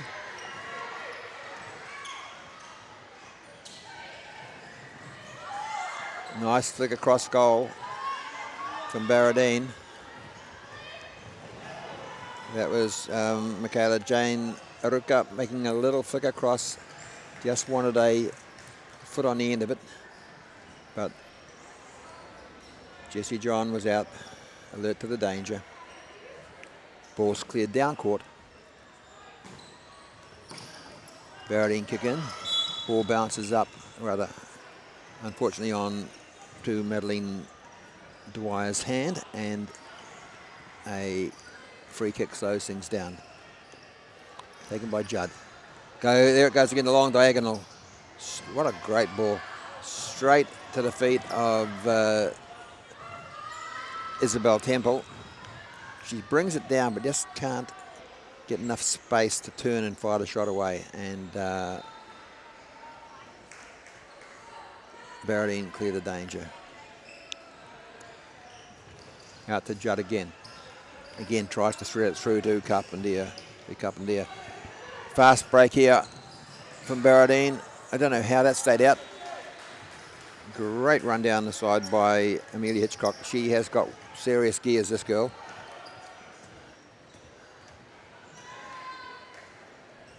And the ball rolls out. Fraser will take the kick in for East.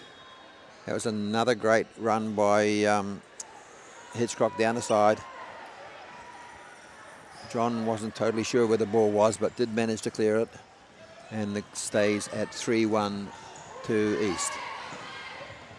Fraser busting down the sideline. Hitchcock again, she's like the Energizer Bunny. She's everywhere for Baredine. And the ball's played back to Judd. Takes her time. Plays that long diagonal, looking for Temple. On this occasion, doesn't find her. Despite Mike Dean barking out instructions from the sideline. Ball up to Temple, takes it down beautifully. Great touch. Lee Carpentier fires in a shot from the angle, hits the crossbar, sidebar. Again, it's Hitchcock sprinting down the sidelines when the ball comes clear. And with all the excitement, I forgot to look at the clock, and I can now tell you that it has ticked down to 0-0-0, which means the game is done and dusted. And Wellington East Girls College maintain their unbeaten record to date and come away with a 3-1 win over Baredine. Thank you.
We're back on board again. I'm Warren Olsen, doing my best to bring you some description of the games today at Akotangi as the day rolls on, and this is a contest between Rangaru and Waikato Diocesan.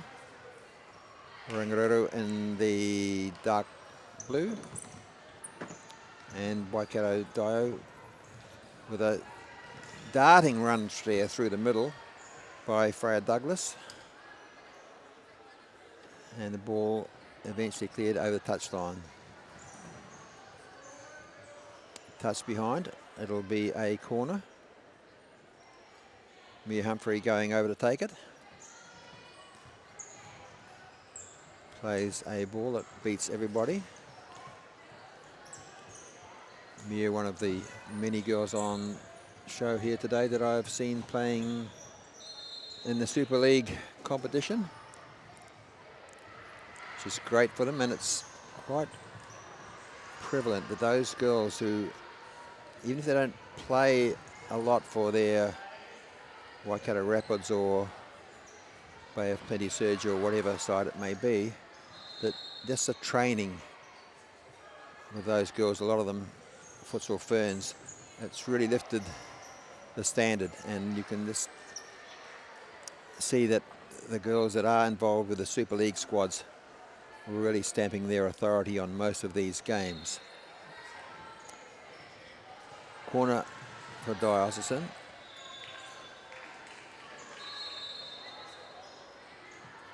And blocked.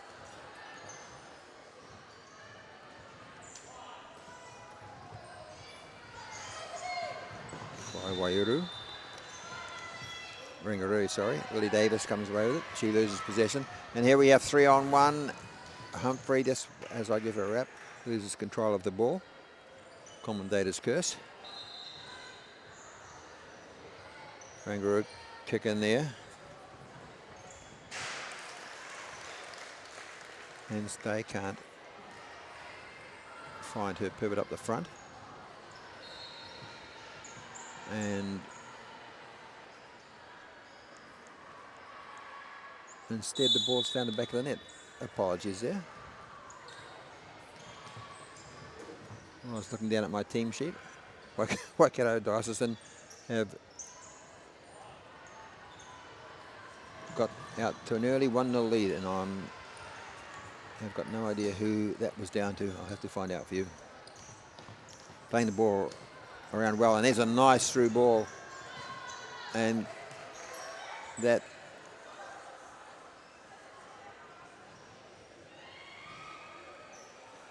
looked like it was Tyler Webster putting the ball in the back of the net, but there's some confusion. It was not. So Rangaru a bit at 6s and 7s at the minute. All Waikato Diocesan. Humphrey makes a charge through the middle, fires a shot, blocked by the keeper. All the players down in this attacking quarter for Waikato Dio.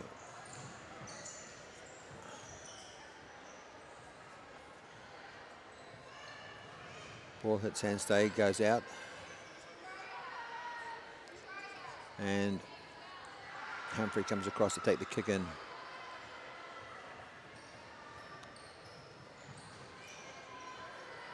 Trying to beat Gosney on the far corner. Ball goes out again, played cross court.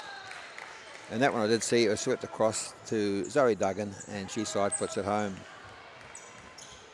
And that was a little bit too easy there for Waikato Dio, who go out to a 2-0 lead.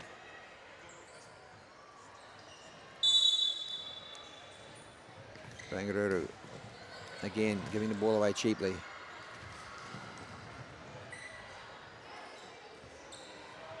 Goes through to Danica Fell in goal. The Rangaru goalkeeper comes out.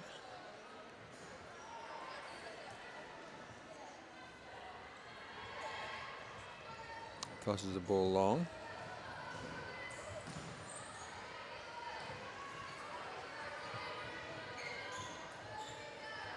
Fighting hard for it there. Sanastay, but she loses out, and it'll be a kick-in for Dio. Lucas McNay on the pitch now, takes it. Gemma Hay has dropped back to fixer position as Rangaru make a change.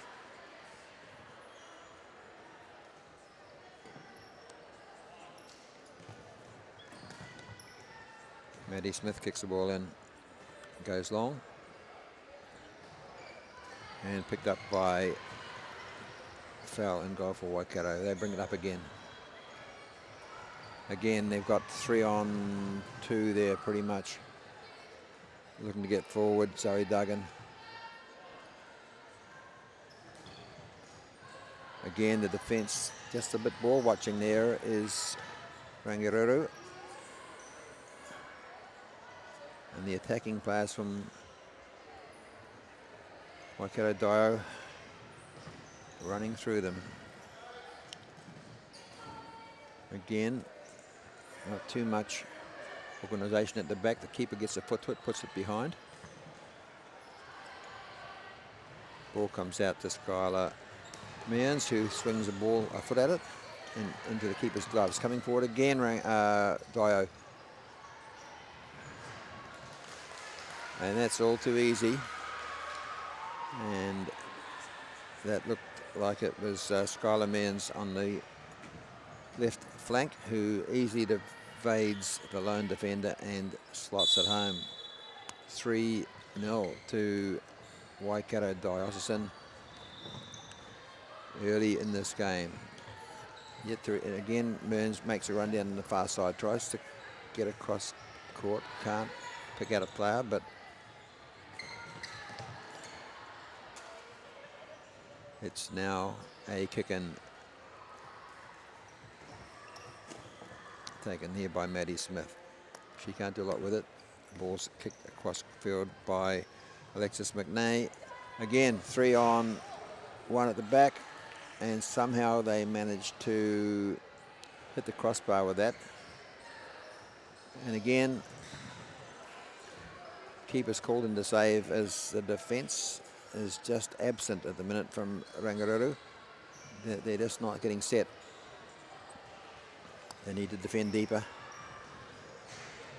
And that was all too easy. The ball drops out to Zoe Duggan, who turns and right foots it into the bottom corner.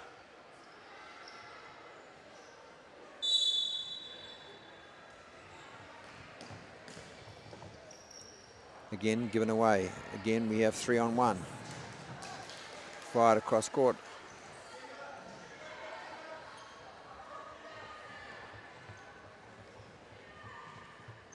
And Skylar Mearns, again, just has pretty much a simple open shot on goal, fires it into the far corner. With 5-1 up. Mia Humphrey on now bursts through. Her shot is blocked. Just a little bit at 6s and 7s.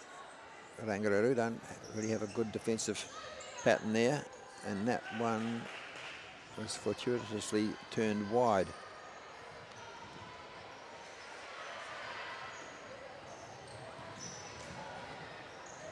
Shot fired in there by Fred Douglas. Again, just turned away by the keeper. Relentless pressure from Dio. And that's across court. And another shot and a goal, this time to Freya Douglas. Every time they get the ball in the D, Rangaru are sort of standing back and watching and just letting Waikato have a free shot on goal.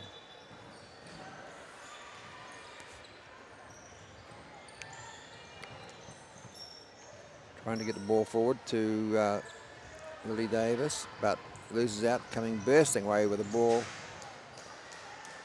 Here's Mia Humphrey. And again, with this little opposition, it's not hard to place it to the side of the goalie. You feel sorry for her. She can't do a lot when she's getting a little help defensively. And Waikato Diocesan are out to a 7-goal lead. And we're only midway through the first half.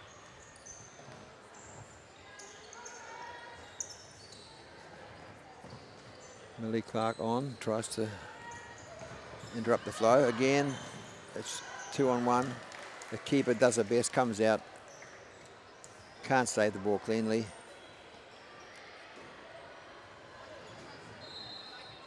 And it's another one for Dio, as it must make it 8.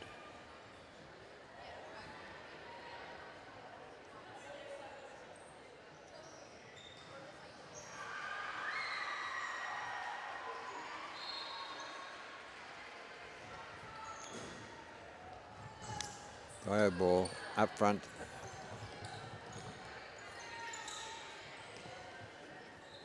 Battling away there for Rangaru is Annie Gosney. But when they do win the ball, there's a swarm of red shirts on them, and they just burst forward very quickly. The keeper manages to save that one. Humphrey again skips away from her marker. Good skills. And there's 1, 2, 3 lined up in front of the goal. Which one's going to take it? It was Gemma Hay in the end. She missed it. And it was left to Freya Douglas to fire a long shot, but it's just off target.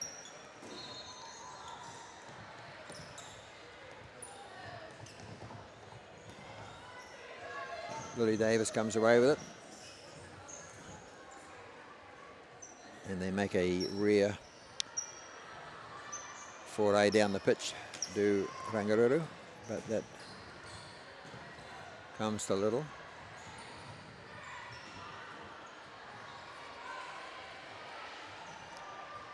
Humphrey to kick it in on the far side. Looking for Hay up front. Skips past one, does Humphrey. Runs into trouble, but retains the ball for a kick in. Ball's across court. They're lining up to tap this one in. Webster was waiting for her turn to add her name to the goal scoring list, but the ball was chopped out just before it got to her. Played long. And Waikato will make a 4-girl sub.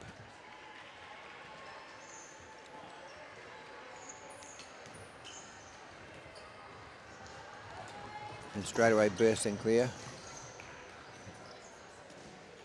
Skylar Mans has already scored a couple of goals. And says Zoe Duggan, who's out on the far side. Alexis McNay drops back to clear up. And the ball will go to Rangaru for a kick in. Amelia Hanstay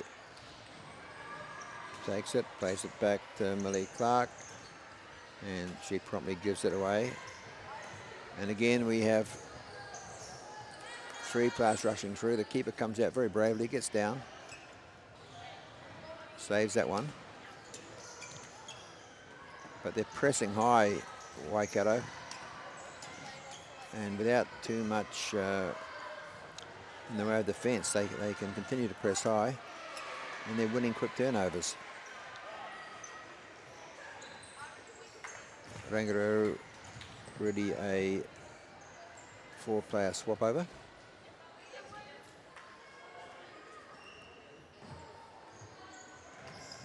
As Diocesan bring the ball up the sideline here. Webster on this near touchline, playing as a flanker. Through the middle. Duggan.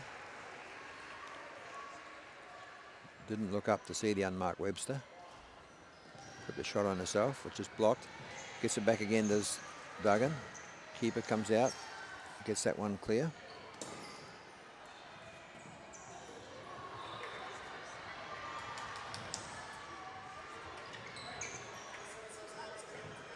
And Dawson retain the ball on the far side. Skylar Manns has it again. Finds Duggan again. Duggan turns. Fires a shot. Not much power in it. Keeper gets a foot to it. Goes behind for a corner. Manns kicks in. Nice turn there by Manns. Again, shot was astray. Rangaru tried to bring it out. Again, blocked. Ball bounds out. Rangaru have a kick in.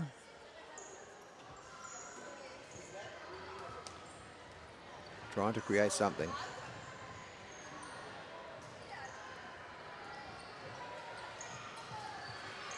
And stay back there battling for it. As is Davis. Again, ball breaks down. Drops through to Duggan.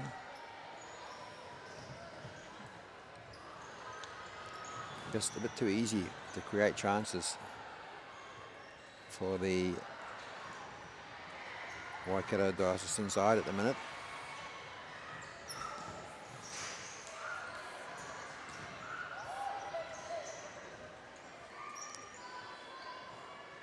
Another bit of a goal off scramble as a couple of long shots bounce around the goal, but on this occasion they stay out. Diocesan bring it forward again. Attacking high up the pitch.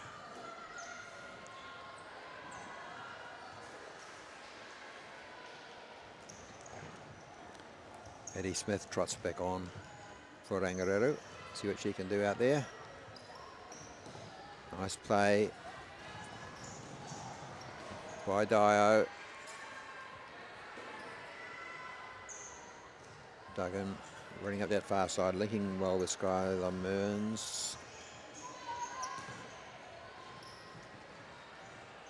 Ball bounces around. Georgia Britt gets it clear. Sister Annabelle Britt on the pitch as well. Nicely worked there at the back by Alexis McNay for Dio. The ball comes down. Tyler Webster puts a lovely cross in front of the goal, and there's no one there on this occasion to tap it home.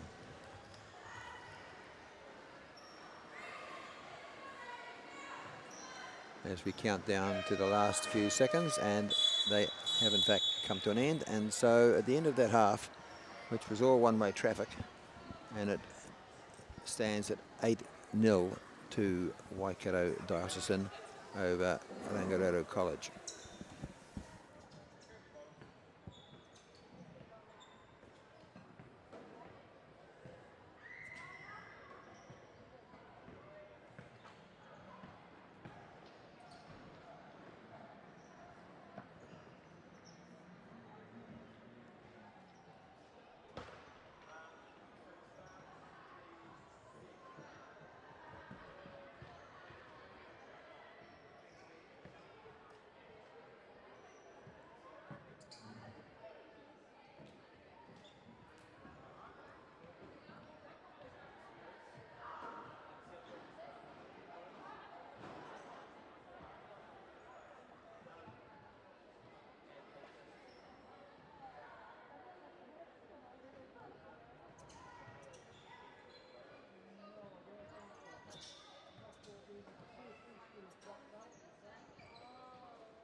I think that could have been Mia Humphrey, maybe on the far side, who pretty much from kickoff runs through the defence and slots the ball home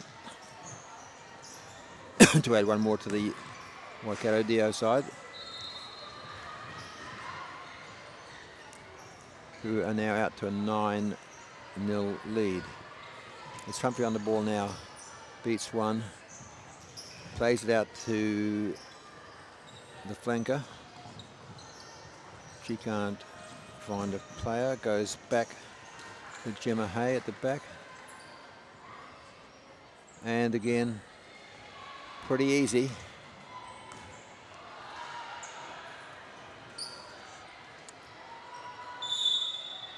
Not a powerful shot on goal, but powerful enough to find the back of the net. And Waikato Diocesan have hit double figures. Shot fired across goal there.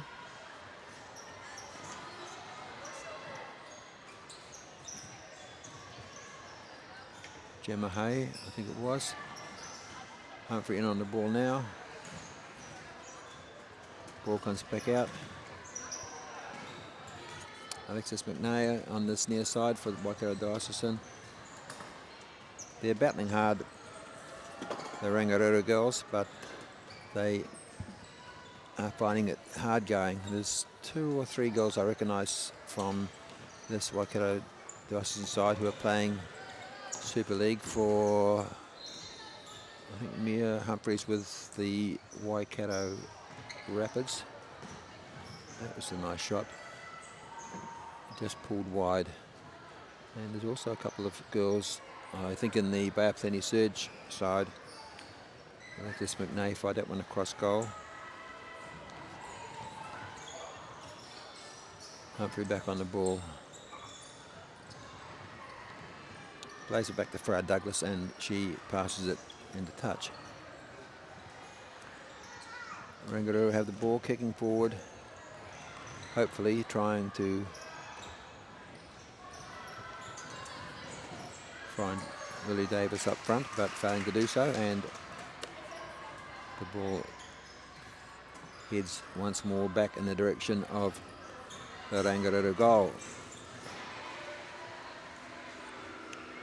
Humphreys comes through, gets a foot on that, but it sailed just wide of the post.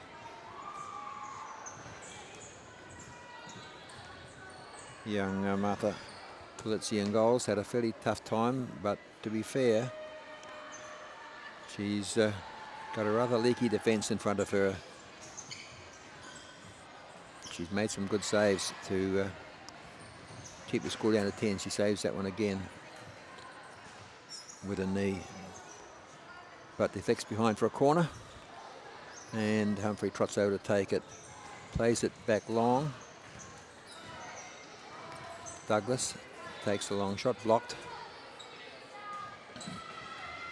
and Diocesan with a kick in. Douglas will take it. Looks like she's going to play it back to Gemma Hay. Ball bobbles around and it's gone out. This time the ball's in favour of Rangaru. Maddie Williams takes a kick in. Fired up field, but there's no one running onto it. And the ball goes out in the far court, where a fresh set of legs has come on to further antagonise Rangaru. Alexis McNay gets a touch on that one. Looking to find Zoe Duggan, who's back on again.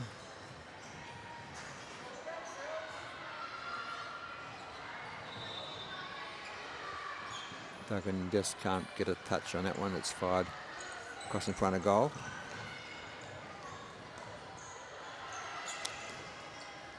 Davis got the ball. That's a good save there on the first attempt. Pulizzi came out, made a great save. couldn't control the rebound, and while her defenders were looking at it, the ball's poked home for another goal to Waikato Diocesan, who now lead 11 goals to 0. And we still have 12 minutes of the second half to go.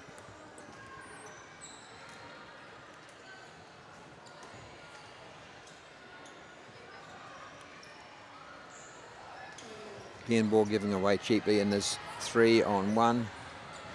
Duggan takes it, passes it across on the far side, and it's just all too easy for Waikato Diocesan at this level when you've got 3 players and not a defender in sight.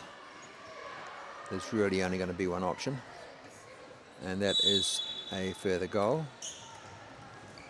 That one was knocked home by Tyler Webster.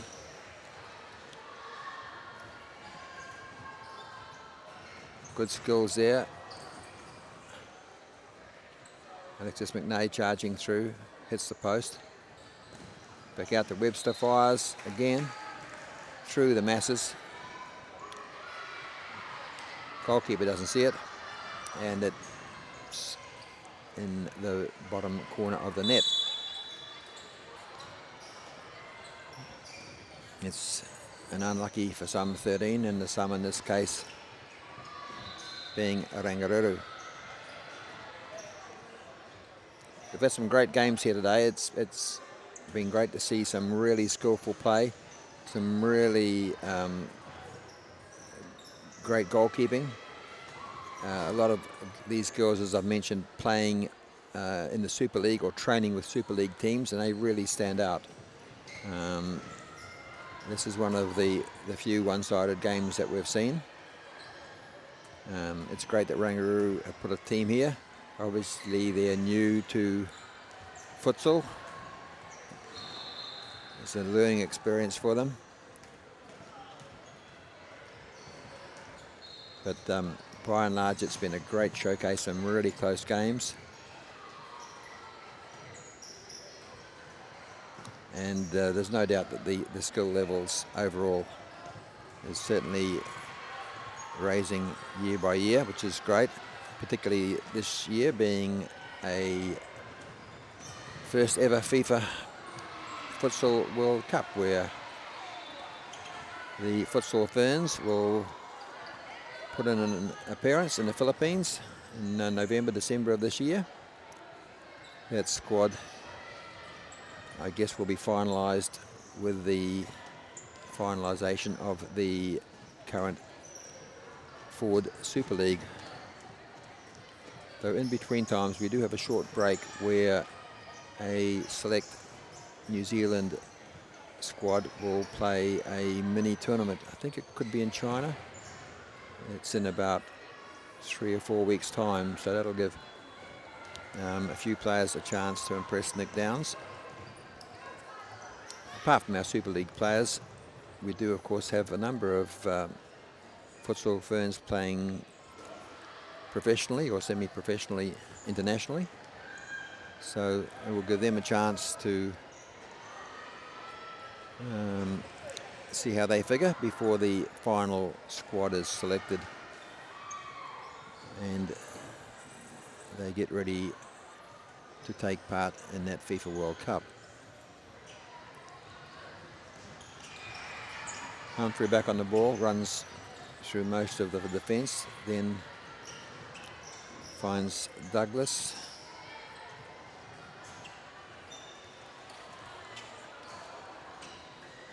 Who in turn finds Means, who turns unopposed, not blocked down, and just flicks a left-footed ball into the net yet again.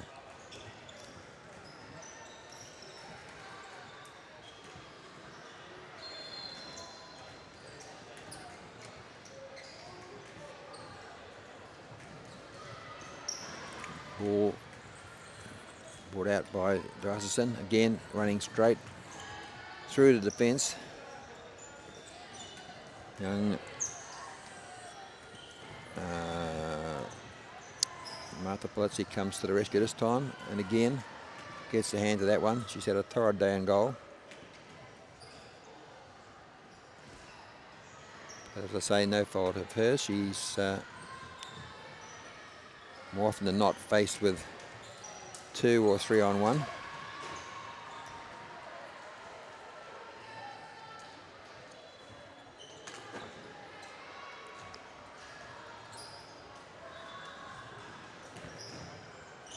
And then a good block off the line.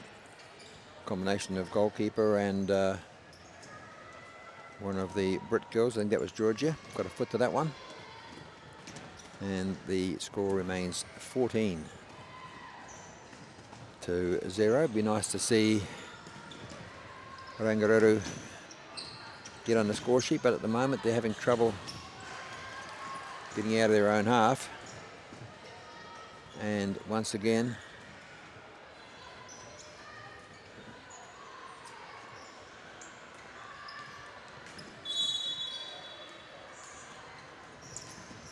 we see the ball find the back of the net, possibly Freya Douglas.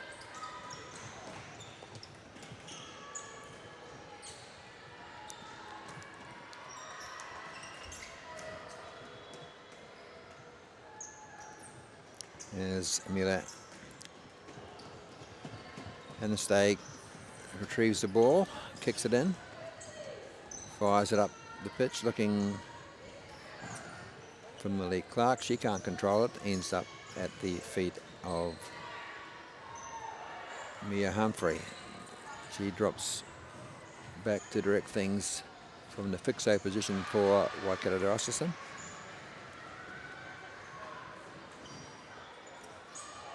And the ball goes behind, and Polizzi rolls it out.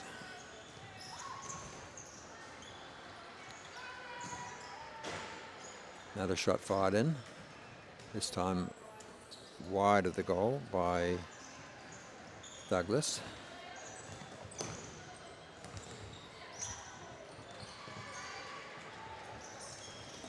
Millie Clark gets the ball but doesn't quite know what to do with it.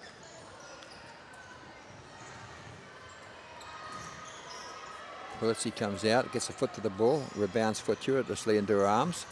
She's thankful of that, fires it forward again. But Humphrey quickly manoeuvres away past 1-2 defenders. Final pass just goes astray.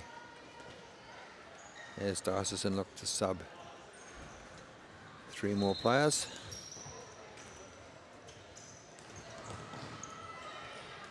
And again,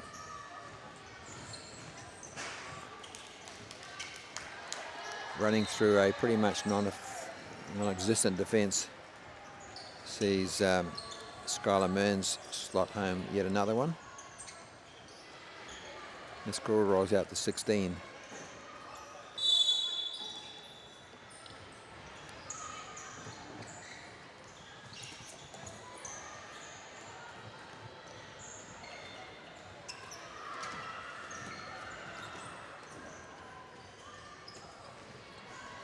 This little Rangaru can do to stem the flow here.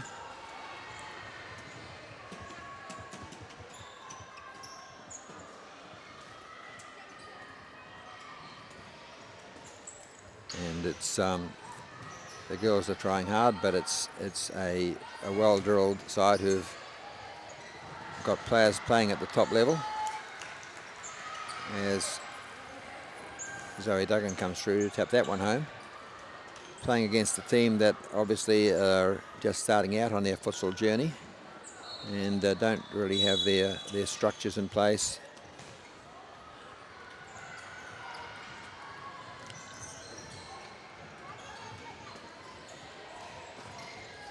So it's a pretty hard learning curve for them.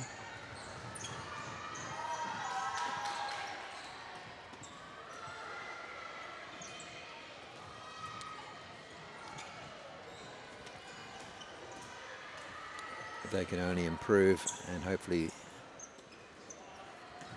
You're back bigger and better next year. And that's a hopeful long shot. Blasted high and wide.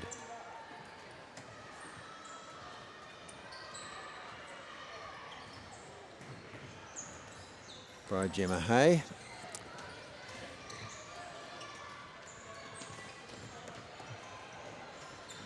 And it's a kick in here to Alexis McNay. Goes across court. Feeding it through to Zoe Duggan in the middle. Gets the ball back across court. Just can't get a toe to it. Gratefully gathered in by Polizzi in the Rangaru goal. But again, the girls are struggling to get out of their own half and pretty much just passing it around and firing at will are the Waikato girls.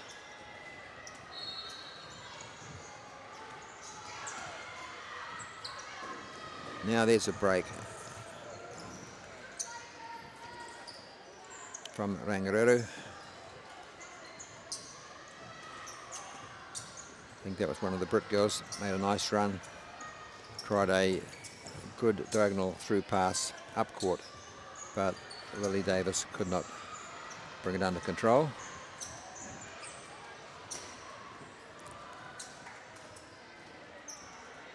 And we go into the last minute of the game.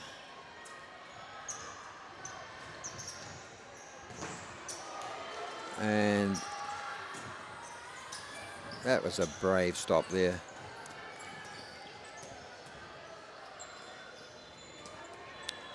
Martha Polizzi just throws herself at that ball, cops the ball full on in the chest. And it wasn't kicked gently. So full marks to her. She's not taking a backward step. Comes out, puts a hoof through this one. Gets it up court.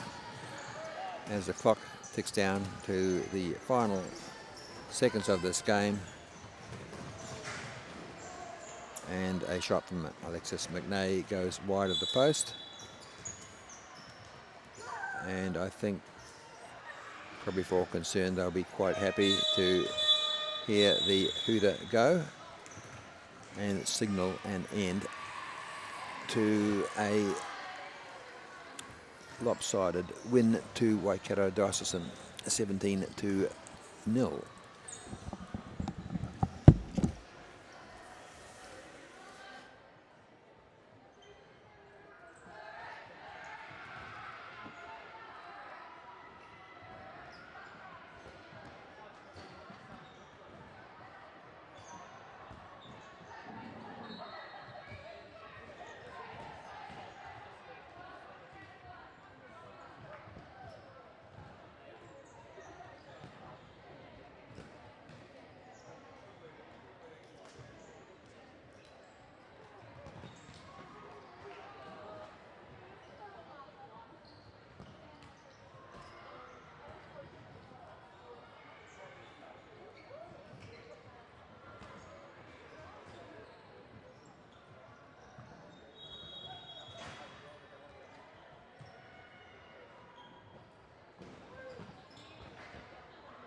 Okay, folks, we're once more online.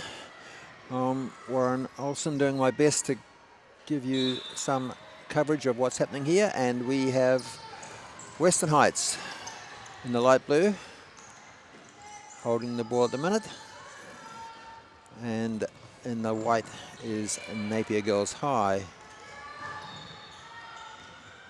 There's a long shot fired in. Coming away with it is Napier, making a great run down the sideline here. It was Ruby Hogarth, who's had a couple of good games for Napier. Good attacking player, plays out on the flank for Napier Girls. And she's won a corner. Looks like she's going to, who's made the run through there was Lucy Angland. Outruns the ball. Comes back to Hogarth, who watches it go behind and opts to take the corner, plays it long to Nina Giaformati at the back. Her shot lacks much punch and is cleared by the keeper, Pallas Newton, for Western Heights. Ball goes down the other end, and it'll be thrown back in by the Napier Girls keeper, Isabella Doleri, who's had a good game as well, made some great saves. Some great keepers on show here today. Some great talent all around. Quite obvious these girls scattered amongst most of the sides that have been included in some of the Super League squads. And that's certainly helped them shine. Battling away there in midfield.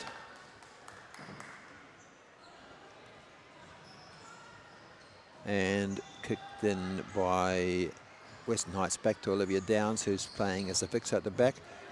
Flicks it at the side. Marnie Adams gets the ball, can't control it. And it'll be a kick in for Napier. Ruby Hogarth lands, however, at the feet of Kira Wilson up front. She can't quite summon a shot. Emily Downs takes the corner quickly, plays it back. Olivia Downs. Ball bounces up and out. And it'll be a kick into Western Heights.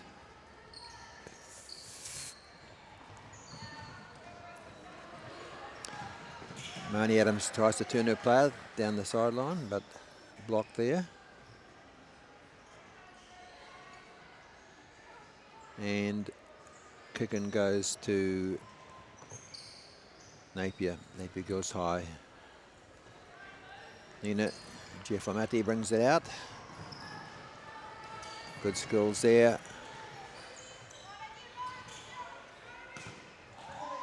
And the long shot coming in. Blocked. Back out to Adams on the near side. Passes cross court. Good play here by Western Heights, passing the ball around, looking for the runner. Little back heel flick there. Finds Adams.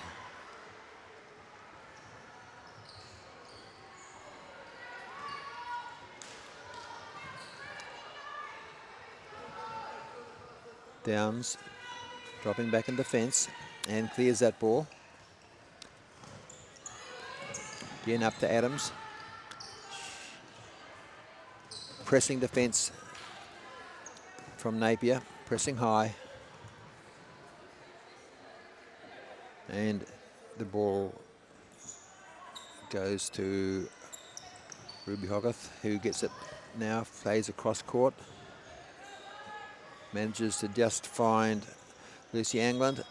She's tussling there with Emily Downs and loses out, kick into Western Heights.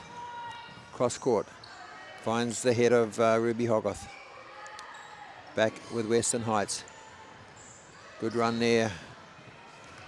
Looks a strong play. Emily Downs beats one, can't beat two. Ball goes to the keeper, Dollery. She's had a good couple of games so far. They probably won't beat her with long shots. They'll need to get closer.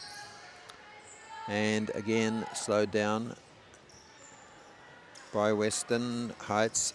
Downs at the back. The Fixo. Too long on the ball there. Cameron George. And there's the first goal.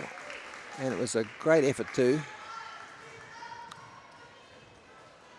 Just a moment's indecision as the defenders were looking at each other from Napier and running through to slot that one home. I'm pretty sure that was Kira Wilson.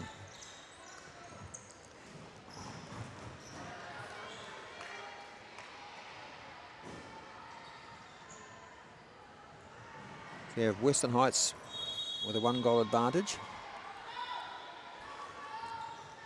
Their own few changes.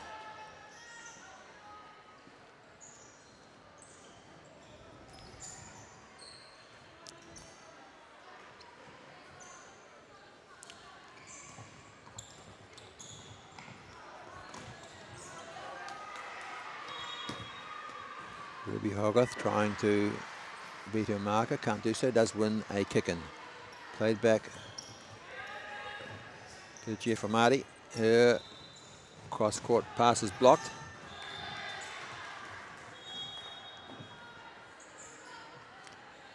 Wilson gets the better of her, wins a kick-in.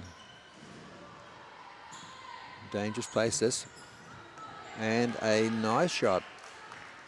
Just drifting across the goal there from, looks like Adams.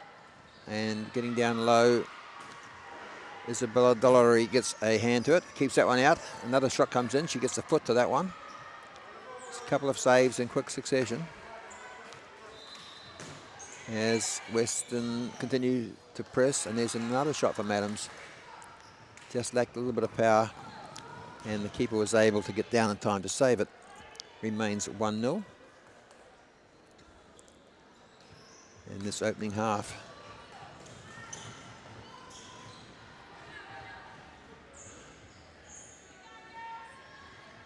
Maro Sharani comes on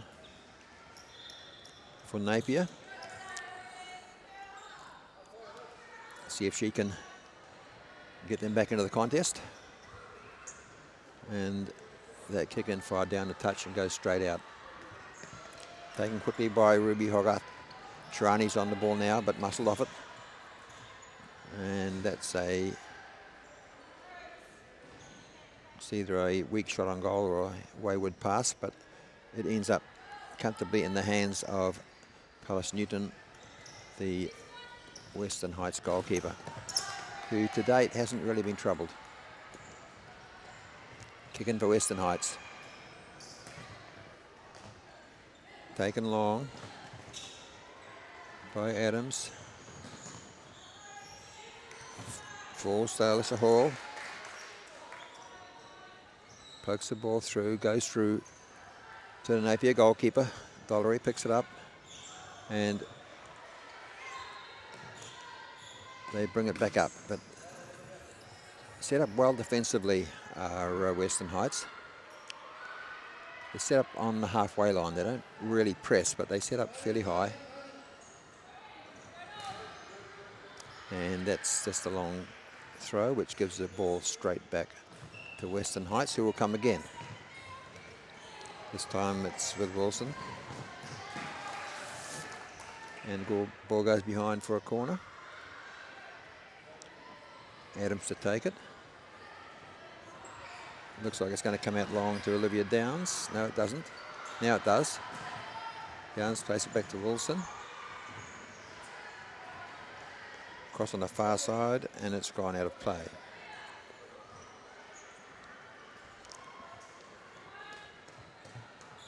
We have a sub there. Wilson comes off, and it looks like Lee Chi has gone on for Western Heights. Playing as the Fixo at the back. Riley Lechi. Alyssa Hall out on the flank. for Western Heights. Just tussling with it here down the near side is Adams. She's a strong player. She's beaten one player, beaten two. Fires a shot across goal. Yes, went wide. Where's your runner to the far post? Western Heights could have been a tap-in. Always send a runner to the far post. Long ball thrown in there. Georgia Cameron can't control it. Tries to thread it through to Shirani. Eventually the ball's gone over the sideline and it'll be kick into Western Heights. Long diagonal. Looking for Adams, wasn't far away either. Dollery again goes with a long throw, which as usual results in the ball going back to the opposition, in this case Western Heights.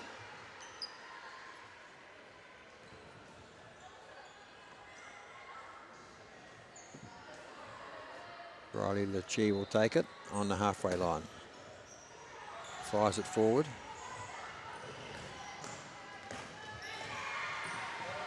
Strikes Taylor O'Connor. Goes out of play and again a kick into Western.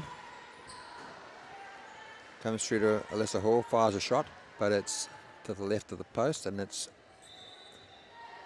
goes behind the goal where it'll be retrieved by Dollery, who will roll it back into play. Again, throws long. Again, straight to the opposition. Litchi comes through, cuts that pass out nicely again. Plays a, I guess it was a shot with no power.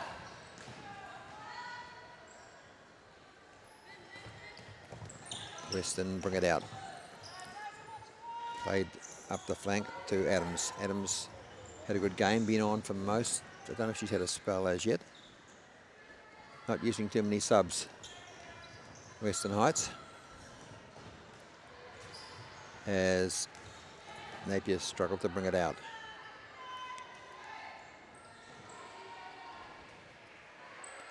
Just finding it hard to break down this defence, Napier. They're not getting the shots on goal they got in some of the earlier games. England fights hard, wins that one.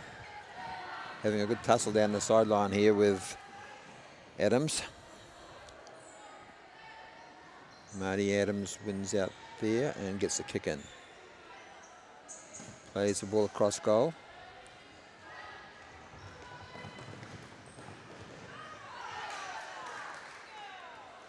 And Alyssa Hall mops up on the far side for Western Heights. She kicks it in. Goes for a long diagonal. Lucy England tries to cut it out for Napier. All she manages to do is deflect it behind for a corner.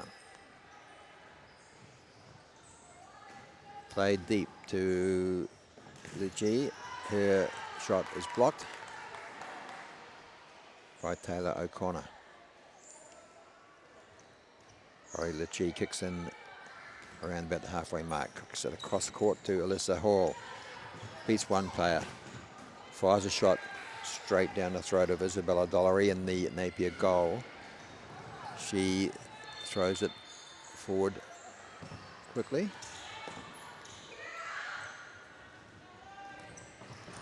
But Rosa England doesn't control, and it ends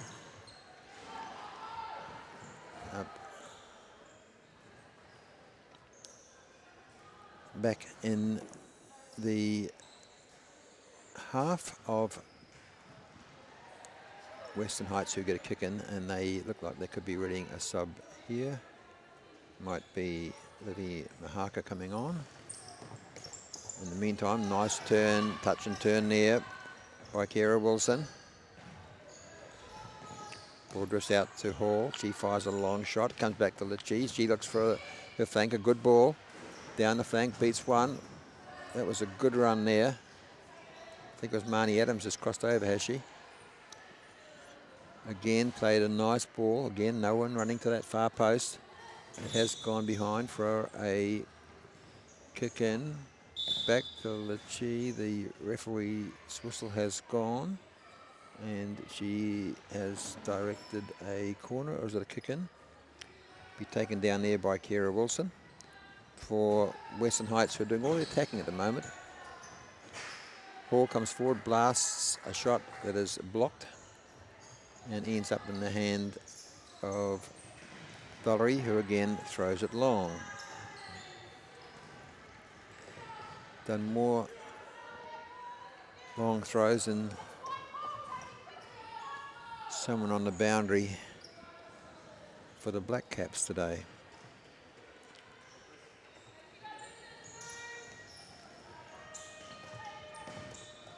And a couple of poor touches there from either side. Eventually sees the ball go out and to be kicked in by Taylor O'Connor. She can't control the pass, and it's gone behind, and it's going to be thrown in by Newton, the Western Heights keeper. I think that was a stray back pass, was it? This results in a kick in for Napier girls, and a rather tame shot straight into the gloves of Newtown. Lichi makes a run forward. Her shot is blocked. Back now. Napier. Georgia Cameron has it, but can't find a runner. Just not making the runs. Maybe it's a long day for the Napier girls, but their attacking players aren't making those runs that they were making in their early games. See a tussle here in midfield. Taylor O'Connor does come away with the ball, but can't do much with it.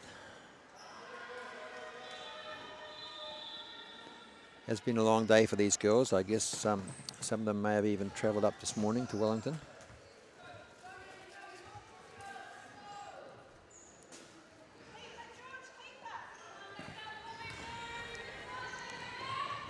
Jeff Amati fires a shot and the ball in, tries to pick up a runner.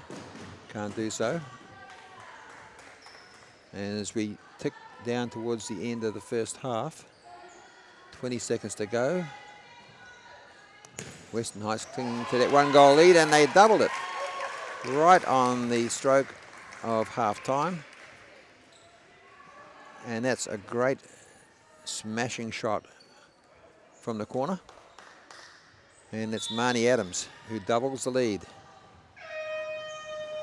And so we go to the half where Western Heights have a 2-goal lead. Fairly even contest. And you have to say that the Napier girls, from what I've seen earlier, just maybe a little bit flat at the minute. They'll have to pull out all the stops in the second half. They're certainly capable of getting back into this game. And we'll be back in a couple of minutes to see if they can do so.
Well, after a long day, we are approaching the final half of the final game here on court 11 and 12. Thanks to New Zealand Football, we are able to do some live streaming via YouTube. Apologies to those of you playing on the other courts, but for now it's just on court 11 and 12, and that'll be the case again over the next 5 days. The girls again tomorrow, and then we should have semi-finals or finals playoffs for the girls Wednesday morning when the boys kick into gear, and they will take us through until Friday. So I'm Warren Olsen, doing my best to bring you some idea of what's going on court. And we have the Napier girls in all white, currently trailing Western Heights in the light blue by 2-0.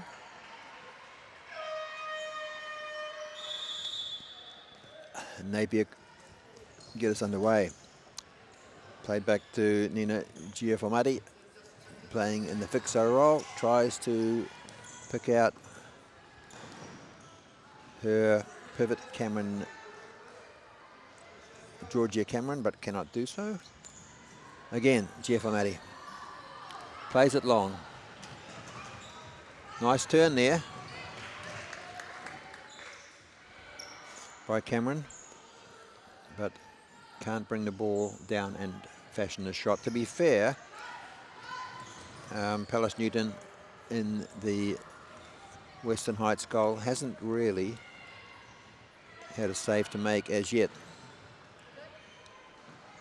which does surprise me because we saw some good attacking play from the Napier girls earlier in the day.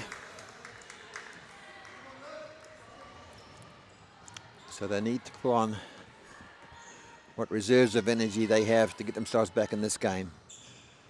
Fired forward, but coming away with it. Alyssa Hall for Western Heights, and settles for an attacking kick in. Plays it short.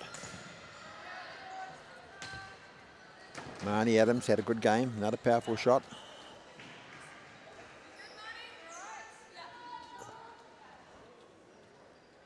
Retrieves the ball, just walking a bit like me after a hard night at the minute, but she'll shrug off that. She limps back over halfway.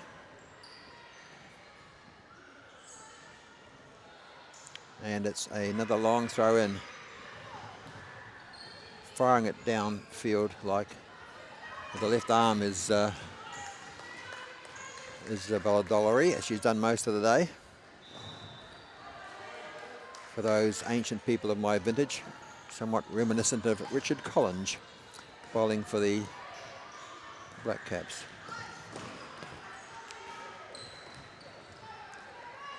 Marnie Adams bounced back, running freely again.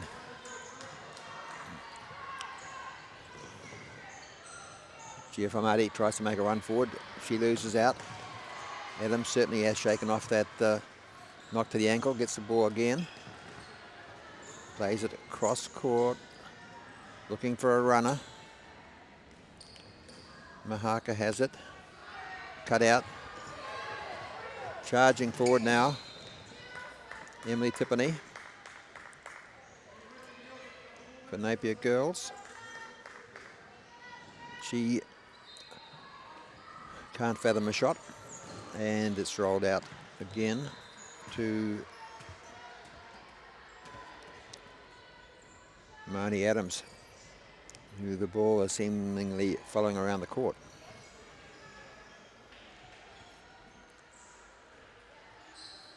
Back to Riley Lucia, the fixo. Adams again beats one player, beats another, tries to get the little flick across to the flanker on the far side. Just doesn't quite manage to do so. Again, she's in possession of the ball, looking for runners. Just a little bit of ball watching going on here from both sides, as the Western Heights manager signals a Russian change, and we have fresh legs on the pitch. Oh, a great run there. Emily Downs beats one, beats another. And Isabella Dollery has to get down to save that one. Kicking on the far side, back to Downs. Loses out. Crossfield pass there is cut out. Goes to the feet of Wilson. And Wilson will kick it in on this near side for Western Heights. To Downs. Downs tries to angle for the shot, gets blocked.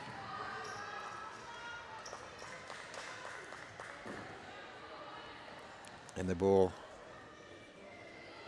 goes harmlessly upfield, where it's a kick in the far corner for Western Heights. They'll clear it. Emily Tiffany hangs out a boot. One of the two Tiffany sisters. We have Emily and Ella, just in an effort to confuse the poor commentator.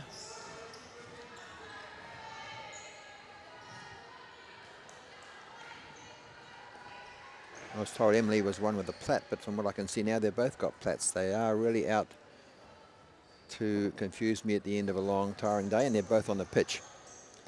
It's Emily in the 6 shirt now, and there's a shot fired in by Georgia Cameron, but not troubling Palace Newton in goal at all. Takes that comfortably. And the ball comes across to Kira Wilson. Gets the ball back in front of goal. Chip over. Oh, Emily Downs got through on goal. Couldn't believe her luck. Her eyes lit up. And the little dink of the goalkeeper was a fraction of a dink too high, and it might have been just tipped over, as the referee has awarded a corner ball. Again to Downs. Left-footed shot blocked.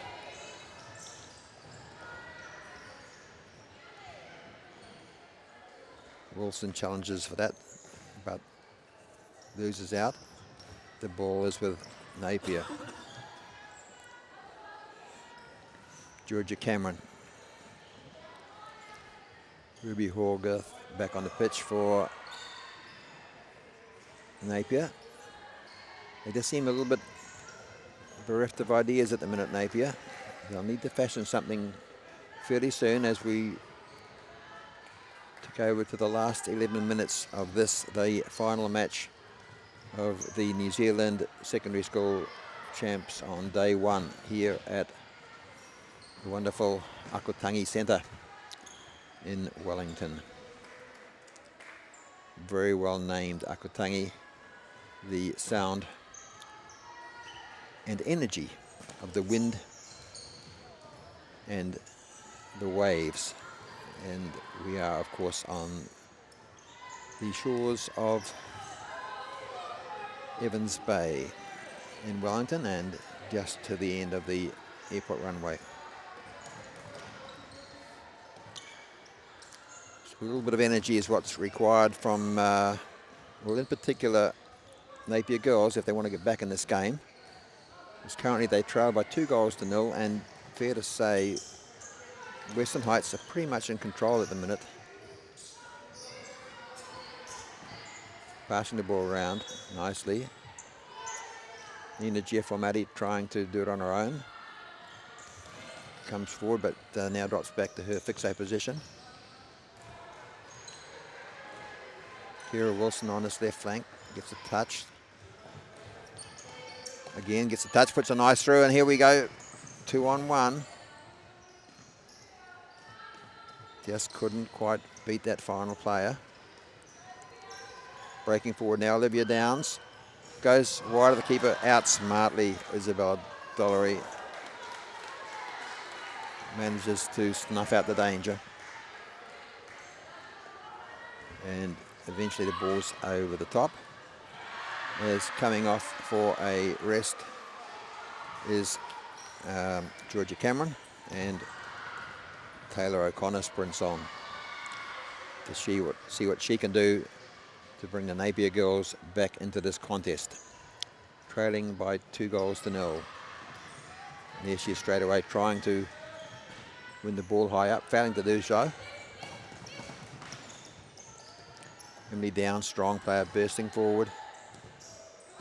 Long shot, the hopeful shot by Kira Wilson, straight into the safe hands of Isabella Dollery in the goal for Napier girls. Taylor O'Connor battling really hard, trying to make something happen. And it'll be a kick-in for Western Heights. They defended well.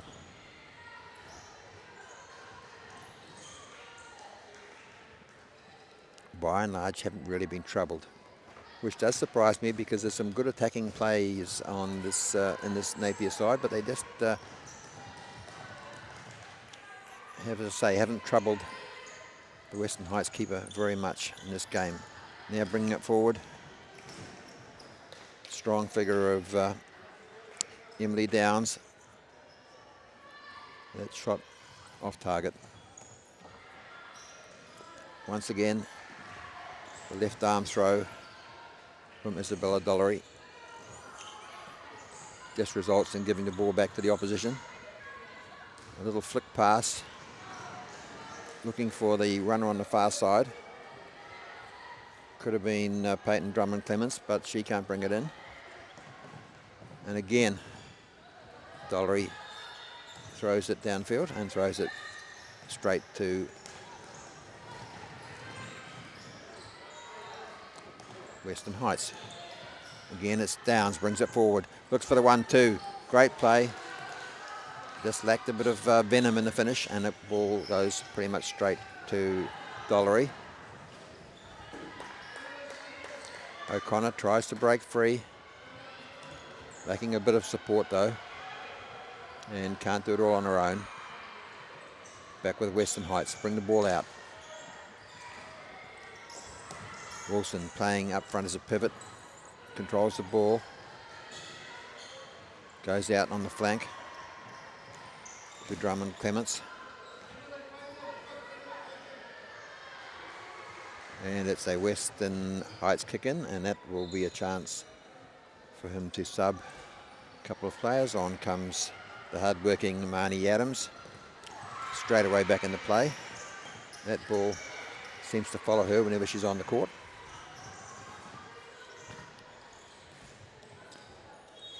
Kira Wilson plays it across field.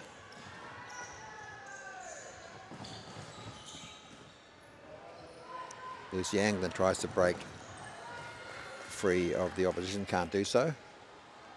And once more back with Western Heights, just slowing things down a bit, protecting this 2-goal lead.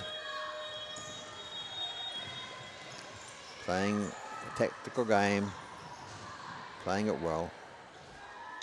And that ball trickles over the line for a kick into Western.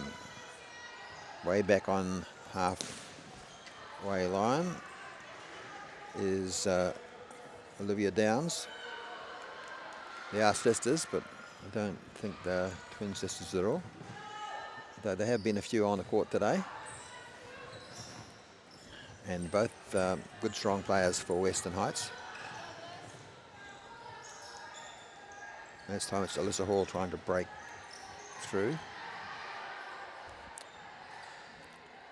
Ball turned over, Napier, and straight away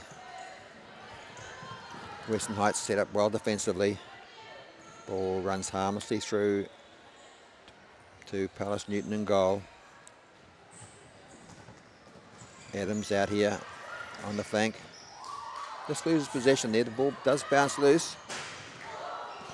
And a rare little bit of a fluster at the back. Sees the ball drop to Taylor O'Connor. Normally you'd back her from that position, but instead it clatters against the post, and that would have really made the game exciting as we trickle down with 4 minutes to go, and Western Heights will be quite happy to see that they still retain that 2-goal advantage. A flick pass across field, and a shot fired in there from the left flank, picked up by Dollery.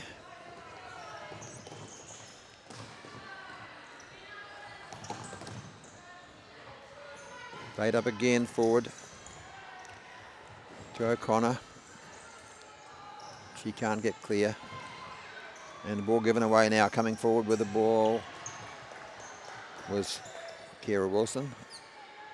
It was knocked off her feet. She stops to tie up her laces, which I think in this case is legitimate. Well, without a stop clock, it's probably not a bad ploy when you're 2-0 up and 3 minutes to go. Bursting through there on the ball came Rosa Angland. She's blocked. Sister Lucy Angland has the ball, trying to really find something in these last few minutes to get themselves back in the game. Napier Girls high. Ball's kicked out. Lucy Angland looks for a sister, finds her. She can't fashion a cross, so loses control. The ball goes behind, and it'll be rolled in by the Western Heights keeper, Pallas Newton, who hasn't had too much to do.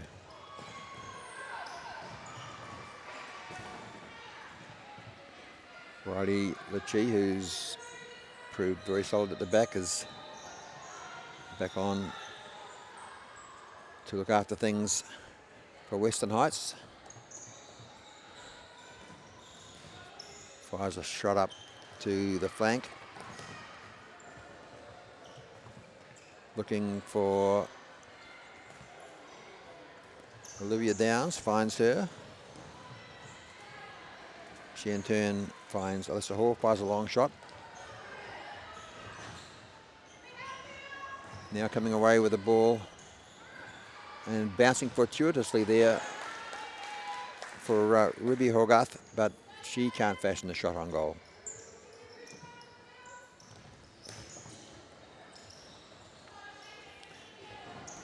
And it's back with Western Heights.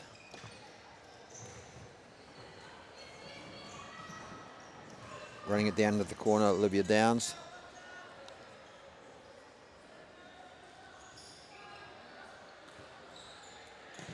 Ball played back from the kick-in for a long, hopeful shot by Alyssa Hall. And yet again, the long throw from Isabella Dollery.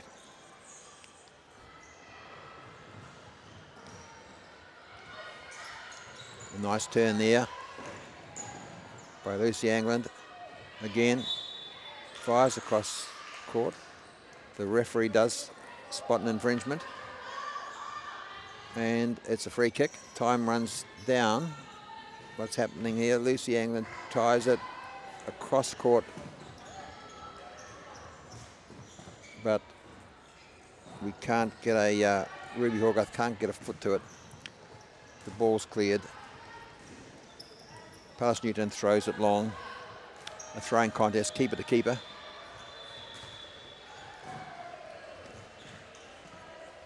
Riley Litchi kicks that one into touch. As we click down to the last 10 seconds.